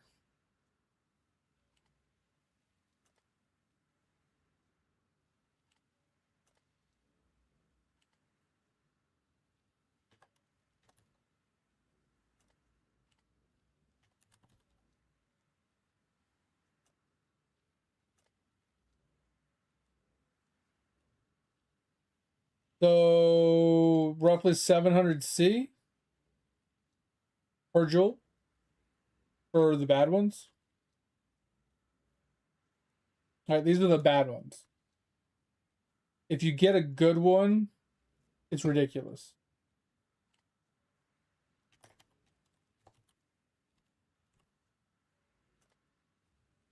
Yeah, 29 diff. This is the god tier one. You're eventually going to need one of these. So you don't have corrupted blood affecting you anymore. This plus a bleed immune ring solves one aspect that you don't have to worry about it anymore. And then you get a poison immune ring. You don't have to worry about poison. You don't have to worry about ignite. You don't have to worry about shock with the way your build is set up. Only thing that's left is freeze. Technically, you can get freeze on boots as well. But with yours not being a stun variant, you can honestly just rock this, get the 100% of freeze immunity, and you're good. You have all immunities across the board except for sap, brittle, and scorch, which I don't really think those really matter all that much, except for if you're in Sims, sap can kind of be annoying, but that fixes everything for you.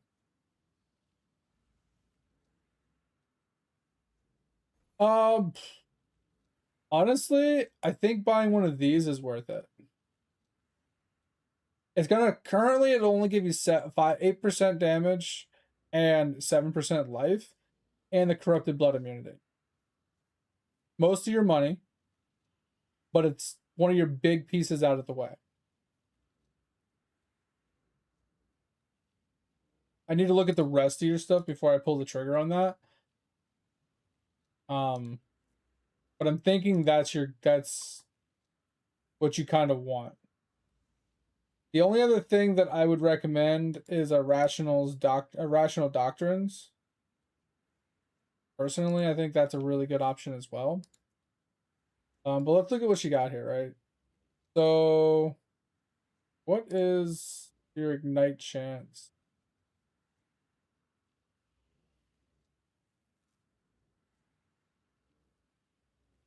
%, chance. Okay.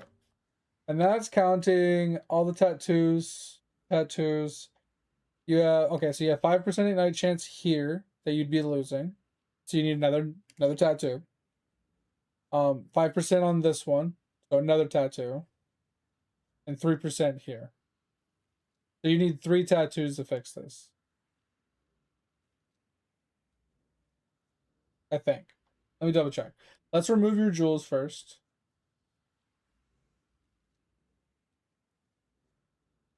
All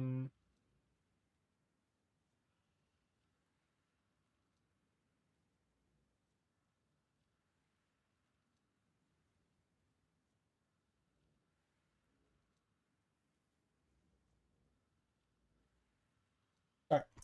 Then go back to calculations. Yeah, 90%. So you need 2 more tattoos. Which isn't hard. We look at what you have.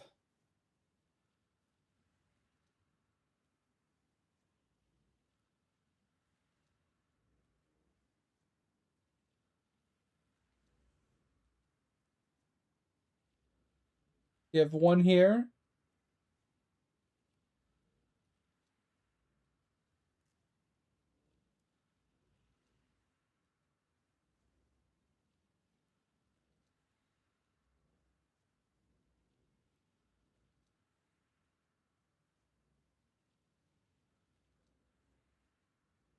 And 1 here. You have just enough. Literally just enough.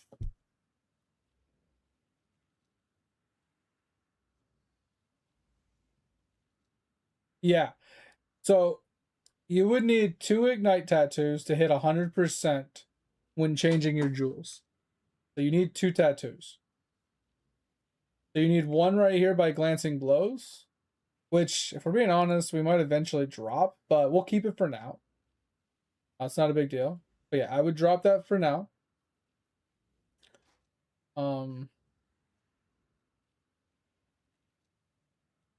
So I think what's killing you from Chaos, Z, is your flask is probably not triggering.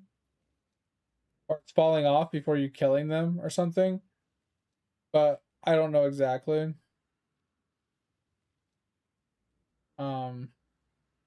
But I would say you probably need to get better flasks.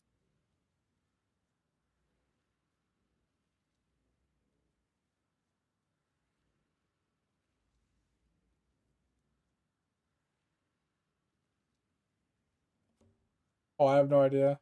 What's this one say? This one says Nagamaga Warmanga. Nagamua Warmonger?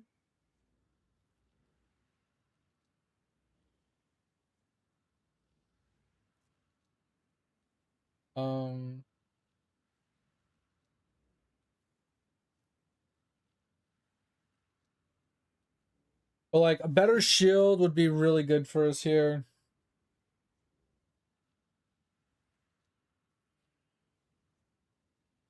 It'd be expensive though to get a reservation shield with +5 to reses. But I feel like eventually if we swap to the Mortal Flesh, that would allow us to swap the shield out as well. That would be huge for us. If you get that jewel, you can drop this Corrupted Blood immunity as well. That saves you a point. Also, I don't really like this 4% node here. I think the 4% node is better used elsewhere.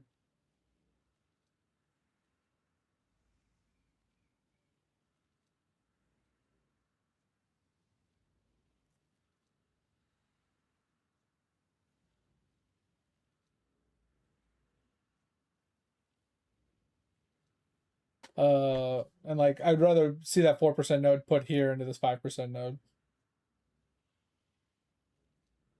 I don't have the money for it.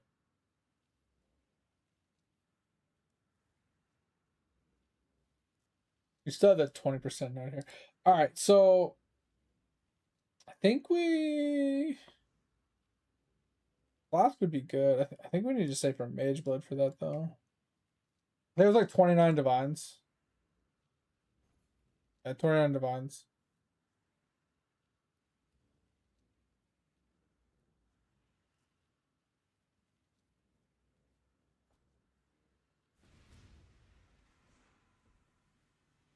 I think I only have like 7. I have 11.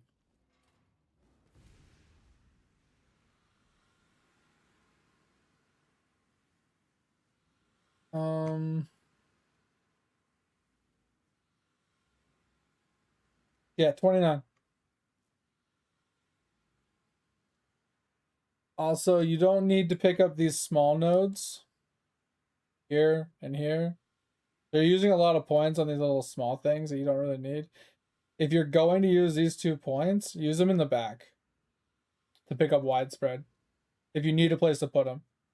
At least this gives you increased area of effect, which doesn't really change much, but it gives you 20% Ellie.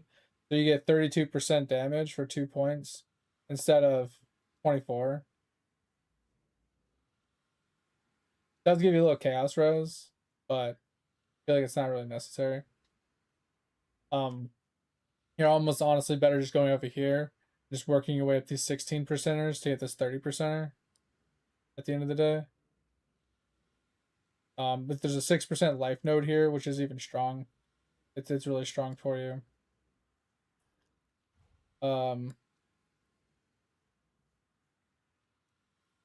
Like I said, there's a 5% instead of the 4% that's down here. The more life would be better.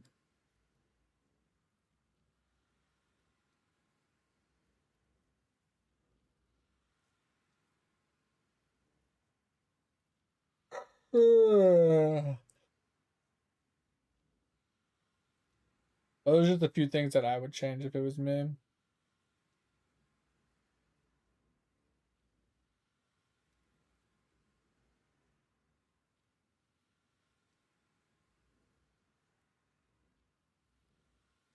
Yeah, because the only thing I noticed that you didn't do. Oh, sorry.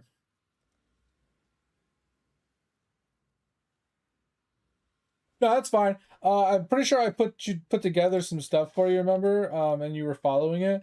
I think the only thing that you didn't follow was the flasks. 'Cause I think a lot of the stuff that I posted had flasks oriented towards it. So 8%, 7%, corrupted blood can be inflicted on you.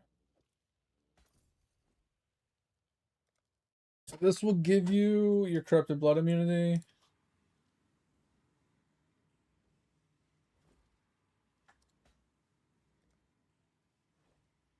All right. So with that in mind, plop it. Just put it up here. Just replace whatever jewel was up here and just put that in. I would remove these 2 points while you're at it. Let me know when you're done with those tasks.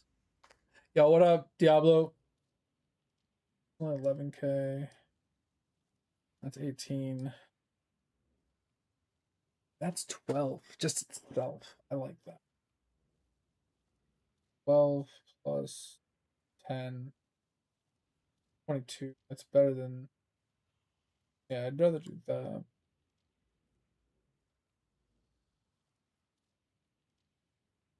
And we could drop this.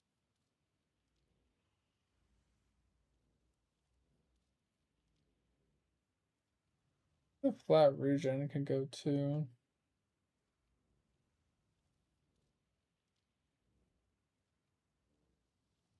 What build are you running?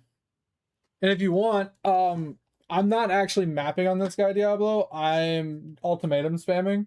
So if you want to clear my maps, I'm just going in and doing the ultimatum. Crabs? Okay, yeah. Like I said, I'm going in. I'm just running right to the crabs, or running right to the ultimatum and fighting it and leaving. So if you want to clear my maps, you're more than welcome to.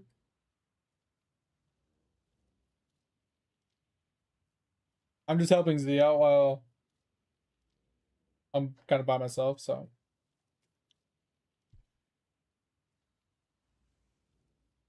But yeah, the toss your jewel in here. Drop both of these. Let me know when you're ready.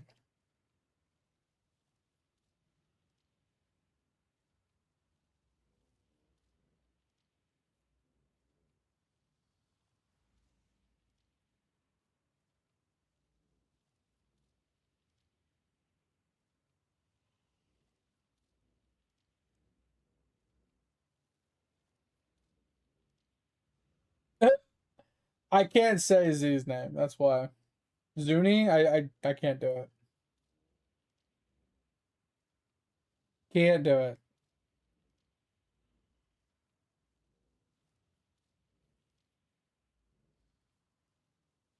I always want to call you Sleepy Diablo because like the double Z just makes me think of like a bunch of Z's when you're sleeping.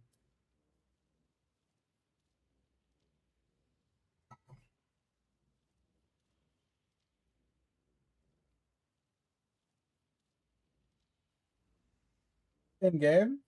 What?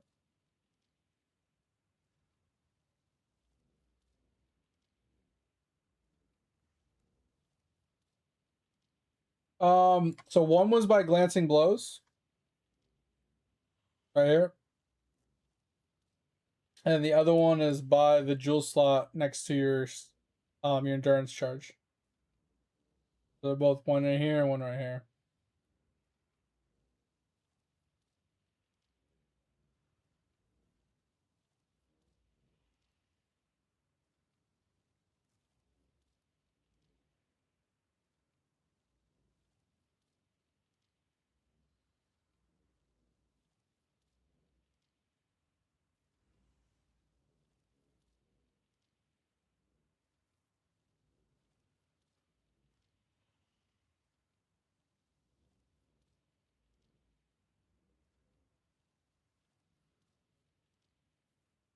Oh yeah, I remember you telling me about that, Diablo.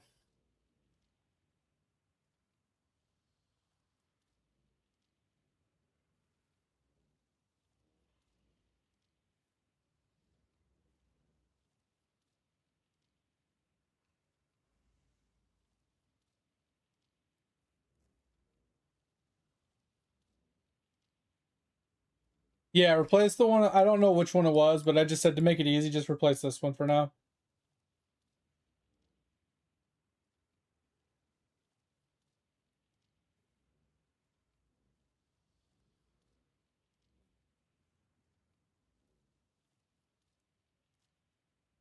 Yeah, that's crazy, Diablo.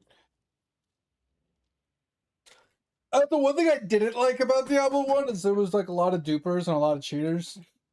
But I never really like beat that game. That game kicked my ass. Refund this small point in the medium cluster and this small point in the other medium cluster.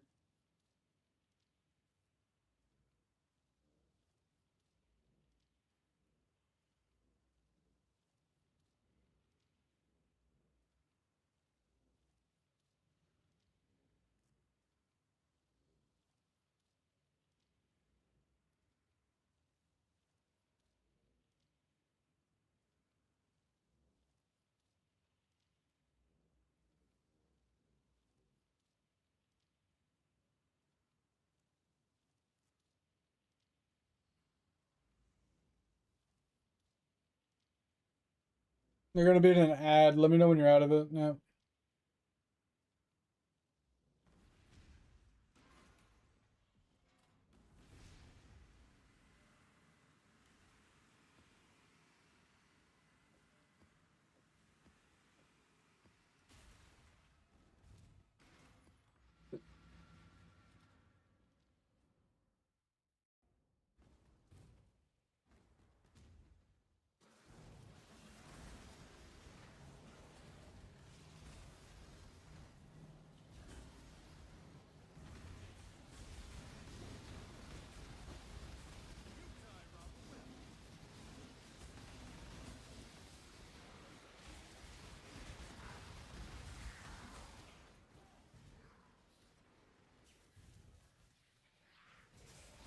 Oh, you out of the ad already? I figured you were gonna be a couple minutes, so I have to come run this map. Indecision is terribly unbecoming. Retreat! The last recourse of the coward.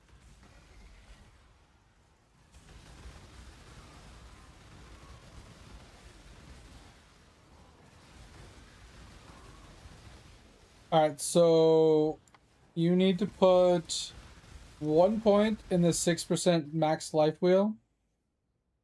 Little 6% total life.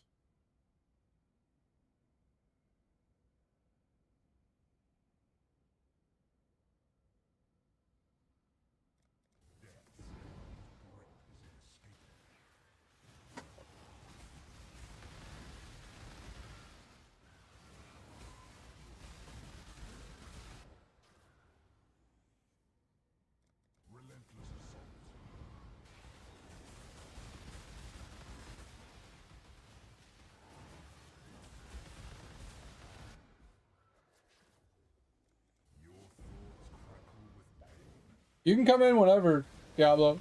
I invited you so you can clear my map.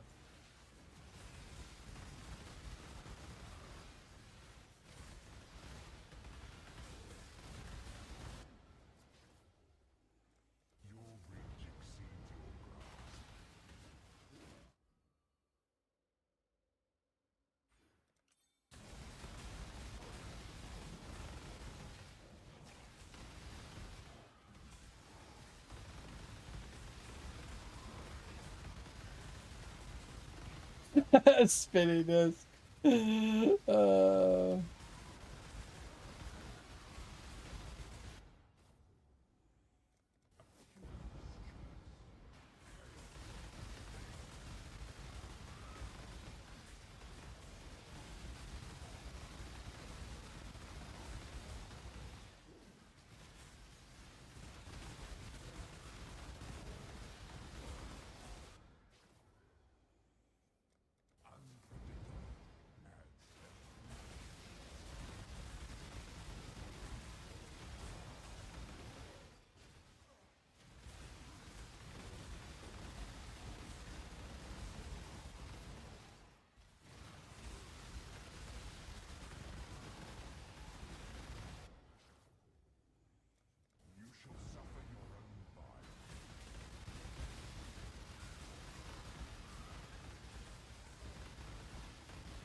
How's that not done yet?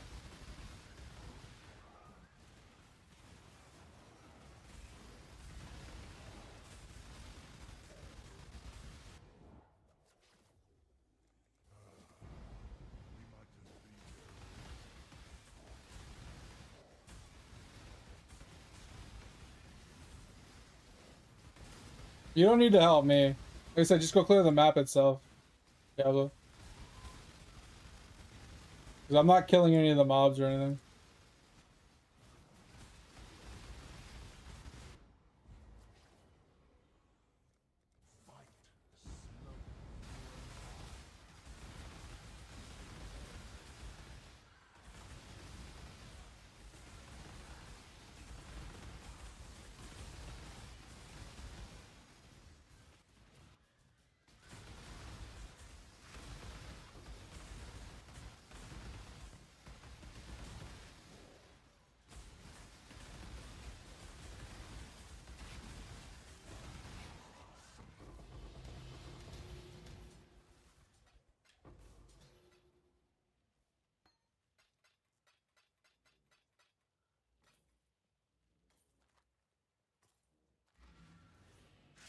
I like how everybody loves to go into the boss room to proc the boss. Like, it's like, hey guys, I'm just gonna run through this map and oh yeah, let me just go proc the boss and then finish my map. It's like, nah, bitch, don't even fight the boss. Leave the boss to himself. Do his own thing. He's fine in there. Leave him alone. Leave him alone. Let him contemplate, you know, his life choices and stuff. You know, this is fine. It's fine. Z, did you already put that point in? I was waiting for you to tell me okay. But yeah, you put the 6% in over here, and then you put the other point into the 5%. That should sort the top. And then it just, I don't know how much money you have left over. On like how much money we're gonna be spending here.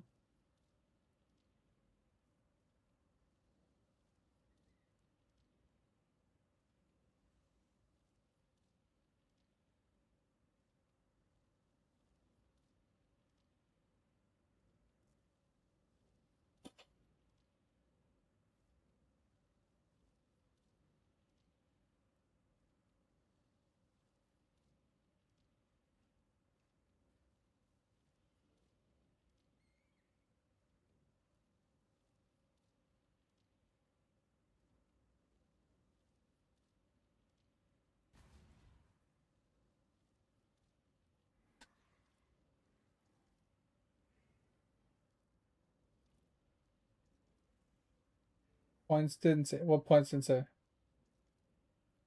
Shot points didn't say what? Yeah, 17 div left. Okay. So if I was you at this point, then I would buy your other 3 gems. Probably 4. But this one's fine for now because this one I would replace later because this one's actually a good gem. It has 3 damage slots on it, so I'd leave that one for now. But so you put the 6% in, and then you put this 5% over here by your mana reservation wheel.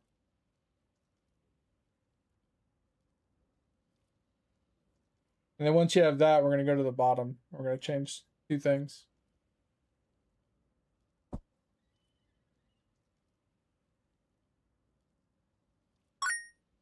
Would you like a cup of water? Yo, You mate, look thanks for the thirsty as hydrate. fuck right now.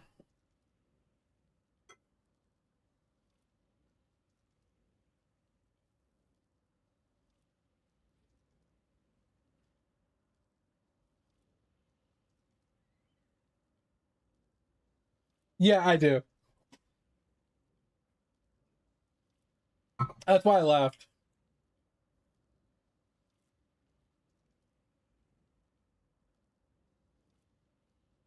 It's like no one calls it that.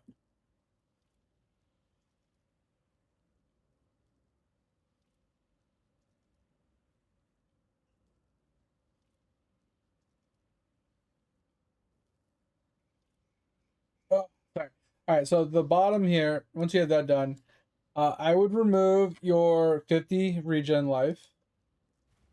This 50 is not a whole lot.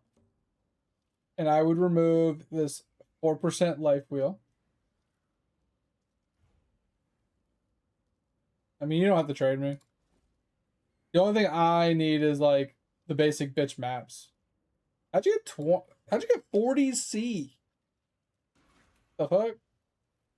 Yeah, if you come across any T16 just basic bitch maps laying on the ground, I'll need those, but that's all I need. Or you can go in here and you can smash this. That's what I'm saying. How'd you get so many? That's crazy.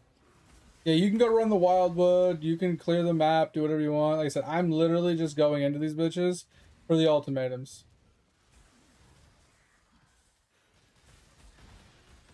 And I do the charts just to see if there's like the rare charts in them.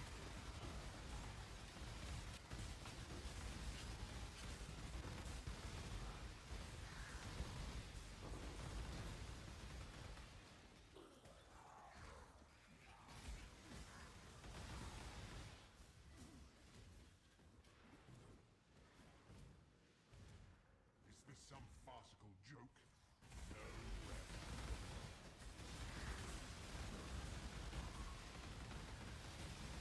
Wait, what? No, I said remove the regeneration modifier in the 4% max life.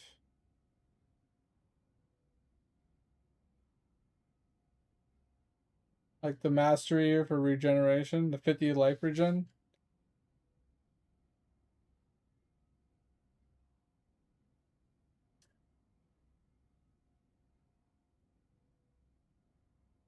This one and this one.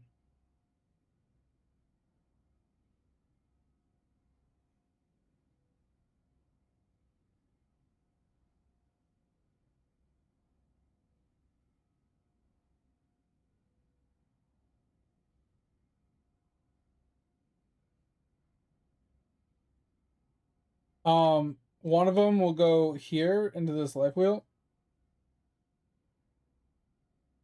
for the 5% life. Because you get 1% more life out of that.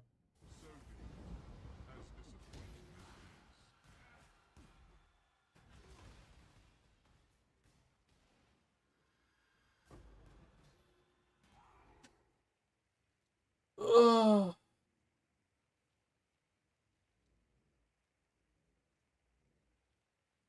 And then the last one will go up here to this fire wheel for now.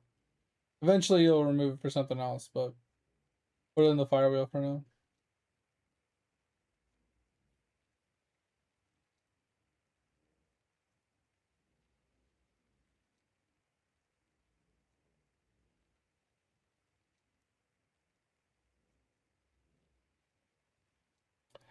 And then I would spend some more of your money on 2 more of those corrupted jewels.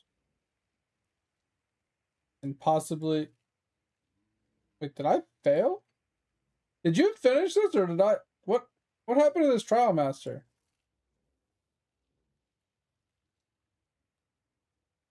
Yeah, but what happened to this trial master? Mortal?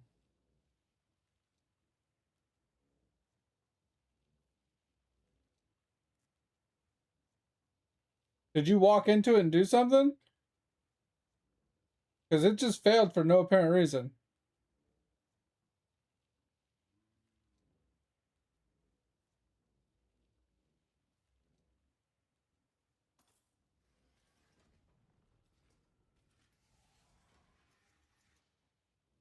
So then I'm really confused on why this failed. I didn't die. Huh. Interesting. Oh, that was a waste. Alright, you have fun. I'm going to the next map.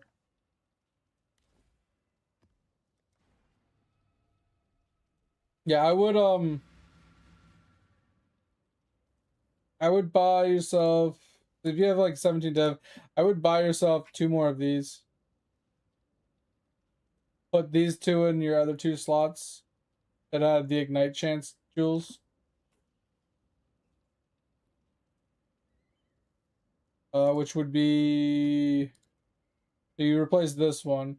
You'd have to replace this one here by this endurance charge, and this one by this endurance charge. So I'd buy 2 more and put those in. And then while you're leveling, to get another jewel, or while you're leveling, I would and farming money to be able to get another thing over here. Save up for the adorns, like 75 divines. That's what I would do.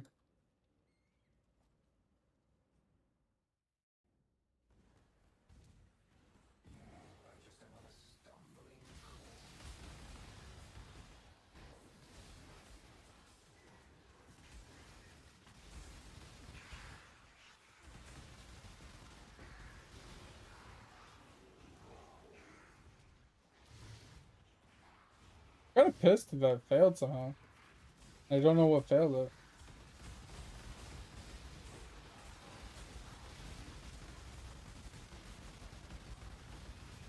You first need to make sure that it is corrupted. You secondly need to make sure that it is a blue quality, which is rare. And then you're looking for 8% fire damage over time multiplier. And 7% maximum life percent.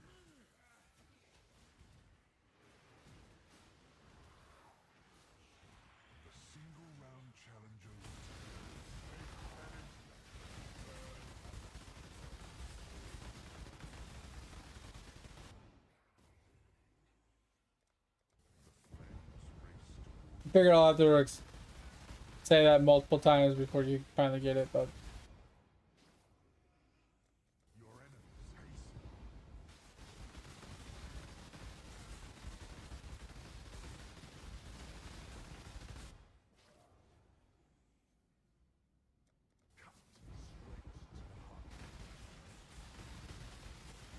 nope, it's fine.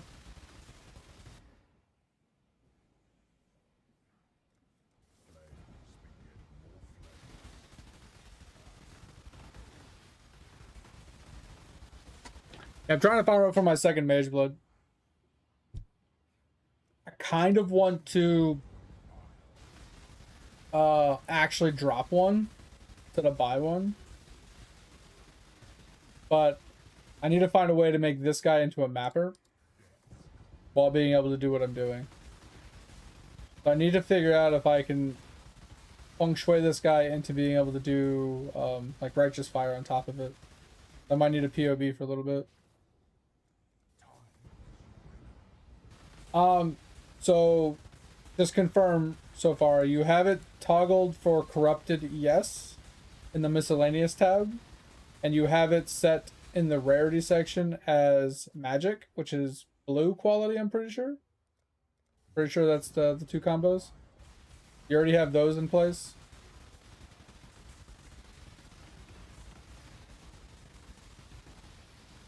And then if those are both done, the next part was to search for 8% max or 8% fire damage over time multiplier, and then 7% maximum life percent. Yeah, T16s.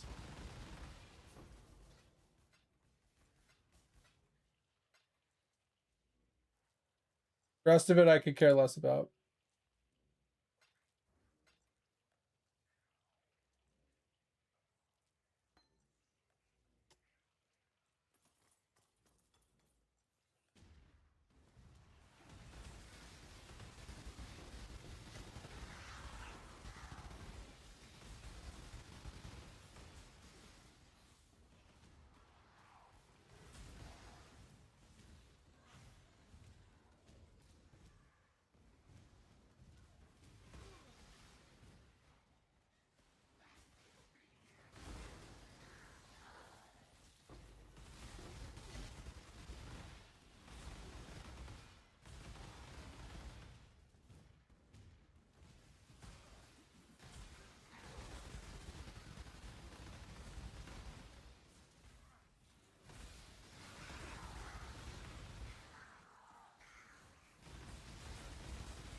you getting so much chaos, bro? What is going on?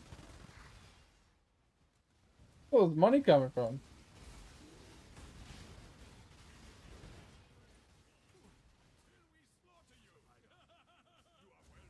Oh, this is gonna be hilarious. Good luck with your build. Might have bricked your build.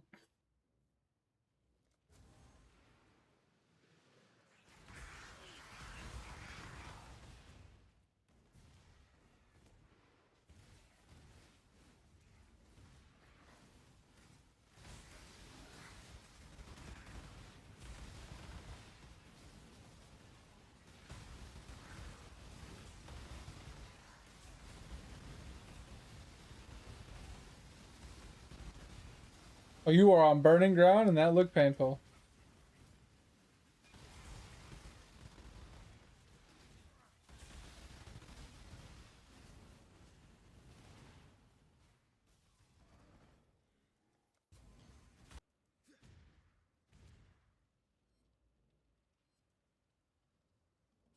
Can I kick this bitch out of my hideout?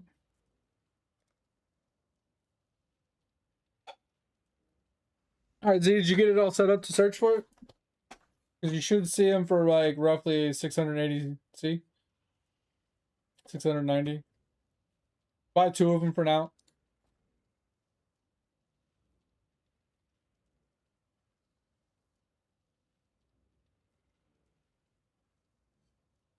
Alright, sweet.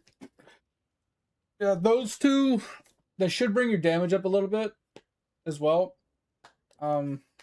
We're getting close to getting you to 600k RF damage at this point. So it should be feeling pretty smooth. Alright, I need to tinker with my character. I want to see if RF really is going to do anything for us.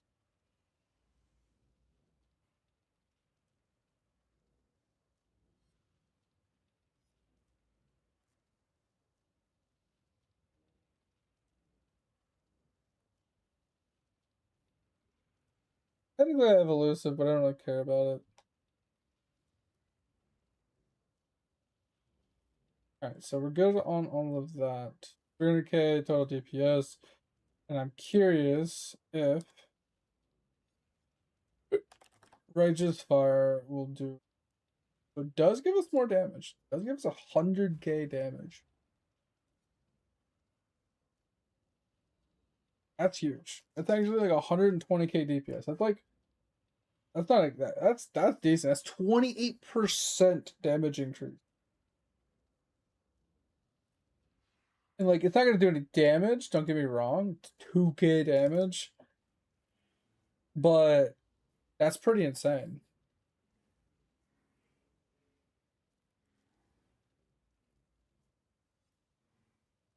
The only one I would keep is the top right gem. The one that had percent life, damage multi, and stuff. Oh yeah, Guardian maps are fine. I'm thinking RF might be worth, but it's like it doesn't give us any dot damage. That's the problem. Like, it doesn't do any damage, but it does give us a lot of damage. 'Cause I'm wondering if like we drop something. I feel like these combo are necessary. I wonder if Ethereal Knives is necessary. And this is necessary. Despair is kind of necessary. I think we drop Wither. I truly think we drop Wither. And just say, fuck it. I think we drop Wither. I think I want to drop it. Problem is we don't have enough net regen to counter this. With our flasks active, we're good.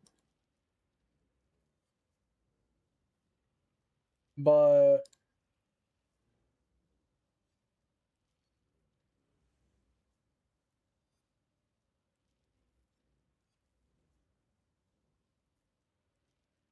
does have our regen though.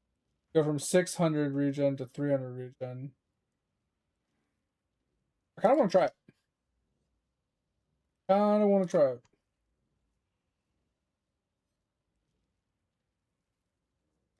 There's a handful of them, but it's something along the lines of POE trade macro. There's a bunch of them. You can just Google POE trade macros. There's a bunch of them. I don't use them personally.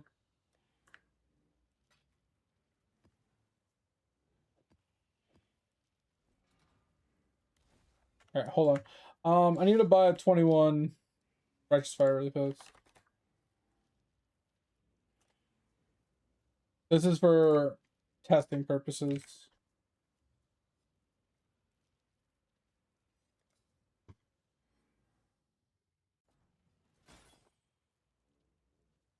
Oh, really? Jesus Christ. That's funny.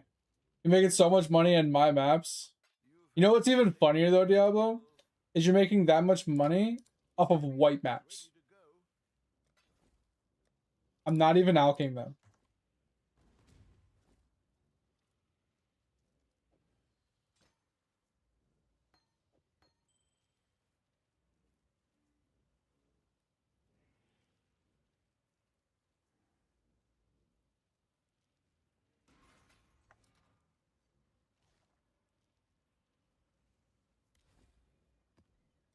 Literally not even alching them.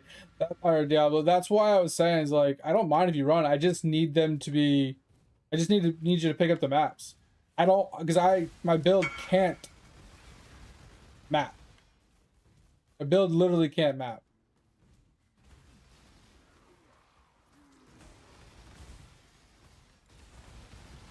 I'm contemplating increasing my RF damage.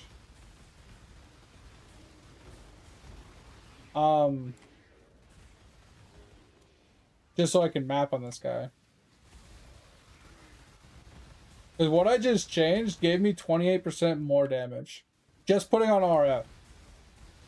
But RF is only doing like 2k damage. If I can get my my RF damage up to like 50k or something, I could probably map. Because the problem with this build is the reason it can't map is because I have to wait for the mobs to hit me.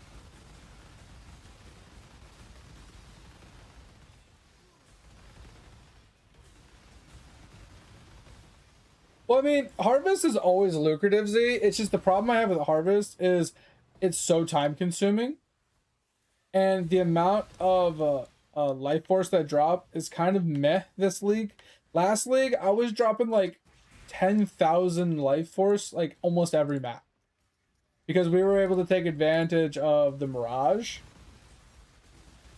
Right, the Mirage gave us so much extra life force. And we were able to juice one map to give us materials for 2 maps, basically.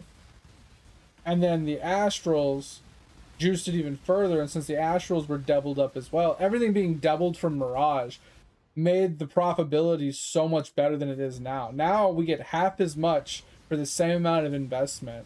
It just feels bad. Once again, Diablo, don't even worry about helping me with these. It's not going to give you anything for helping me. It makes them easier. But when mobs aren't hitting me, I'm not regenning and I'm not attacking. So if you're killing all the mobs, I'm not getting to attack.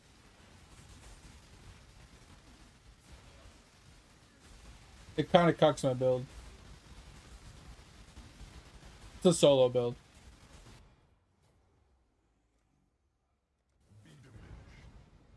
Doesn't matter if you're here to help me. I'm just letting you know, you don't have to be anywhere near me. You can go and do the other league mechanics on the map. You can go and clear the map and click on all the... Did you know you can click on other people's altars, Diablo?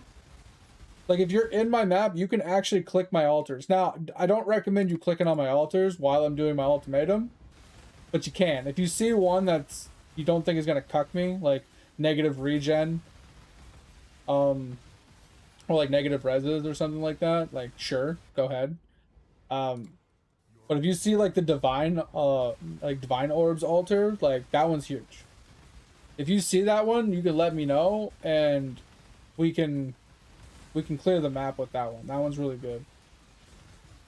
So you can get the XP, but you don't have to actually beat in the ultimatum. Just be near it, right? Clear, like you can be really far away from the ultimatum and still gain the XP. I don't mind you gaining the XP.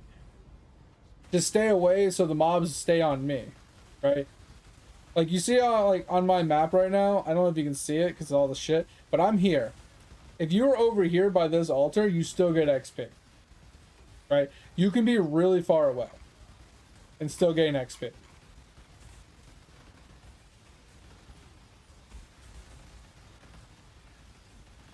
What level are you anyway? Oh, you're 78. Oh shit, you're gonna get a lot of XP with me.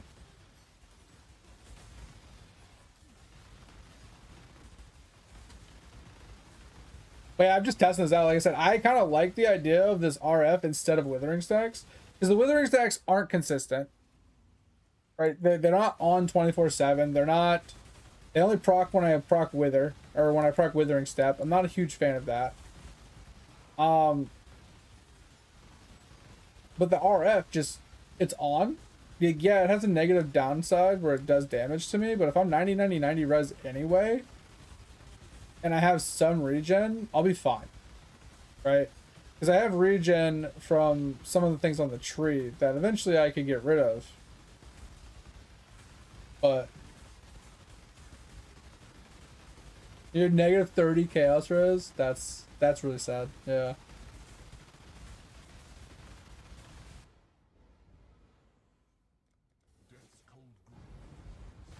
Negative 50. Oh no. Yeah, chaos is gonna rip you apart.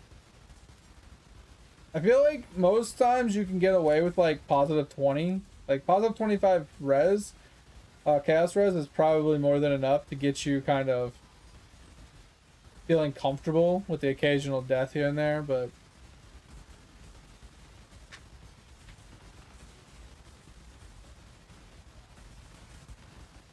yeah, some of these mobs are pretty tanky.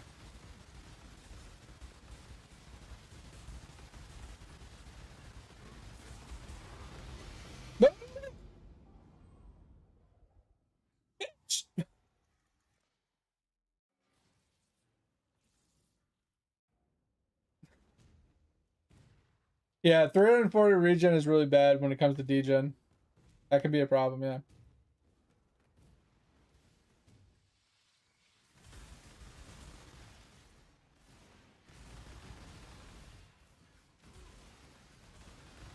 I mean, that's the same problem I have with this build, is I don't have a lot of regen. Right? I only have a total of 600 regen, and when RF is on like it is now, I only have 300 from what POB was just telling me.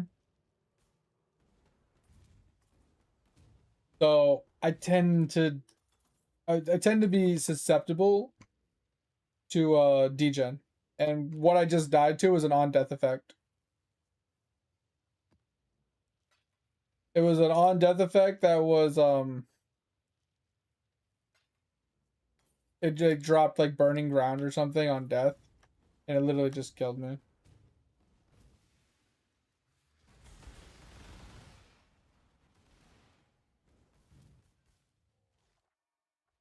I have to go kill this boss for my invitation really fast.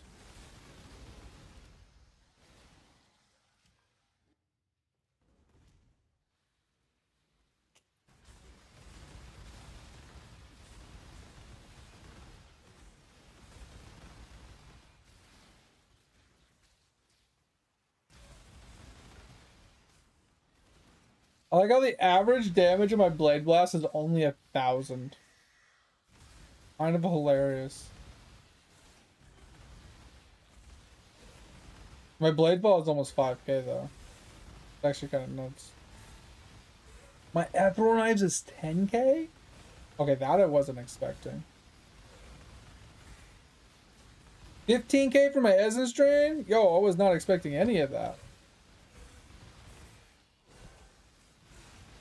I thought all my damage came from my Blade Blast.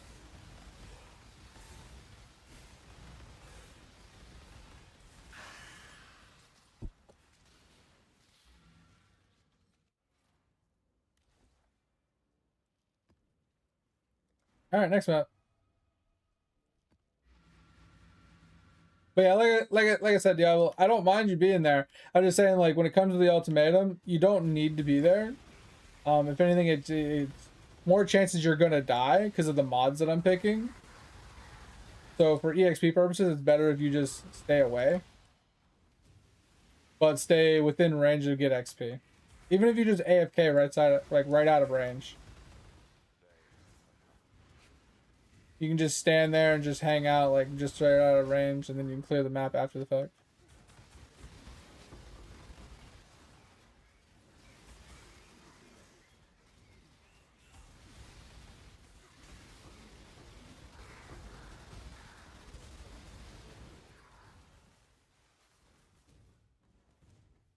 Your luck will run out soon, champion.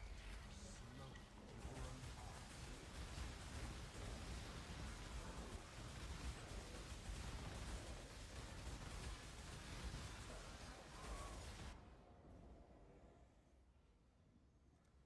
The sun is setting on the sun.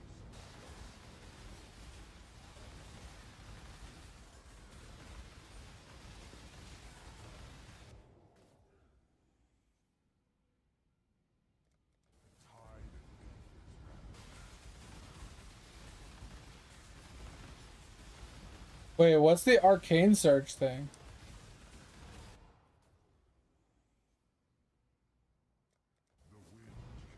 I know the Spectre. You can just buy the Spectre. Like, why don't you just go buy the Spectre? What's the Spectre name? Yeah, let me go pull it up.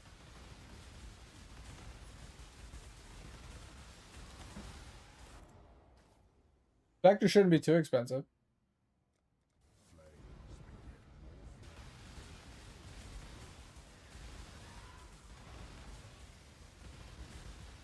Because you need determination, right?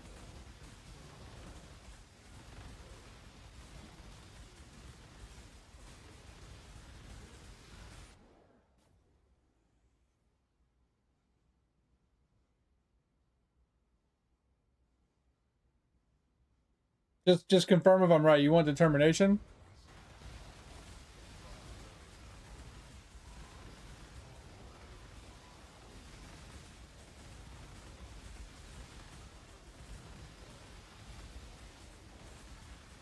Because that's a perfect turtle.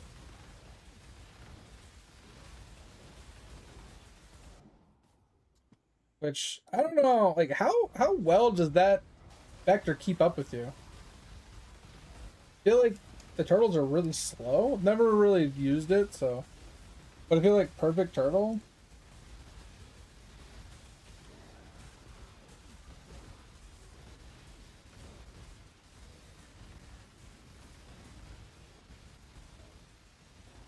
Oh, guardian turtle.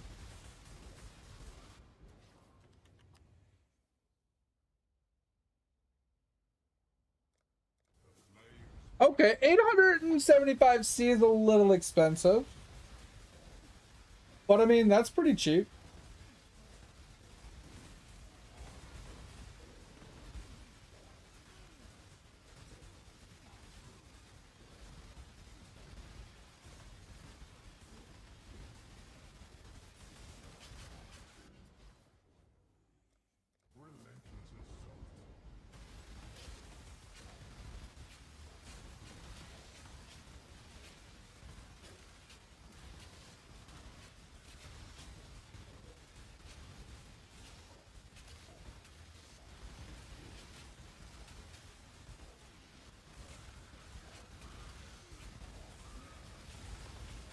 Yeah, I don't know what the arcane surge thing is. Is it another specter or something?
Yeah, I can easily farm this guy to 99 or to 100, probably doing these ultimatums like I'm doing.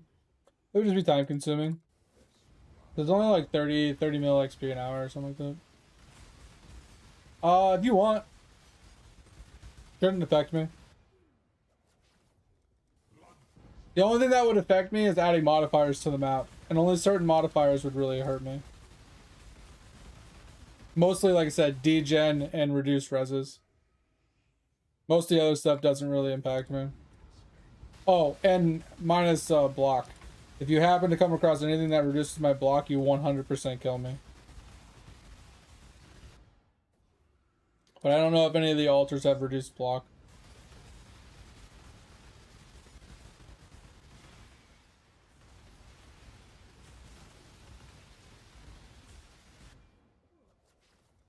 Stray too far and find pain.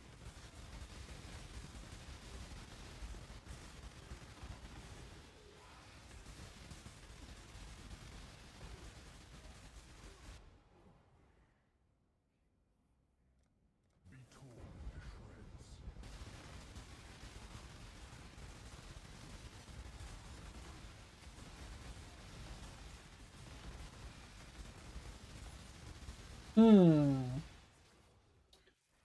I'm contemplating something here.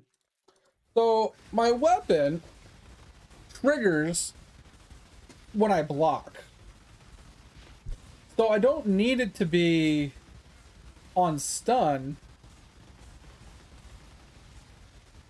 for certain skills. Right? Like I still want this one because I need the support gem on it, right? Support gem for returning projectiles. Like, I only have 2 spots. There's no point putting a support gem in here. But anything that doesn't need a support gem, like this, I would keep. But Despair could go in there. Purifying Flame can go in there. And then I have like an open socket. I don't hate that idea. Wait, did I just get a Fracturing Orb? Oh, I did. Oh yeah, let's go.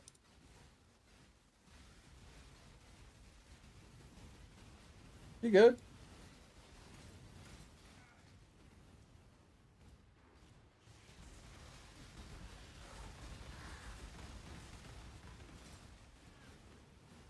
I feel like instead of having my auras in my weapon, which seem to do nothing, right? Because it auto triggers. So if it auto triggers when I block and I have 99% chance to block, it's basically like having cast on stun. But it's just, oh, I'm liking that idea. Let's make that change. Hold on, let's swap this out. So Vitality and Petrified Blood, and then we put Despair in here with Purifying Flame. And then we could drop the cast on stun. Put these in. And then we still have an open spot. I like this. What do we put in though? Because technically Frostbomb can go in here. And then we can add something to Bladefall.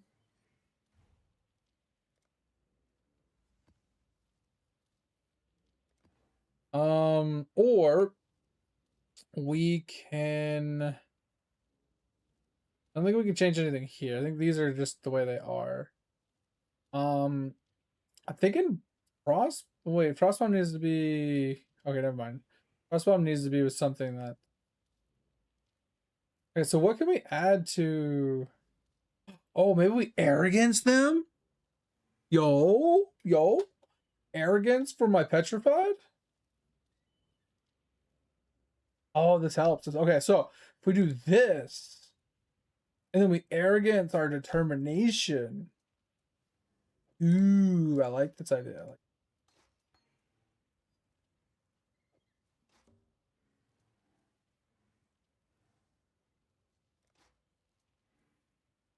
Also, I wish I could get some fucking reds in here.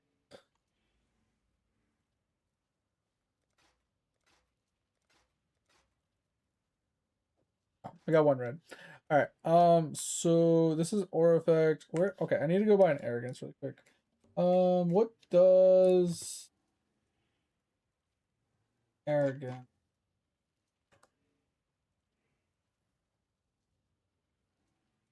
Okay, so I would like, yeah, high quality, high level. So is there a reason to get a level 21? Yeah, okay, so let's get a 21. Probably.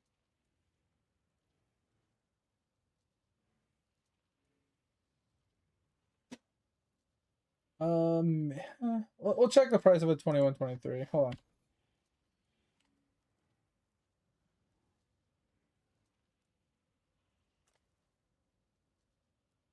What is the price?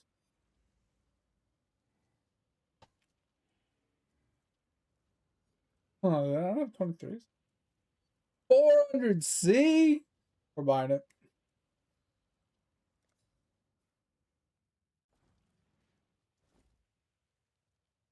This scarab?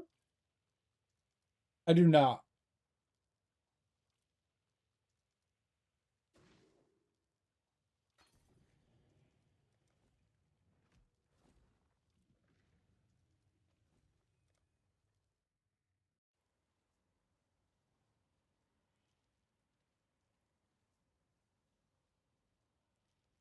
Oh, you get more damage if you're close to me? Interesting. Alright, so my question is, this would put us to 27% aura effect, and this would put us to 26. So I feel like 4 to 6 versus 5, 7, so about the same. Alright. I'm feeling the setup. One less cast on stun, just fine. Everything's put this away. Yeah, if I'm being honest, I use very minimal amount of scarabs. Very cheap setup I'm running.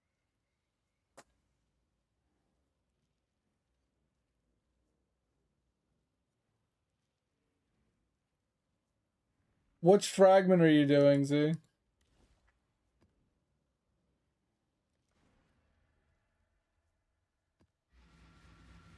Oh, Lear casting. Oh yeah, because you're in with Guardian, yeah. You got the dying breath on him as well.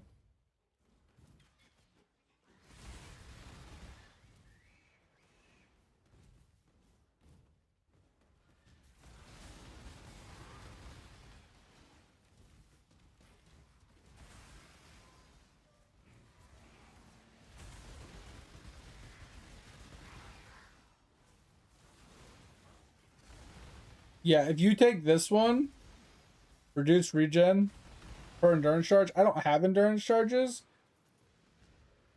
So I mean that one's not a bad one. So the Shaper fight.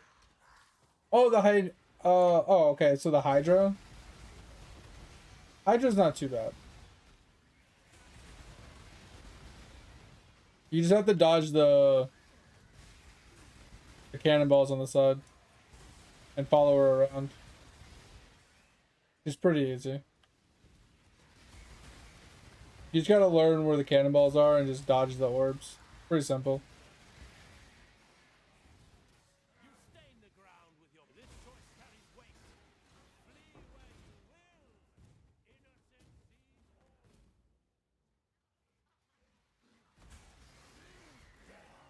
Innocent I mean, the Hex thing doesn't really make a difference to me. I mean, I am putting Despair on, but it doesn't really matter at the end of the day.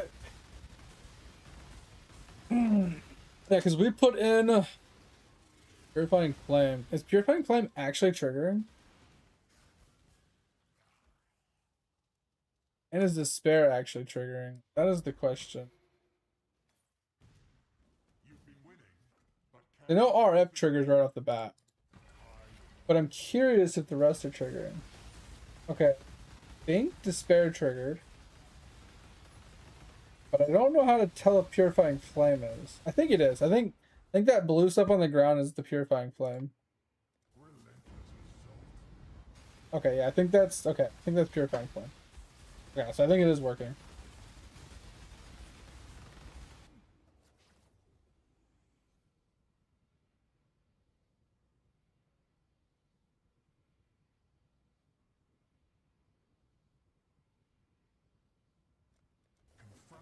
You shouldn't be one shot by an orb.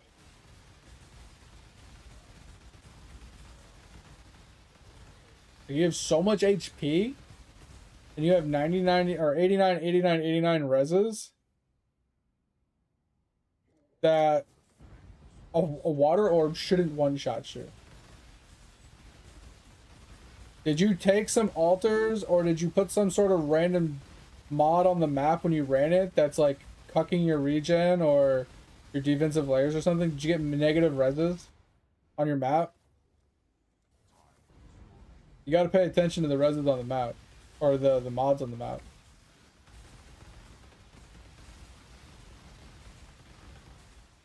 Can't just plug in any map and hope for the best.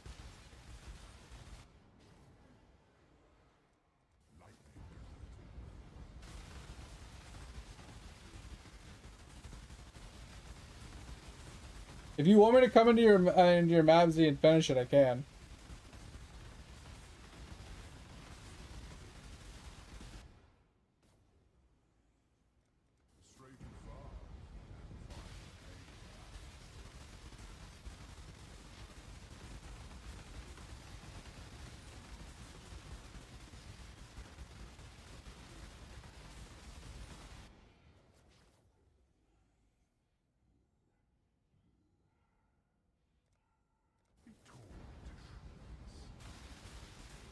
Oh, you're actually doing the Shaper fight, not the Hydra fight. That's completely different.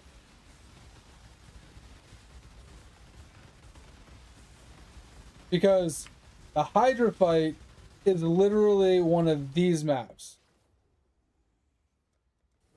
It's one of those maps up there.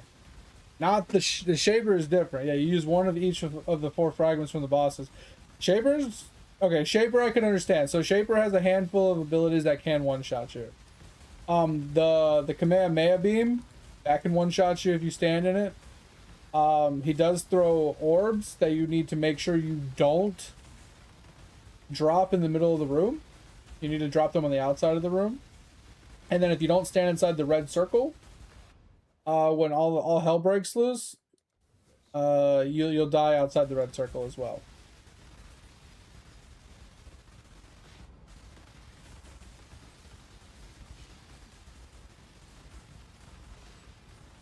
That's basically the 3 things you need to avoid. Unless you're in the Elder version of the fight, and then everything else is, there's a lot more death and scary going on. Ooh, we almost died. That was a little terrifying.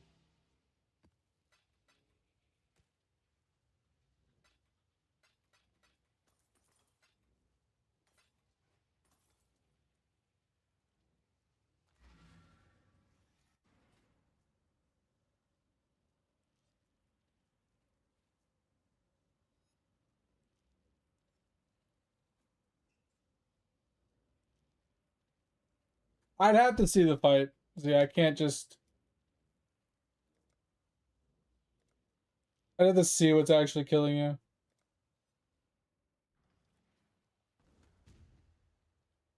Yeah, you're in the Shaper fight, not the Elder fight. So yeah, he spawns a ball that goes around the room and it'll follow you. It'll track you for a while. What you need to do with that ball, Z, is you need to bring it to the outside of the room first, and then you need to shield charge through it. So like, say this is the middle of the room, right? You gotta kite it to the outside of the room, and then walk up the wall a little, like walk around a little bit, and then shield charge through it to get away from it. So what it'll do is you'll shield charge through it for it to pop, and then you're already shield charging past it, so you shouldn't take much of any damage. But you need to do that on the outside of the room, because the center is where Zana will spawn with the little red circle that you have to stand in later. And if you drop the orb in the middle of the room, you kill yourself. There's nothing you can do about it. You have to stand inside the circle, and if the degen's there, you just die. And the build, the reason you're dying to that orb is that orb drops a degen, and if you stand in the degen, you die. Because you have too much degen already. Even with 2,000 life regen, the amount of degen it applies is too much for you to handle, and it'll kill you.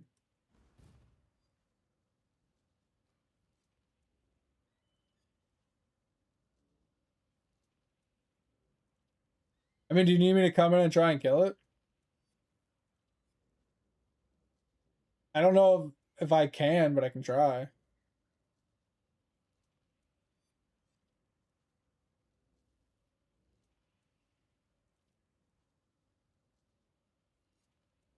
I mean, I don't know which character to try it on. Because this guy's tankier, but it's still like both of them require me to actually hit him.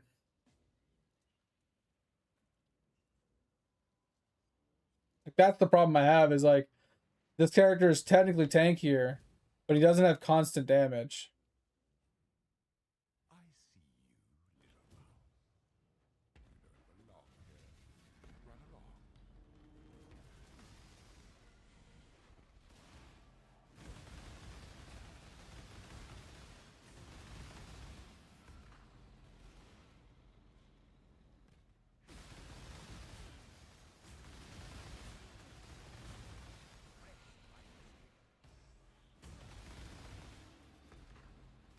So the first thing I'll tell you is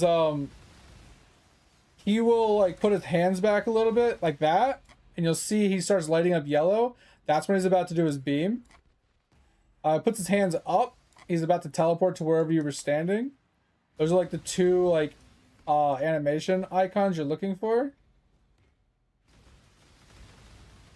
And then the triple or quad orb, there's not much there's not like any telegraph for that. But those are like two telegraphed moves. The orb one isn't really telegraphed. And then you just got to pay attention to the orbs that spawn on the sides of the room. So there's a lot of paying attention. You got to watch him, and you got to be aware of the sides of the room where the other orbs, like the circular orbs, spawn. This one's gonna be a problem.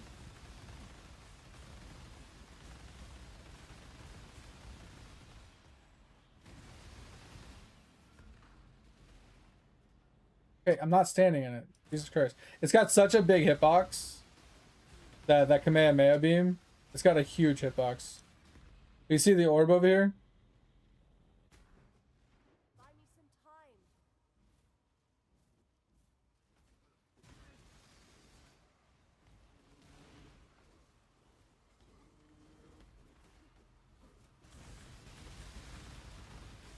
I kind of messed up and let Zana die. Because these orbs are on the side of the map. I was trying to collect them up, put them on the side. But yeah, that's a really bad spot for an orb.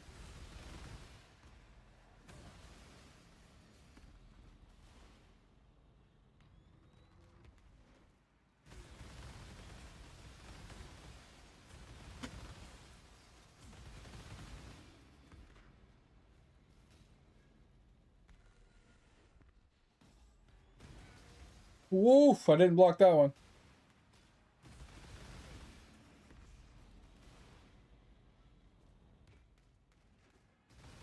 Woo, baby, that hurt. Oh no! The beam! The combo! Alright, I think I'm gonna go on my RF. Hold on, give me a second.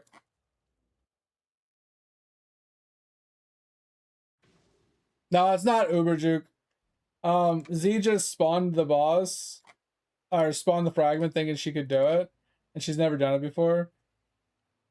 So I'm gonna go in and try and do it for her. But I didn't know what character to go in on. I tried it on my block build, which is technically tankier. But I feel like he's gonna struggle a lot more than my RF will.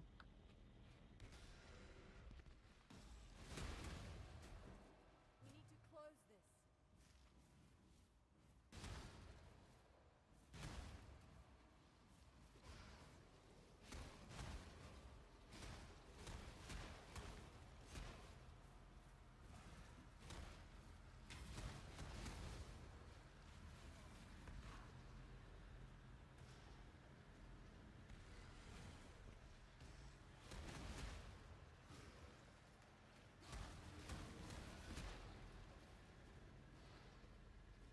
Oh.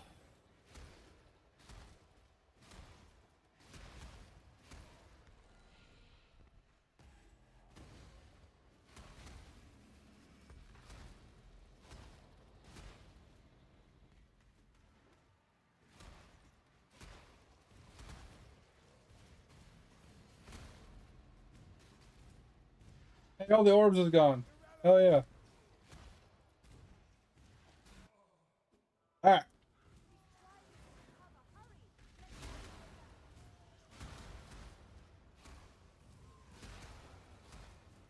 Phase 1.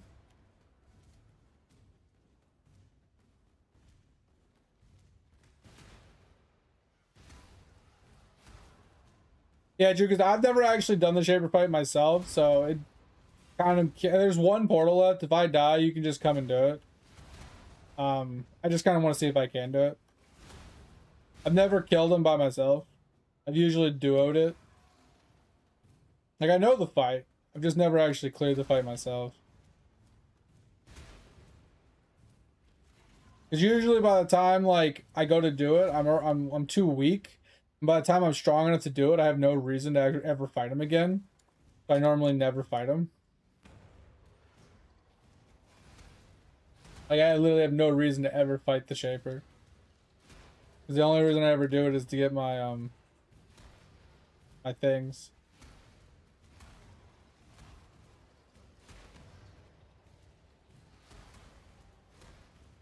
So the Void Stones. The ones that have the Void Stones, I just never come back to this guy.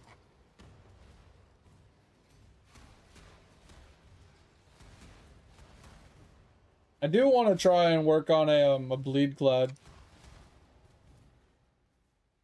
at some point. Father, it's me. Let me help you. The horror must be stopped.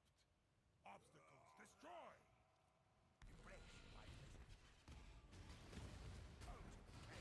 Come to me. So this is the part I was talking about, Z. If you have the degen in the middle of the map, and this is going on, you've pretty much killed yourself if you can't survive the degen. Especially when you get further in, because he'll do like beams, balls, and other things while you're in that circle. So it's just way too much going on.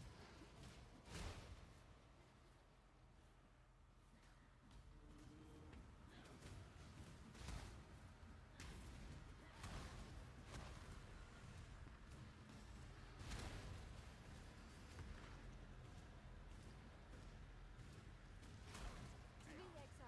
Quickly. But you see how there's a floating orb right up here. If I accidentally pulled that and it came into here, it'd be bad.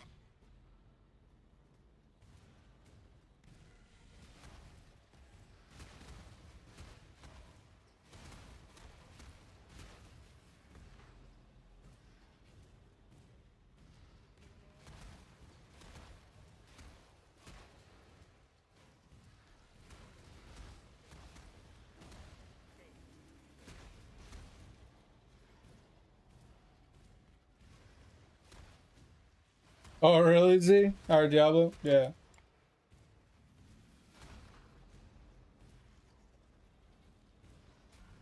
Buy me some time.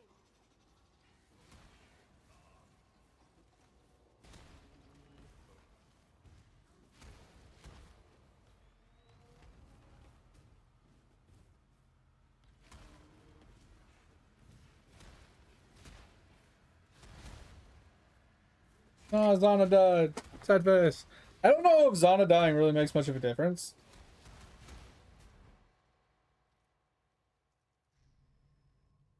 Stay close.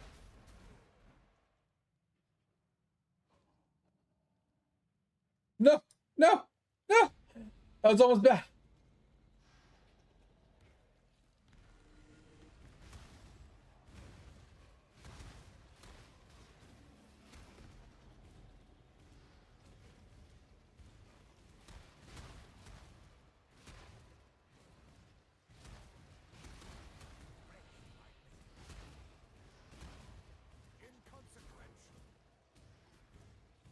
All right, phase 2. He's recovering. We need to find a way back quickly.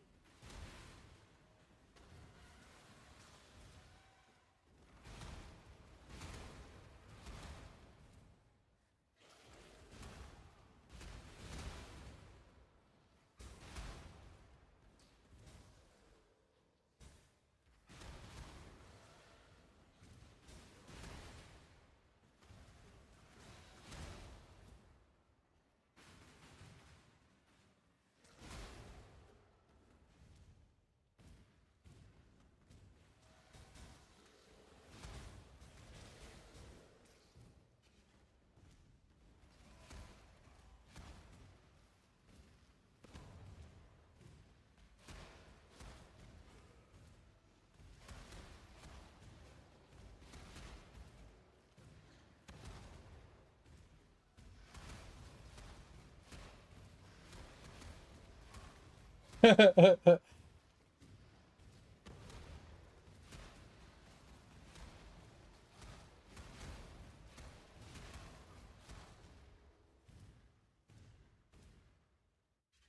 to you, Father. I'm your true memory.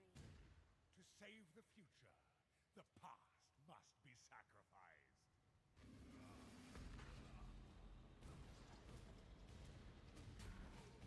Stay close.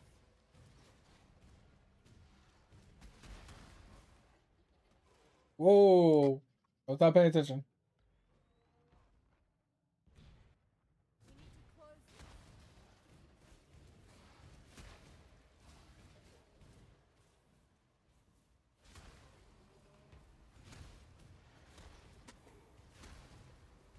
Yeah, it's crazy, the Juka. Question about the luminary though. With that 5 divine budget, are you rocking a kineticist?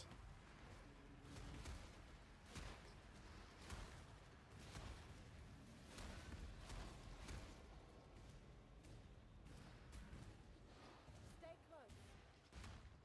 Bro, when did that pop there? That's so unfortunate. I mean, it doesn't bother my character all that much because I have enough regen to counter it, but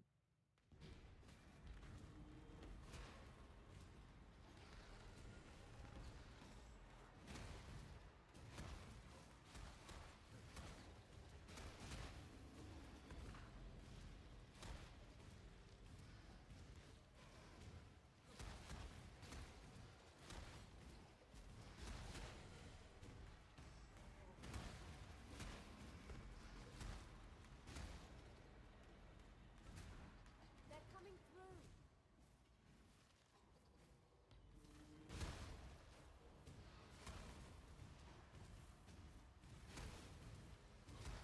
because a buddy of mine, he's playing a luminary and he's doing good damage, but it's not like uber boss damage.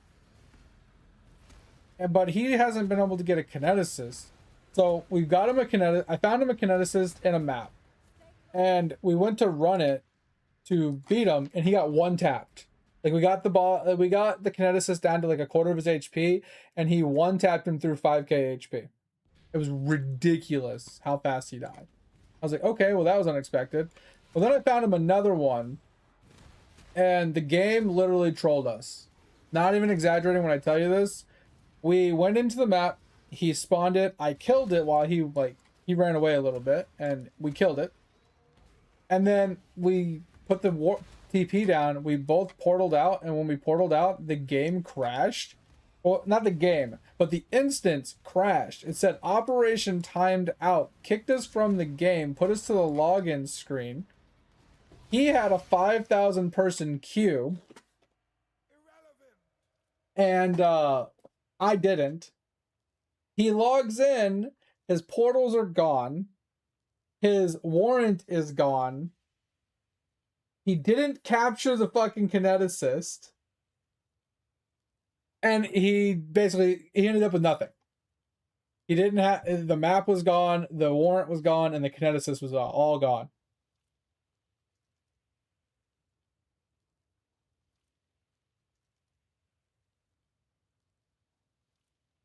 It's crazy, bro. You're welcome.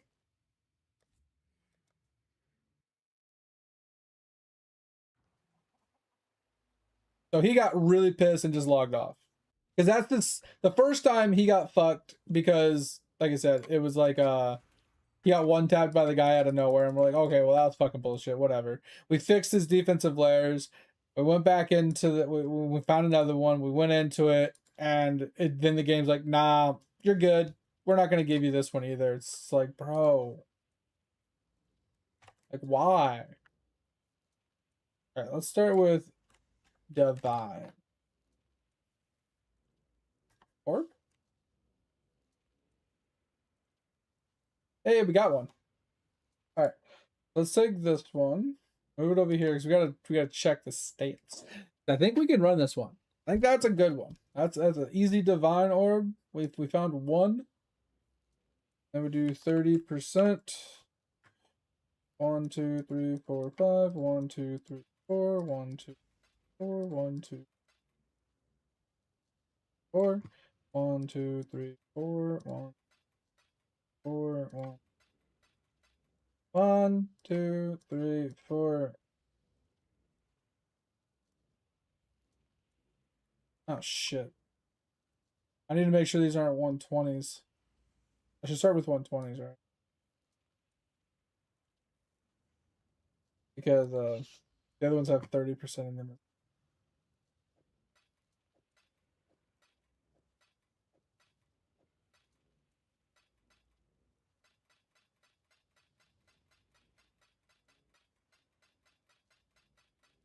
Yeah, there's one. Alright, so that's a good thing I checked those. Alright.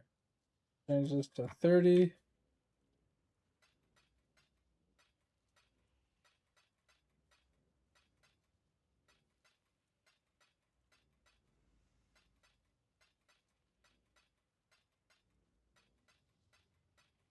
Greetings.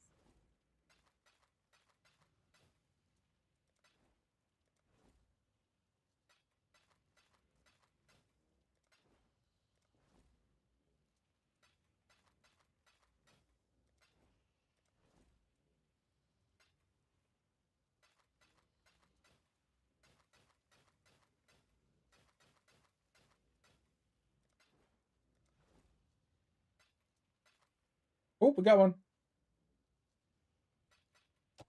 Keep your life to your own. Gotta check the doof on it. Oh, we got one. Alright, 1, 2, 3, 4, 5. Hello. Keep your life to your own. That's an arm.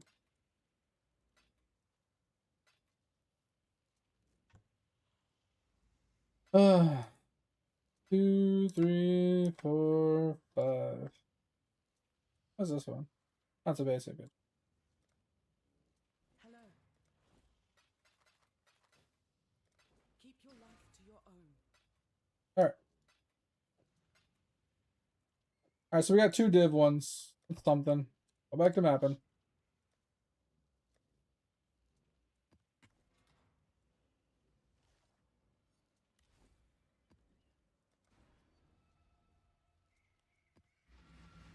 Yeah, like I was watching Cute Dog play the other night, Jukas, and like, or Joy. I don't even call you. I just call you Jukas still. Unless you have a problem with that. And he was Merc spamming, right? So he had I think he was rocking the Scarab to force the Merc, and he was running in. He was just grabbing a heist thing and a couple like lockers or whatever. And he was running right to the Merc. And he was he was finding kineticists left and right, left. He found so many kineticists in like an hour. It was crazy. But he was finding kineticists like crazy. And some of them were worth like multiple mirrors. It was just crazy. Like 50 divines, 100 divines. Easy. Like some of them were just mad money.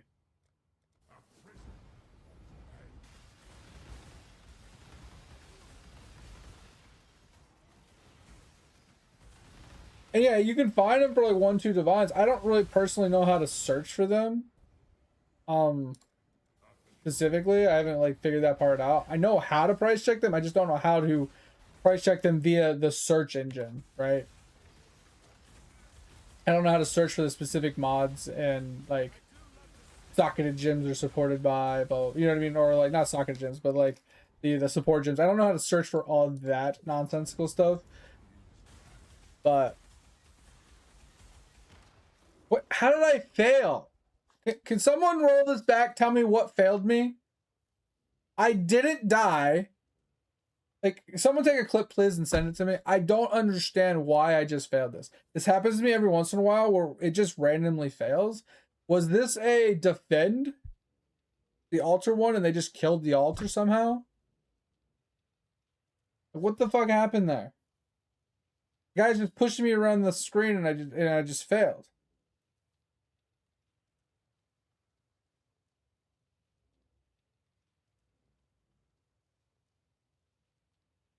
Yeah, I don't know what any of those are, Z. I don't remember any of those fights. It's so annoying when I fail like that. I'm so pissed because the earlier I went into it on wave 1, I failed. And I don't know why I failed.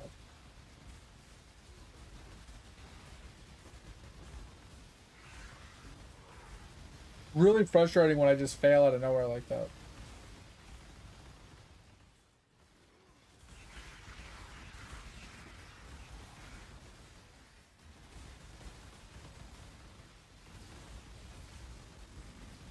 Alright, let's just keep running the map. I don't like mapping on this guy.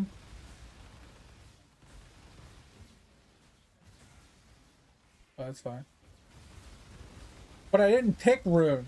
That's the thing, Jukas. I intentionally didn't pick Rune. Well, I know. Like, if we pull this up. No, I'm gonna mute myself. Oh yeah, it's the defend. Look at this. See the HP?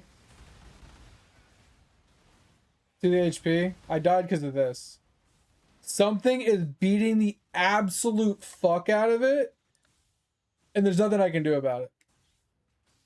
Okay, so that's why I failed. That's fine. Because you can see I don't have any stacks of rune. I wasn't paying attention, so I didn't realize that. But if you look at what I have here, this is one of the rune ones. I didn't grab this, but I have crit, endurance charges reductions I give to them, and then fizz damage is extra Ellie. This is what I have here. I like how you get banned like every fucking 5 seconds. But yeah, I didn't pick up anything wrong here, and it was the protect the altar, so that's why I failed. Okay. At least I know why I failed.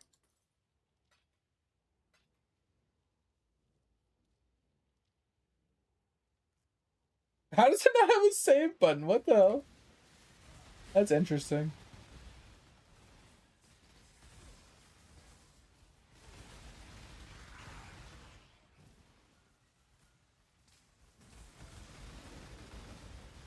In theory, I could taunt them, yes, and I'd have to walk away from the altar to taunt them, so they wouldn't hit the altar anyway. Typically, I don't have a problem with defending the altar's HP like that. It's just certain yellow mobs, like those ones specifically, the ones that push me, are really hard because they shove me around, but they kind of sweep and they hit the altar regardless, and they have so much HP. And then a lot of them have like extra damage and attack speed and like soul I want to say soul siphon for some reason. Soul eater and things like that, or they enrage, and they're just so hard to kill. They sit there and just beat on the tower nonstop, and there's nothing I could do about it. Because I can't kill them faster. If I had more damage, I can kill them faster, which is, I mean, one of the things that I'm like, oh, I don't need a lot of damage on this build. But at the end of the day, like, there's certain times where more damage would fix my problem. Right. Not a big deal. Like I said, I don't fail them very often. It's just certain times, like certain combinations of buffs with certain mobs can cause me to fail. It's not that big of a deal at the end of the day, honestly.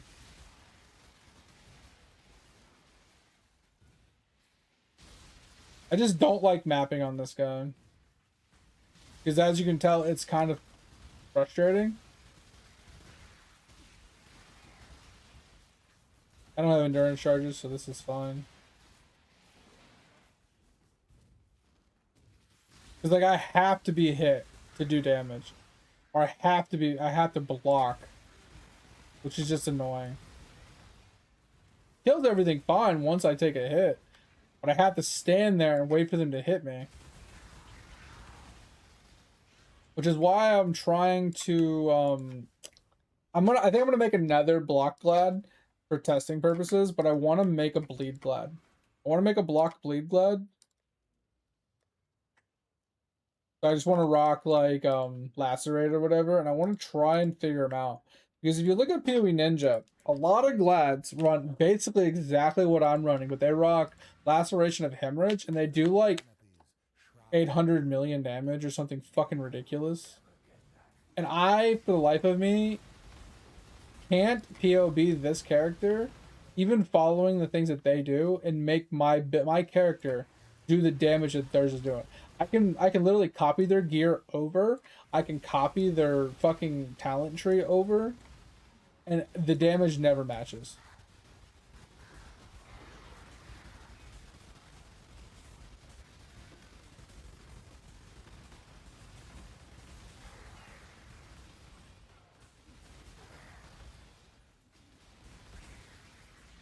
So I don't really know what to do, but I do want to try it because here's my thought, Jugas.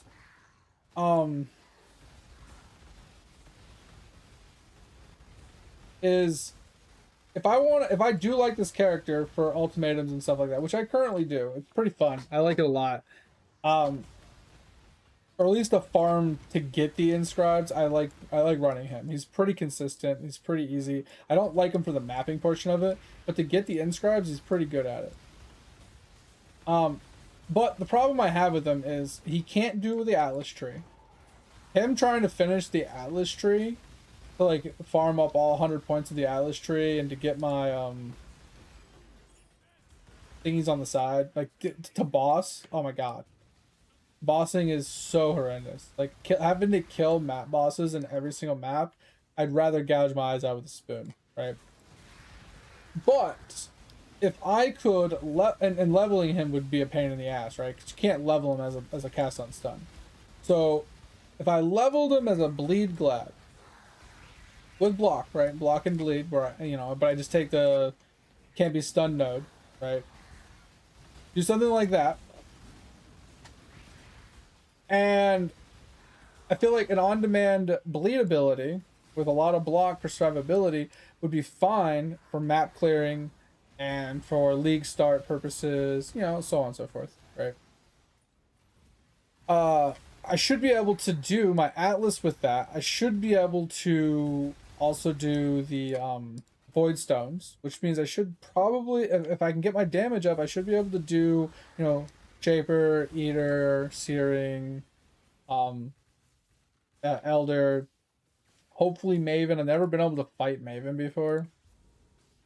Because every build I play is like a degen build or like a stun build, so Maven just never in the cards for it.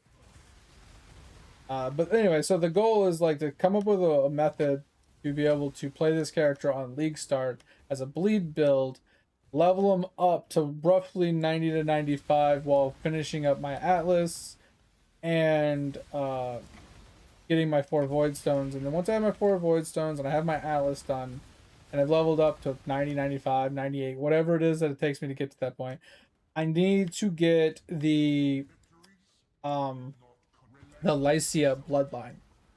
And I cannot get the Lycia bloodline as a cast on stun. It's literally impossible.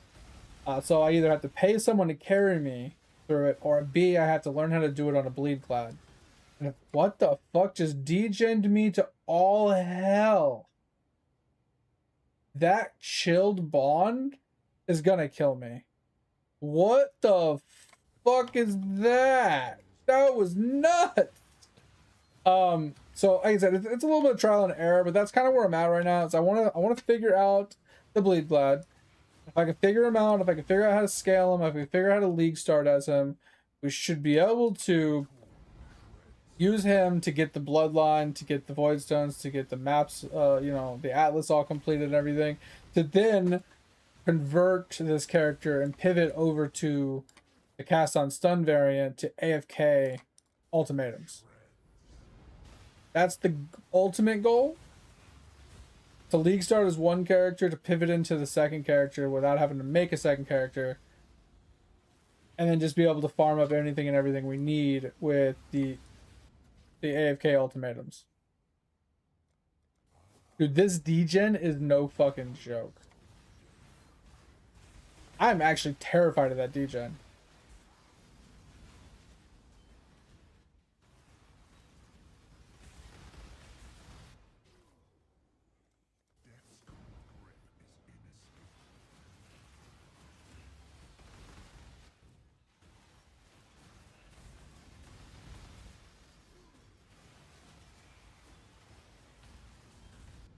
Yeah, I think Sanctum is going to be the tricky one. because I have to still stand still to attack. I have to be within a certain radius to attack. And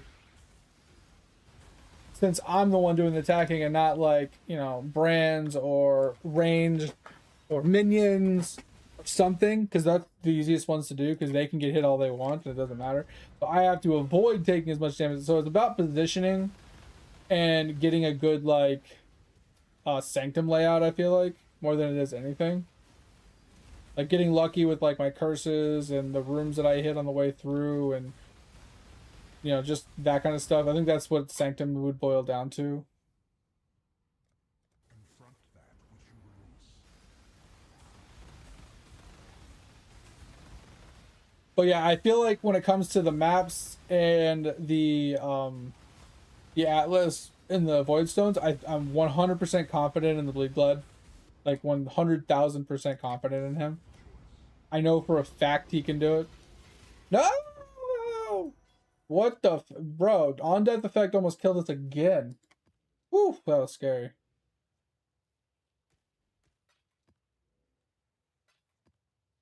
I have to pee. I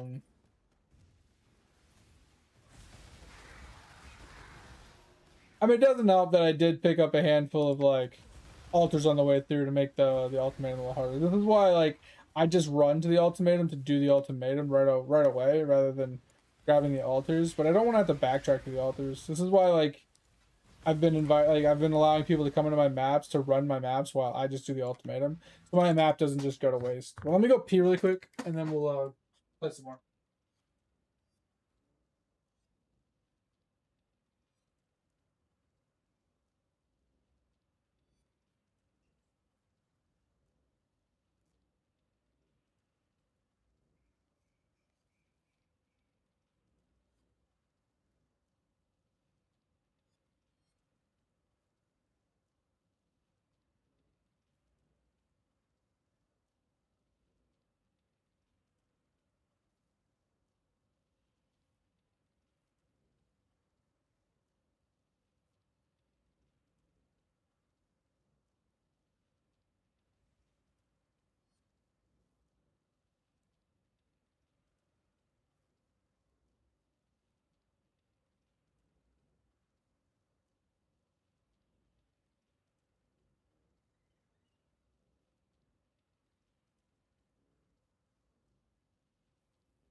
All right, we're back. So that's the only thing I'm worried about. All right, wait, what'd you say? 10.5 mil fountain value. What the fuck? Where are you getting all this value from? Oh, but this is what I was looking at on POE Ninja. Jigus. Like I just came in here and I was like, all right, let's go to Glads. And I wanted, like I said, I wanted to be a block Glad, right? I still wanted the shield. I wanted the easy pivot.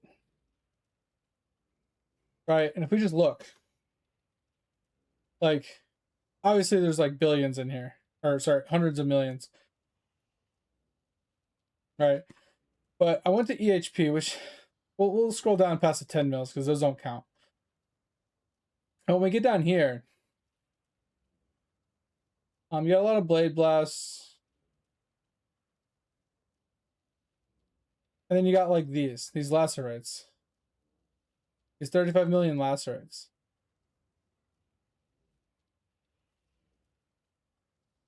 So let me just put in lacerate really quick.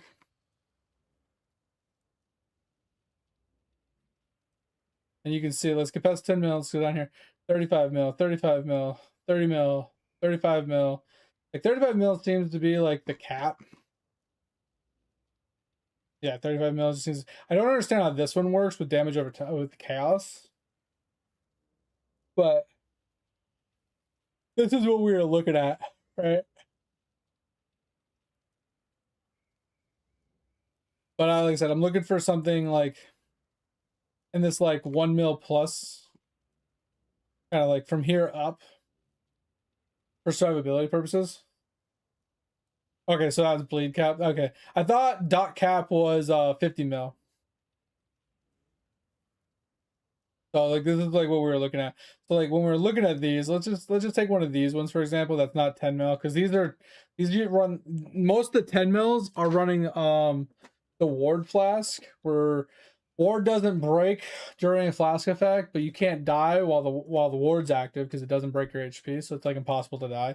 So I don't take those into consideration. But if we were like looking at like one of these, for example, 35 mil is dot cap. I thought it was 50. Okay. So I don't really like using this as an example either because these double rings aren't really like league start, right? They add a bunch of stuff, so we'll move on to the next one.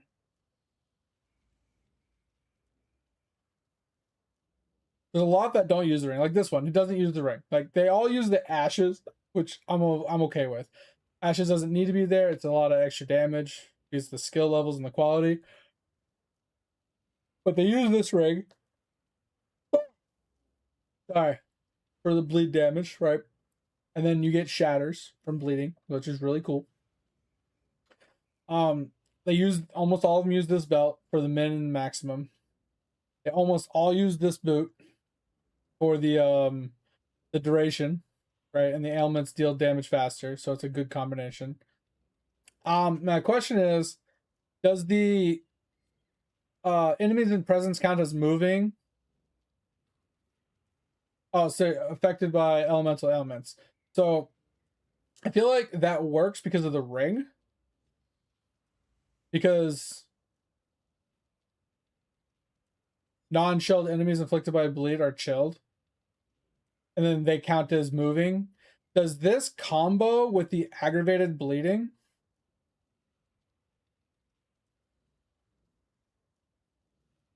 Because I was under the impression that aggravated bleeding was just like if they were, it acted as if they were moving. But if the bleed is aggravated and they're moving, does it double down?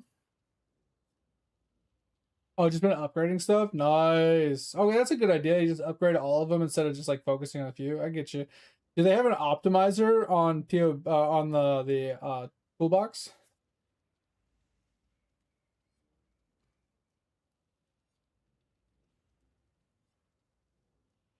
So I'm not sure about the aggravated plus the boots. I'm not sure about that. But basically, they have an expensive ass weapon that basically gives them Culling Strike. It gives them extra damage multi with bleeds. And then it's got damage multi with a huge fizz rolls. That's basically the axe. Like a huge like 500 average damage, physical damage weapon. I think it's like 500 average damage or something like that. But it's got a huge amount of like damage over time multis. So physical damage over time, bleeding damage over time, damage over time. This thing is huge. And it gives you Culling Strike. So, and then they just rock, validity for better maximum and minimums, brutality, greater multiple. I don't know if I like greater, I don't know if I like multi-strike, honestly. I'd rather just have a harder bit hitting skill and just attack once. Yeah. So this aggravates the bleed. Bleeding you inflict is aggravated. So just whenever you inflict a bleed, it is aggravated. So my question is when the bleed is already aggravated, does the moving also increase it even further? Because I was under the impression that an aggravated bleed acted as if the mob was already moving. So I felt like if they're moving on top of that, it wouldn't increase the damage. It would just be the same. But I could be wrong and it could double down and just, increase it even more because they're moving and it's aggravated. So I was curious if that was a thing. That's the thing, that this combo is insane. Well, that triple, right? This plus this to make sure that they're always moving with the bleeds, and then this to aggravate it, that's insane.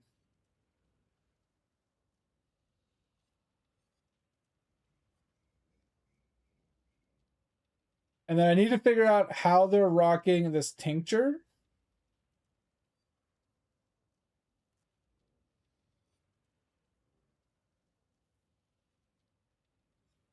Because it mana burns. And they don't really have any mana to work with. So is it like a temporary, like they pop it and it only runs for a short period of time?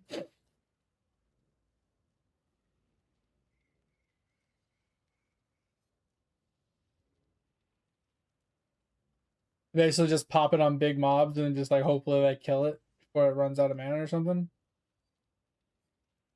Or they're just relying on like mana leech to keep it afloat for a while? I don't know. Either way, this is kind of like what we were shooting for, right? And then they're using shield charge. I was thinking about using leap slam instead, and like see how it has like a 300k like dot damage just from shield charging. I was gonna do the same thing with leap, and just leap and like kill white mobs with like for map clear.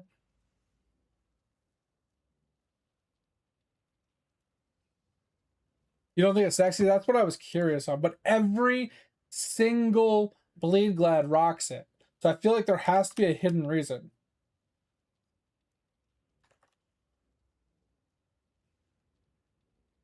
Right?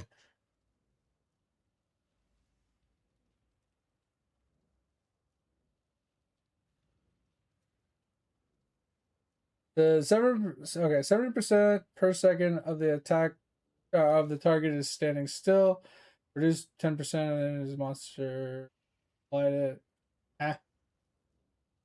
If the target is moving or affected by aggravated bleeding, bleeding deals additional damage equal to twice the base, for a total of 3 times base damage. By default, only the strongest bleed application is applied given time. If Crimson Dance is allocated, the potential damage of 1 stack is 35% of the inflicted attack's damage, regardless whatever the target is moving or not. And the 8 strongest application. Is this worth running if you're just applying a bunch of bleeds? I'm curious on that. Because if it's 35%, regardless if they're moving or not, I feel like that could technically be higher than just rocking 1 big bleed. But probably not worth it. I'll do the damage. Bleed damage is not reduced by armor. Bleed damage can be increased by vulnerability hex. Dual wielding causes cleaving to double damage for passives include paradoxical. Okay. Do not affect bleed damage. Double damage can only modify the hit, not the base damage. Okay. So that makes sense. Criticals. Critical strikes that deal physical damage will not automatically cause bleeding. All physical damage hits must successfully roll chance to bleed. So you need to get a 100% chance to bleed, basically. Damaging damage from crits gain a 50% damage over time multiplier, which, so that's why they roll, okay, that's why they don't roll crit then. That makes sense. I mean, it would give it more damage in theory, but just to have a 100% hit chance without having to worry about it. Duration. Duration based on 5 seconds, meaning by default, before reductions, 1 attack causes the bleed, dealing additional 350%, 7% for 5 seconds over full duration. Your target is not moving. If the target is moving for a full duration, it's 1000%, blah blah blah. If Crimson is allocated per stack, regardless of whether the target is moving or not. Separate applications of the blade do not stack cumulatively. Each bleed effect remains present on the target until it runs its course. Don't really want to read the rest of that. Temp chains. You can be used to slow down expiry of the bleed as long as they remain cursed. This doesn't reduce DPS, but extends total time bleed deals damage. Default 25% slower expiry. The effect of this bleed extended total bleed time and total damage by 33% at the maximum. This goes up to 300% bonus duration dash damage. But it's a lot of math here. So increasing the duration is the most effective way when it comes by difficult for attackers to simply increase the bleed damage. Okay, here's the aggravate part. Turret effects cause bleeding to be aggravated. Bleeding that is aggravated deals higher damage as though the target is moving. See, this is what I thought, as the target is moving. Aggravated lasts for remaining duration of the instance. When the bleeding is aggravated, all instances of bleeding on the target become aggravated. The chance to be aggravated bleed rules once for all instances of bleeding, and it applies before the bleed. Therefore, a hit applying a bleed and aggravates at the same time. The instance of the bleeding is not aggravated. Okay, cool. The extra damage from aggravated bleed is separate from the bleeding's normal damage. A 100% DPS bleed that becomes aggravated deals 100% DPS, and the bleed effect 200%. Well, okay. Aggravated damage of the bleed continues to deal damage as though it's the highest aggravated bleed damage. It's stationary. Okay. Aggravated bleeding grants the same extra bleeding damage bonus as one applied when the enemy is moving. Because this effect are identical, the bonuses do not stack. So this is what I don't get. Oh, it's 5 a.m. All right, mate. I appreciate you, man. Take it easy. Thanks for being here. I hope you had a good time. Hope you had a good rest of your day. I'll catch you tomorrow. See you. Bye, bye, bye. Thank you. Oh.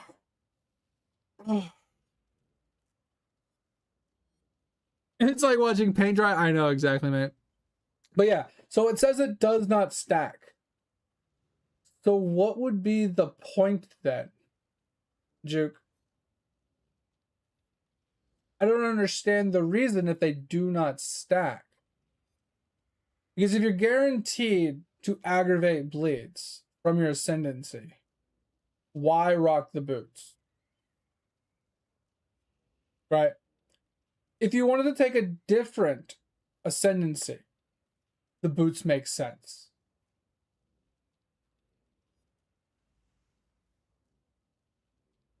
I mean, now don't get me wrong. Don't get me wrong. The boots have other effects on them. Duration of ailments on enemies. Okay. So 15% increased duration gives you more damage. Damaging ailments deal damage faster. Also does more damage. So that's positives on both sides. So, I mean, unless that's the only reason they're rocking them is because they have 30% movement speed and they have duration and damage faster.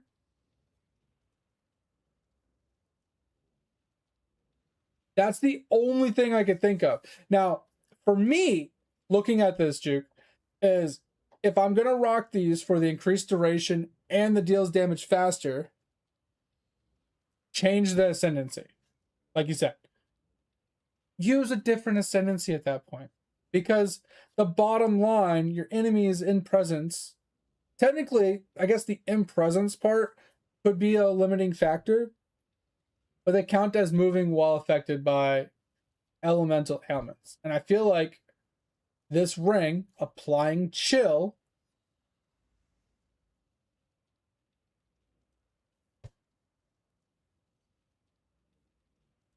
is an elemental ailment. Is it not? So I feel like presence could be relative. I think it's like 5 meters or something like that. It could be 8. I don't know. That could be a limiting factor in DPS. And this is like guaranteed.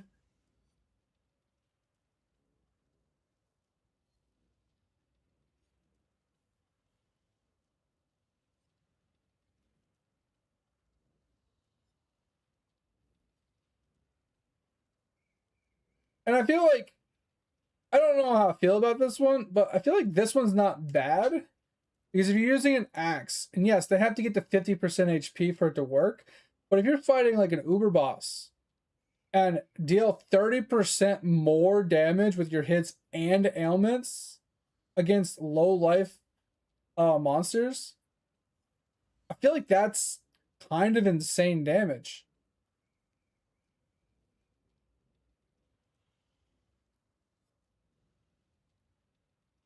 Just saying. I mean, if you're already hitting dot cap, does it really matter? But this one too. Deal more damage with hits and ailments to rares and unique monsters for each second they've been in your presence. I feel like that's just easy. Especially in an Uber boss with phases and stuff. I mean, phases might actually fuck the stacks. But this is just saying in 30 seconds, you'll have 30% more damage, which is equivalent to this one when they're only 30% when they're on low life. So I feel like if you're in a fight for more than 30 seconds, you need the you're struggle busting anyway. I mean, maybe this one's better, but I feel like they're gonna die so fast. Maybe you just take a bloodline.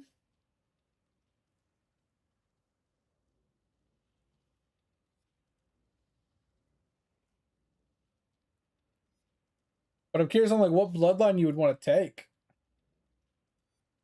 Something that would increase the duration of your ailments, maybe?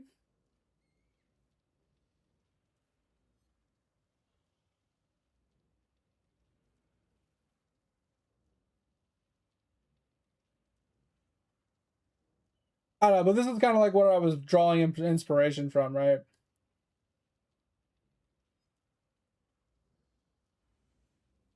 I still don't like a lot of the stuff, like automation Val Molten Shell, I fucking despise. Blood and Sand, I mean, this is for more damage, I guess, but sure, like this is fine. This is to get the block cap. Maybe this is for a Watcher's Eye of some kind. But I'm not a huge fan of the automation here. I'm not a huge fan of momentum. Fortify is fine. I think I'd rather do Leap Slam with this build, personally. But the Purity of Elements, I'm not a huge fan of in this situation. Like, it's all res, elemental ailment immunities, which I'm fine with for League start. But I feel like when you're just juicing and you get further into the game, like, if you're not elemental immune in some way, shape, or form, like, I feel like those guys' flasks are all over the place.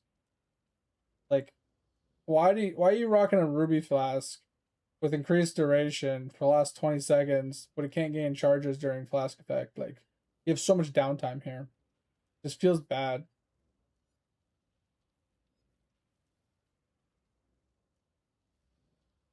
Like, it just feels like a clusterfuck. Yeah, I'm not feeling the setup here. And then Frostblink Hexbloom vulnerability. Like, my question here is, at this point, like, you have Frostblink and Shield Charge. Hexbloom, don't you still have to manually cast the vulnerability? Like, why don't you just Hex Touch it and just Frostblink onto the mob to auto apply the vulnerability every so often, just to reposition and apply it? Like, isn't that just easier? I don't know. There's certain things about this I just don't like. I'd rather it just be like Leap Slam, faster attacks, or just shit, doesn't even have to faster attacks, but like Leap Slam, faster attacks, like Life Tap, boom, there's a 3-link. Call it a day. Put that in like off to the side, right? This you can save a thing, like instead of doing cooldown recovery, which is fine, I guess, to get this cooldown down to like 2 seconds or whatever. But like, just do cast on damage taken, level 1, with level 7 Molten Shell. Like, call it a fucking day, right? That should trigger pretty often, pretty regularly. It still has a 4-second cooldown, but you know, I mean, if you really care about the cooldown, you can add that to it. You know, this is what it is. You can't put all this in until you get the Enlighten. But like this, just put Hex Touch in here instead. But even at that point, like, you don't even need this whole setup. Like, you don't even need the Frostblink if you are using Leap Slam. It's your movement skill and your reposition and, you know, terrain traversal. So you free up Frostblink, which means you have vulnerability on here just by itself. And can't you just get that on like pair of gloves or something? Vulnerability on hit? Or like maybe on your ring? Can't you just do something like that instead? You can just drop the whole 4-link altogether, and now you just have like an open section. I don't know, man. I'm kind of just at a loss. It makes sense, but there's certain things that just not feeling. Just not feeling some of it. Like I said, that's kind of like the inspiration I was drawing from and the ideas that I got, and I was like, interesting, you know? I just can't get the POB to work for me. The POB just isn't coming together.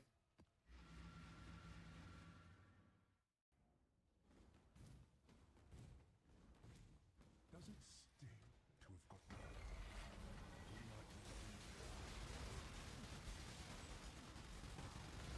What's wrong with POB? I like POB. your art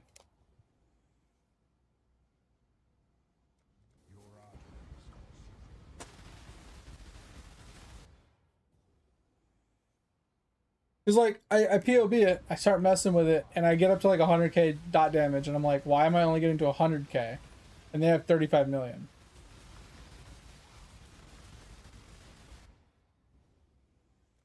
Just I can't figure it out.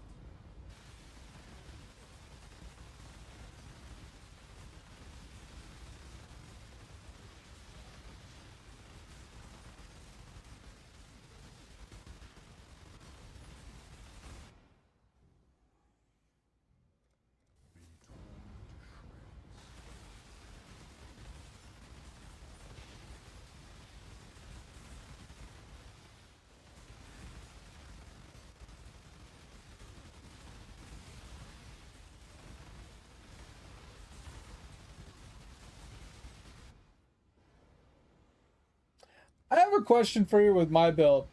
I don't know if you're gonna be able to answer it, but so my build does, you know, elemental damage converted to chaos and malediction. And then I got my block.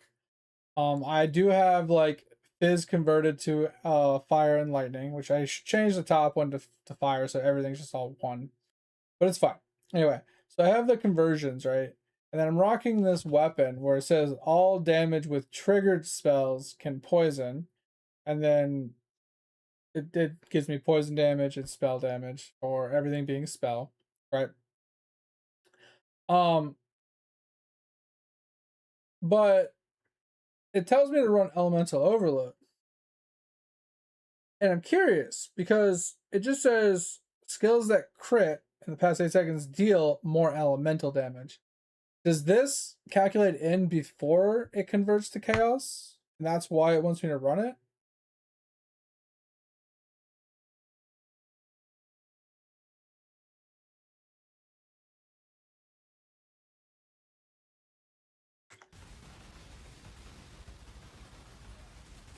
So if it has a 40% more elemental damage and then it converts to chaos from there, is like that why it's in the build? Or why people run it?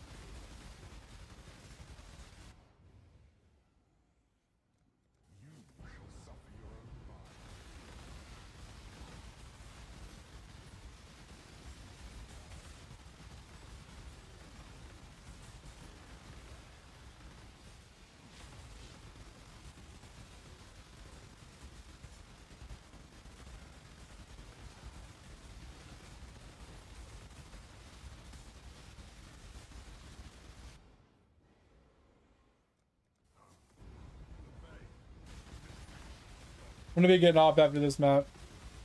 Gotta go run to the wife's parents' house, take care of the animals in the morning.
Can you just die?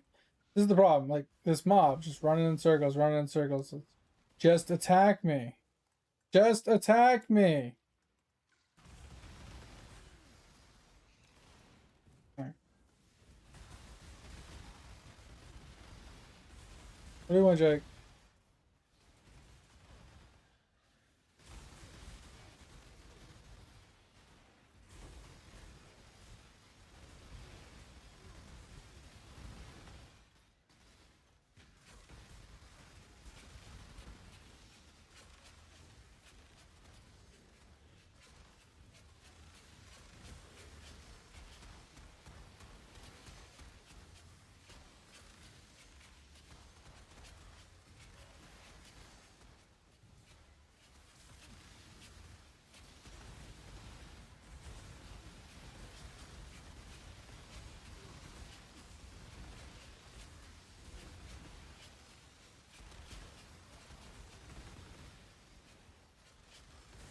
Yeah, it's ideal if you convert 100%, you're right. But I'm curious because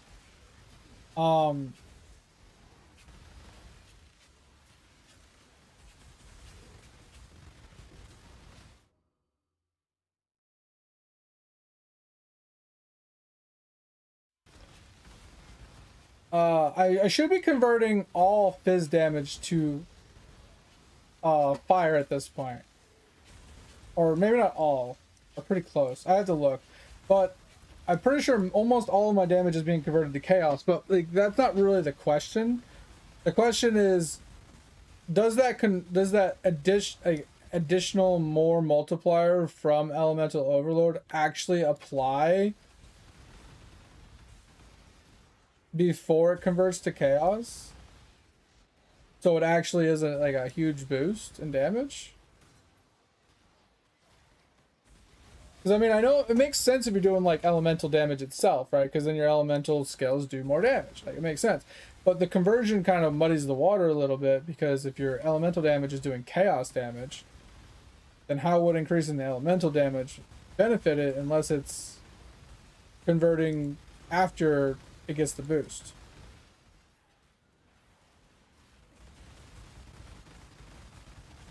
You know what I mean?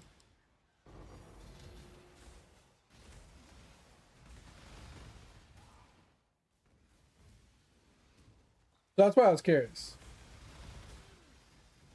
And I have one more question for you before we call it a night. Maybe you could just, when you look at it, you'll be able to be like, yeah, that's wrong. Or you'll be able to confirm if it's right or not. It's a wiki question. On the Searing and Eater altars that you find in maps.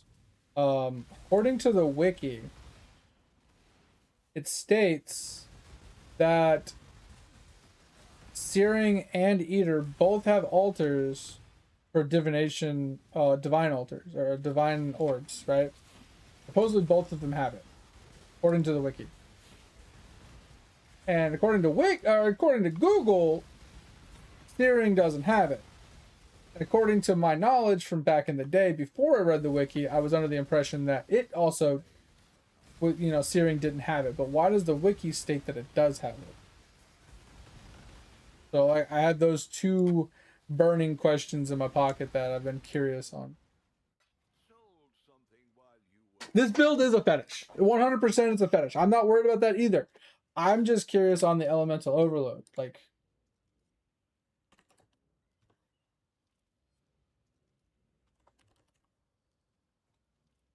does it actually work with conversion to chaos?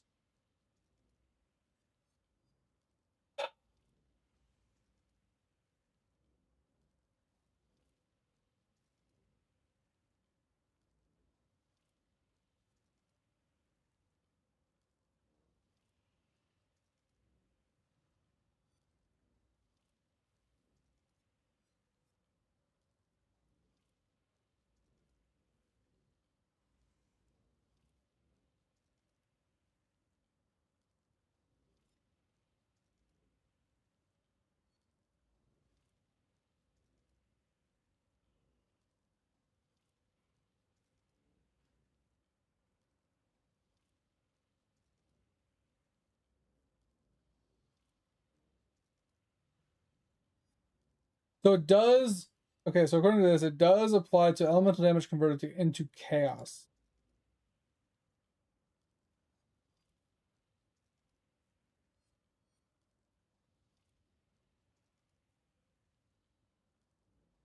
Oh, it will apply to poison, originating from a damage that was elemental at any point. Interesting.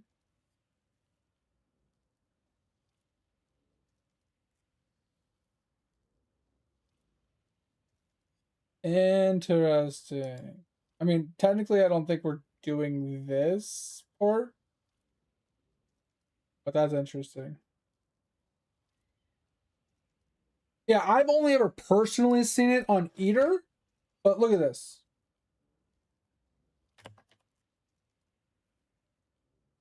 So Searing, so Eldritch Altars, right? And if you look, list of Searing Exert Altars, right? We'll just control F for Divine Orbs, right? There's 2 per, right? So if you look, I'll scroll back up. List of Searing Exert Altar mods. Scroll down. So get the boss one. Final boss drops 2 to 4 Divine Altar orbs, right? You scroll down. Eater. Final boss drops 2 Divine orbs. Right. They both have that one. If we just go,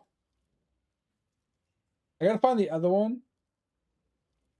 Yeah, it's this one.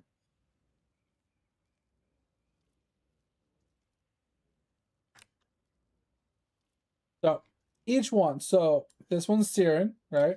Searing. It has the final boss and it has Chance. Then we scroll down. Eater has final boss and Chance. So I'm lost. They both show that they have it on the wiki, but I've never once seen it in a Searing, and I've seen it 3 or 4 times on Eater.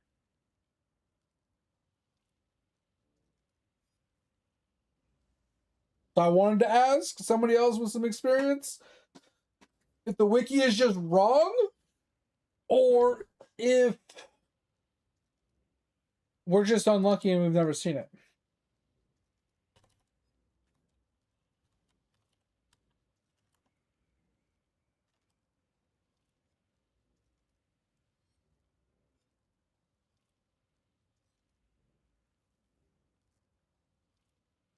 And like AI, no. Natively Searing Exart orbs cannot divine roll divine orb rewards. Divine orb minion drop altars are exclusive to Eater. Exceptions and mechanics. Eldritch Void Stones, if you have acquired relative in-game void stones that give your altars a chance to feature an additional upside from the maybe that's why. You have a small chance to encounter Eater-style Divine Altar while running Searing map influence.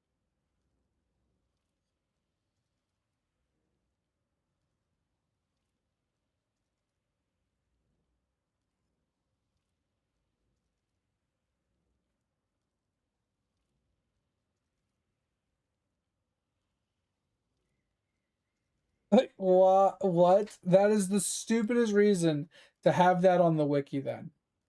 There should be a separate section that states this specifically.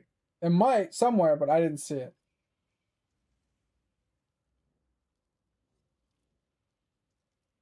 Interesting. Well, we'll just take back what we were doing Searing all league, and we just switched back to Eater because it's just bullshit. I've never seen a Divine Altar. But either way, I'm gonna get out of here. We'll be back on tomorrow. I think I might get back on my mapper like, I want to play this guy. I want to get him geared up. I want to figure him out, and that's why I've been playing him. But I don't want to just map blast, honestly. I want to try and drop a Mage Blood. I'd love to drop a Mage Blood, or at least the Apothecary, so I can get my own Mage Blood. Because I have a Mage Blood on my main character. I bought it yesterday. This is my mapper. I did buy a Mage Blood yesterday. We rolled some flasks. I'm a little sad because we didn't, I didn't fit in. I should have fit, instead of a Basalt, I should have fit in an Amethyst flask. It would have just been smarter. I should do it, but instead I got a new shield with Chaos Res on it and just called it a day. It's fine. Oh, and I got this ring. This ring as well. I had the ring in the chest, or in the shield. So this character's feeling pretty awesome at this point. The only thing I could upgrade here is to get a better Cloak of Flame. But I'm on the fence on that because I think my next segue on this guy, if I actually want to do it, which I'm kind of just putting my investment into my block guy for next league, is I was gonna do a Wrathpith life stack and just go to Comb's Heart, drop the cast on stun. But I want to work on the Glad.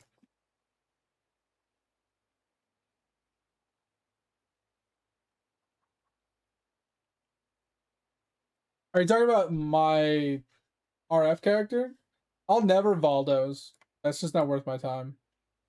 Like, voiding a character just doesn't make sense to me. It just can suck a dick. But, Grueling Gauntlet, I can't do it on this character.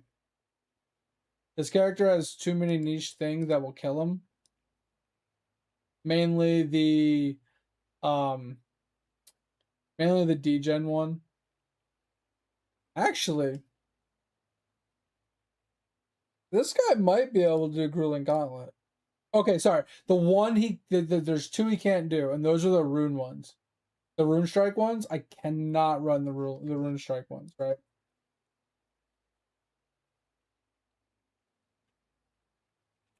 Because he can't block, basically.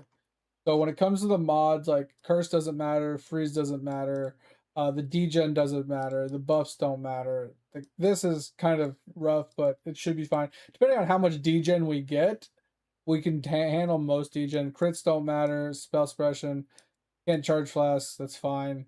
More degen, like I said, as long as there's not too much degen, we can handle most of this. This doesn't matter, this doesn't matter, this doesn't matter, this doesn't matter. This is annoying, but it doesn't matter. Doesn't matter, doesn't matter, doesn't matter, doesn't matter, doesn't matter. Not really doesn't matter. Doesn't matter. Doesn't matter. Can suck, depending on what it's comboed with, but should be fine. Should be fine, should be fine. Can't run this for sure. Might not be able to run this, especially if there's degen. If there's no degen, this is probably doable. With degen, not doable. Perfectly fine. Can't do. Can. This one kind of sucks because then we end up with no charges. Fine. Can't do. Fine. Should be fine. Should be fine. Obviously, like I said, depends on what it combos with. Fine, fine, and fine. It's literally this mod and this mod that is an absolute no. And then depending on the combos with the degens and the regens, depending on those, everything else is doable. So I could technically Grueling Gauntlet this character. If I run into one of those, I just have to avoid it. The other character is designed for Grueling Gauntlet, and I can't Grueling Gauntlet on him yet, and that's what's pissing me off. He's supposed to be able to do almost every single mod on that list. With like a 90% success chance, basically. Obviously, some combinations are rough, but you should be able to do almost every single one of them. And I just can't. I go in there and I fail on like wave 5 to 10, like 80% of the time. It's just fucking crazy. Because what ends up happening is it shrinks my circle and then puts a degen totem in the middle. and it kills me every time because degen 100% kills that character every single time. Mainly because he doesn't have enough HP for HP regen to counter the degens, and then on top of that, if there's a lull between attacking mobs, I don't have enough regen to stay alive. I just insta die to dot damage, just fucking instantly. There's literally nothing I can do about it. So I don't really know what to do now. With that said, the other version of the Block Glad takes effect of more regen. It uses the Doppelganger. It rocks. Where is it? The Doppelganger for the 10% regen, and it rocks instead of Fizz on all the strength, it rocks life regen on all the strength nodes. So it gets a lot of regen to deal with the regen mods. This one does not. This one focuses on more damage oriented versus the other one. So if you real nice of lingering. I'll have to look at that later. Slayer cast on stun, Blade Blast. I'm kind of curious on that. We'll look at that after when I have free time. But anyway, this is this is my pet project for the league. If I can't figure it out, it's fine. Well, so the thing with the leech on this character, Jukas, is he's perma-leech. This guy is perma-leech. I don't know if you know how that works with Petrified Blood. But as long as you have one HP that's missing, where you can't regen past that 1 HP to your max life, you have perma-leech. So if you look at my HP here, I have this small little thing, right? So I'm reserving 2116, right? So you got to do some math here, right? So my max HP is 4994, right? And I count as low life to 55. So if we times this by 0.55, 27,466. That's where we're at, right? But if we minus 2116 from it, this is technically how much we can go up to. Like I said, this is Overleech. Petrified Blood gives you Overleech. So all the damage that I'm dealing gives me leech, and my leech doesn't stop ever because I never reach full life with the Petrified Blood trick. So I have, like I said, as long as you have 1 HP between where your HP, where your low life is and where you're reserving to, you have perma leech like Slayer. It's exactly like having Slayer. There's no difference. The only difference is you don't have Petrified Blood to do it on Slayer. Right? Because, where is it? Leech, life leech effects are not removed when unreserved life is filled. This modifier, which is the one you're talking about, the Overleech, is what prevents you, what is essentially what you end up having. So you obtain this by using Petrified Blood properly. Well, I already have that, and I'm leeching a lot. It's just I don't have a lot of regen, like especially since I just threw in Righteous Fire. Righteous Fire cucks my regen, but I have like 500 native regen, right? Now, when I pop my flask, I go to 6,500 or 650. Basically, cut this in half. I have like 325 net regen with my RF active. So my regen is really low, but even without that, 650 isn't enough. To counter the degens from those towers, you need like 2,000 plus. So the leech kind of just like, so you need the regen to counter the degens, and then you need the leech to put you positive. That's basically where you're at.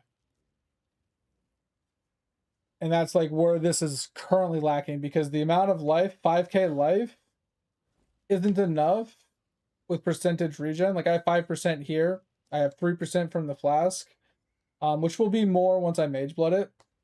It'll be closer to like 5.5%. So I'll be at like 11 or 12% regen. Like that's not a lot. Like even if I had 12% regen, it's not enough.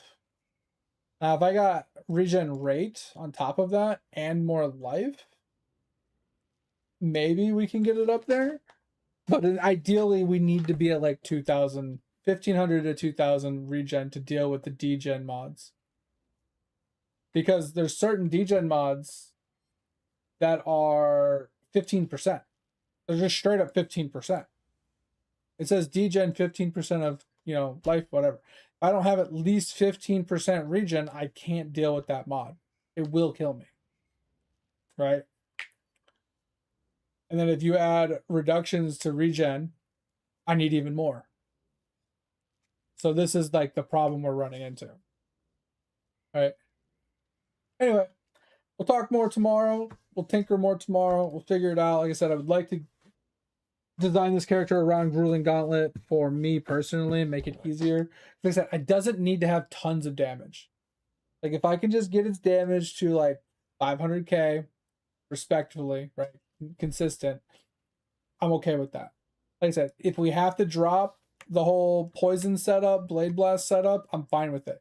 We need to go pure physical damage, pure LE damage, like whatever it is, I don't mind. If we need to drop the brass dome, which was very expensive, we can turn around and resell it.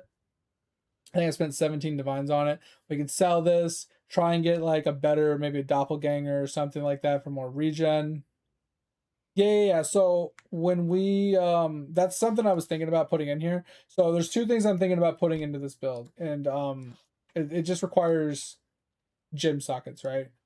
So I'm going to drop some stuff here soon. When I get the mage blood, I'm dropping this wheel and I'm dropping this wheel. I have spots so I can put in maybe some large voices or something, but I want to put in the doctrines, rational doctrine, and I want to put in a blood notch because blood notch will heal me for damage taken, right? When I get stunned, I'm already getting stunned. Might as well add that in. That's 30%. And then I want to add in the doctrines, which is basically guaranteed conk effect. So that gives me 50% curse immunity and 5% more regen. If I combo that with the doppelganger, which is 10%, that puts me to 15%. And then I have 5% on the tree. If I get a Watcher's Eye with it's very OP. So that's where I'm kind of leaning towards Jukas, and then a Watcher's Eye with regen rate on it. So if I get like 10% regen rate and I'm already at 20% regen, that 10% gives me another 2% regen on top of that. So I'm at 22% regen roughly. It should feel relatively good because then if we combo that with, you know, life on hit while affected by vitality as well, and like that will, like, I'm hitting so often that I'm getting a huge amount of healing just from this, right? And then the essence drain is leeching a ton of life, and then I can get a mod on a flask that any damage I take is leeched as life as well. Like 15% of damage I'm taking is leeched as life. Yeah, but I wanted both, Jugas, because if we're gonna go with the doppelganger with 10% regen with 5% on the tree and conk effect, we're at 20% roughly regen. And if we combo that with like a 10% regen rate on top of that, gives me like another 2%. And if I get a double prop Watcher's Eye where it gives me both life on hit and life regen rate, we're good. Right? But yes, I agree. The life on hit would be better, especially with how much I'm hitting. So bare minimum would be the life on hit and maybe malevolence for more damage. So I can, because if I'm killing things faster, I'll get through it faster, right? And I don't want to have to sit in the grueling gauntlet so long. But that's what I was just thinking, like 20% life regen, that's good. I might have to drop Righteous Fire at that point. I'll put Righteous Fire on because it's like a 28% damage increase. It's a huge damage increase for our build. We go from 300k to like 430k. So it's huge, but it does, that degen is a hurtful thing, and we will be at 90 reses. So I mean, it does diminish the amount of damage I'm taking from Righteous Fire as well. It's just, if I take a mod that's like 15% regen, you know, degen or whatever from the ultimatum, God, this is taking a long time to talk it out. I know I said I was gonna leave like 30 times, but when I get on a roll, I like to finish my thought. But if we take something like this is 10% of your max, this is 10%, and this one is 15%, right? So if we hit this, Righteous Fire basically kills us. If we hit this, we can probably maintain it. This is I'd have to test this one, but this might be a net neutral or a negative, and this might be positive or a net neutral. I don't know which one's which, but it wouldn't be, I wouldn't be able to do this comboed with this, either one of these. But I might be able to do this one by itself with that, and not this one, but this one by itself. Possible. But the rest of them should be able to be done. I can do every single other one in here, except for this one. I don't understand this one. Ring of Blood surrounds the altar. So is this like when you're trying to leave? Oh no, this is the degen one. I don't know how much damage this one does. This one does a lot of damage. This is the one that typically kills me. So it shrinks the ring and then puts this dead center, and then it kills me. Every time. This is what has killed me in Grueling Gauntlet every single time on my current character. So, like I said, I don't know how to fix that one per se, but because what ends up happening is like I kill all the mobs and there's like 1 or 2 left, and then I just die to the degen instantly. Boom. Because I just don't have enough regen. Like I said, 600 regen isn't enough to counter the degen from this specifically. This is literally what's killed me every single time in Grueling Gauntlet. It's like, oh, it's rare to get like a certain mod every single time, bro. 5 maps in a row, I got this comboed with the smaller zone 5 times in a row within 5 rounds. Literally, not even exaggerating. 5 maps back to back in a row, I hit the same combo. I'm just like, bro, there's so many mods here, and I hit that 5 times in a row. Like, come the fuck on. Anyway, that's where we're at. Like I said, we might segue this back off of the Blade Blast. I like the Blade Blast idea. It hits often, it hits hard, does a lot of damage, and I like it. And when I switch it, Edge is going to be really upset with me because it took us a week to actually get this bloodline.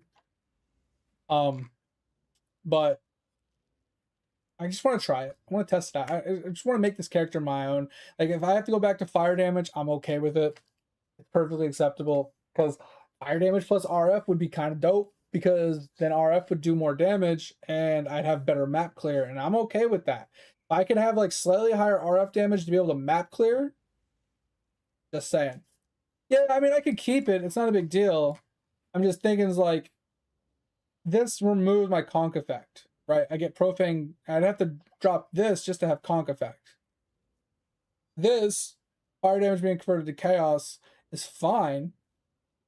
I mean, I think it works perfectly fine. I think this would be cool because then it would bypass energy shield and help us kill things. You know, because if I'm doing all fire damage and I'm fully converted to fire, and then I'm converting a partial of my fire to chaos, that means I could bypass energy shield, and it would help with energy shield mobs. But I don't know, like, this one would have to go. This one specifically would have to go. And then I could actually pick this back up to give me wave clear. Because then I just put in the bleed chance again on like Falling Zombie and Firestorm of Pelting or whatever, and I get guaranteed like everything's going to be bleeding. Even a small bleed, it doesn't matter as long as it's bleeding. And when they die, they just pop. And this is huge for us. That's massive for our wave clear and our like potential survivability of killing things quickly. This is huge for us. So I mean, I'm okay with it. Like I said, this could be a potential game changer for the option, because like typically they pick up like this or like maybe this. Like they don't really know what to do with their last point, and I think this is a good option. Juke, I have a question for you before I leave. I'm literally, this last question, and I'm gonna run. Do you know if Mage Blood bypasses the bloodline that disables flasks? Because the bloodline specifically states it disables utility flasks. And to me, and from what I understand, disable means you can't click them. But Mage Blood specifically just states that they are applied to you.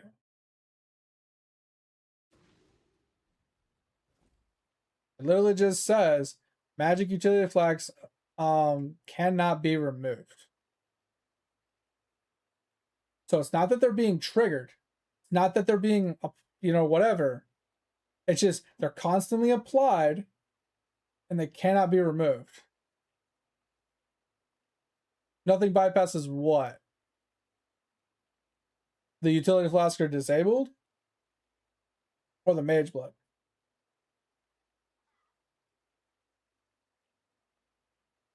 The reason I ask is because there's a lot of builds that I looked at on POB last league at least. I haven't looked at it much this league. There's a lot of builds that were running the extra ring and they were running a Mage Blood and they had 4 utility flasks.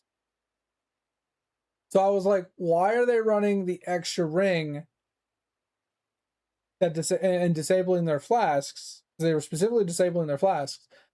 And then they're rocking Mage Blood with flasks.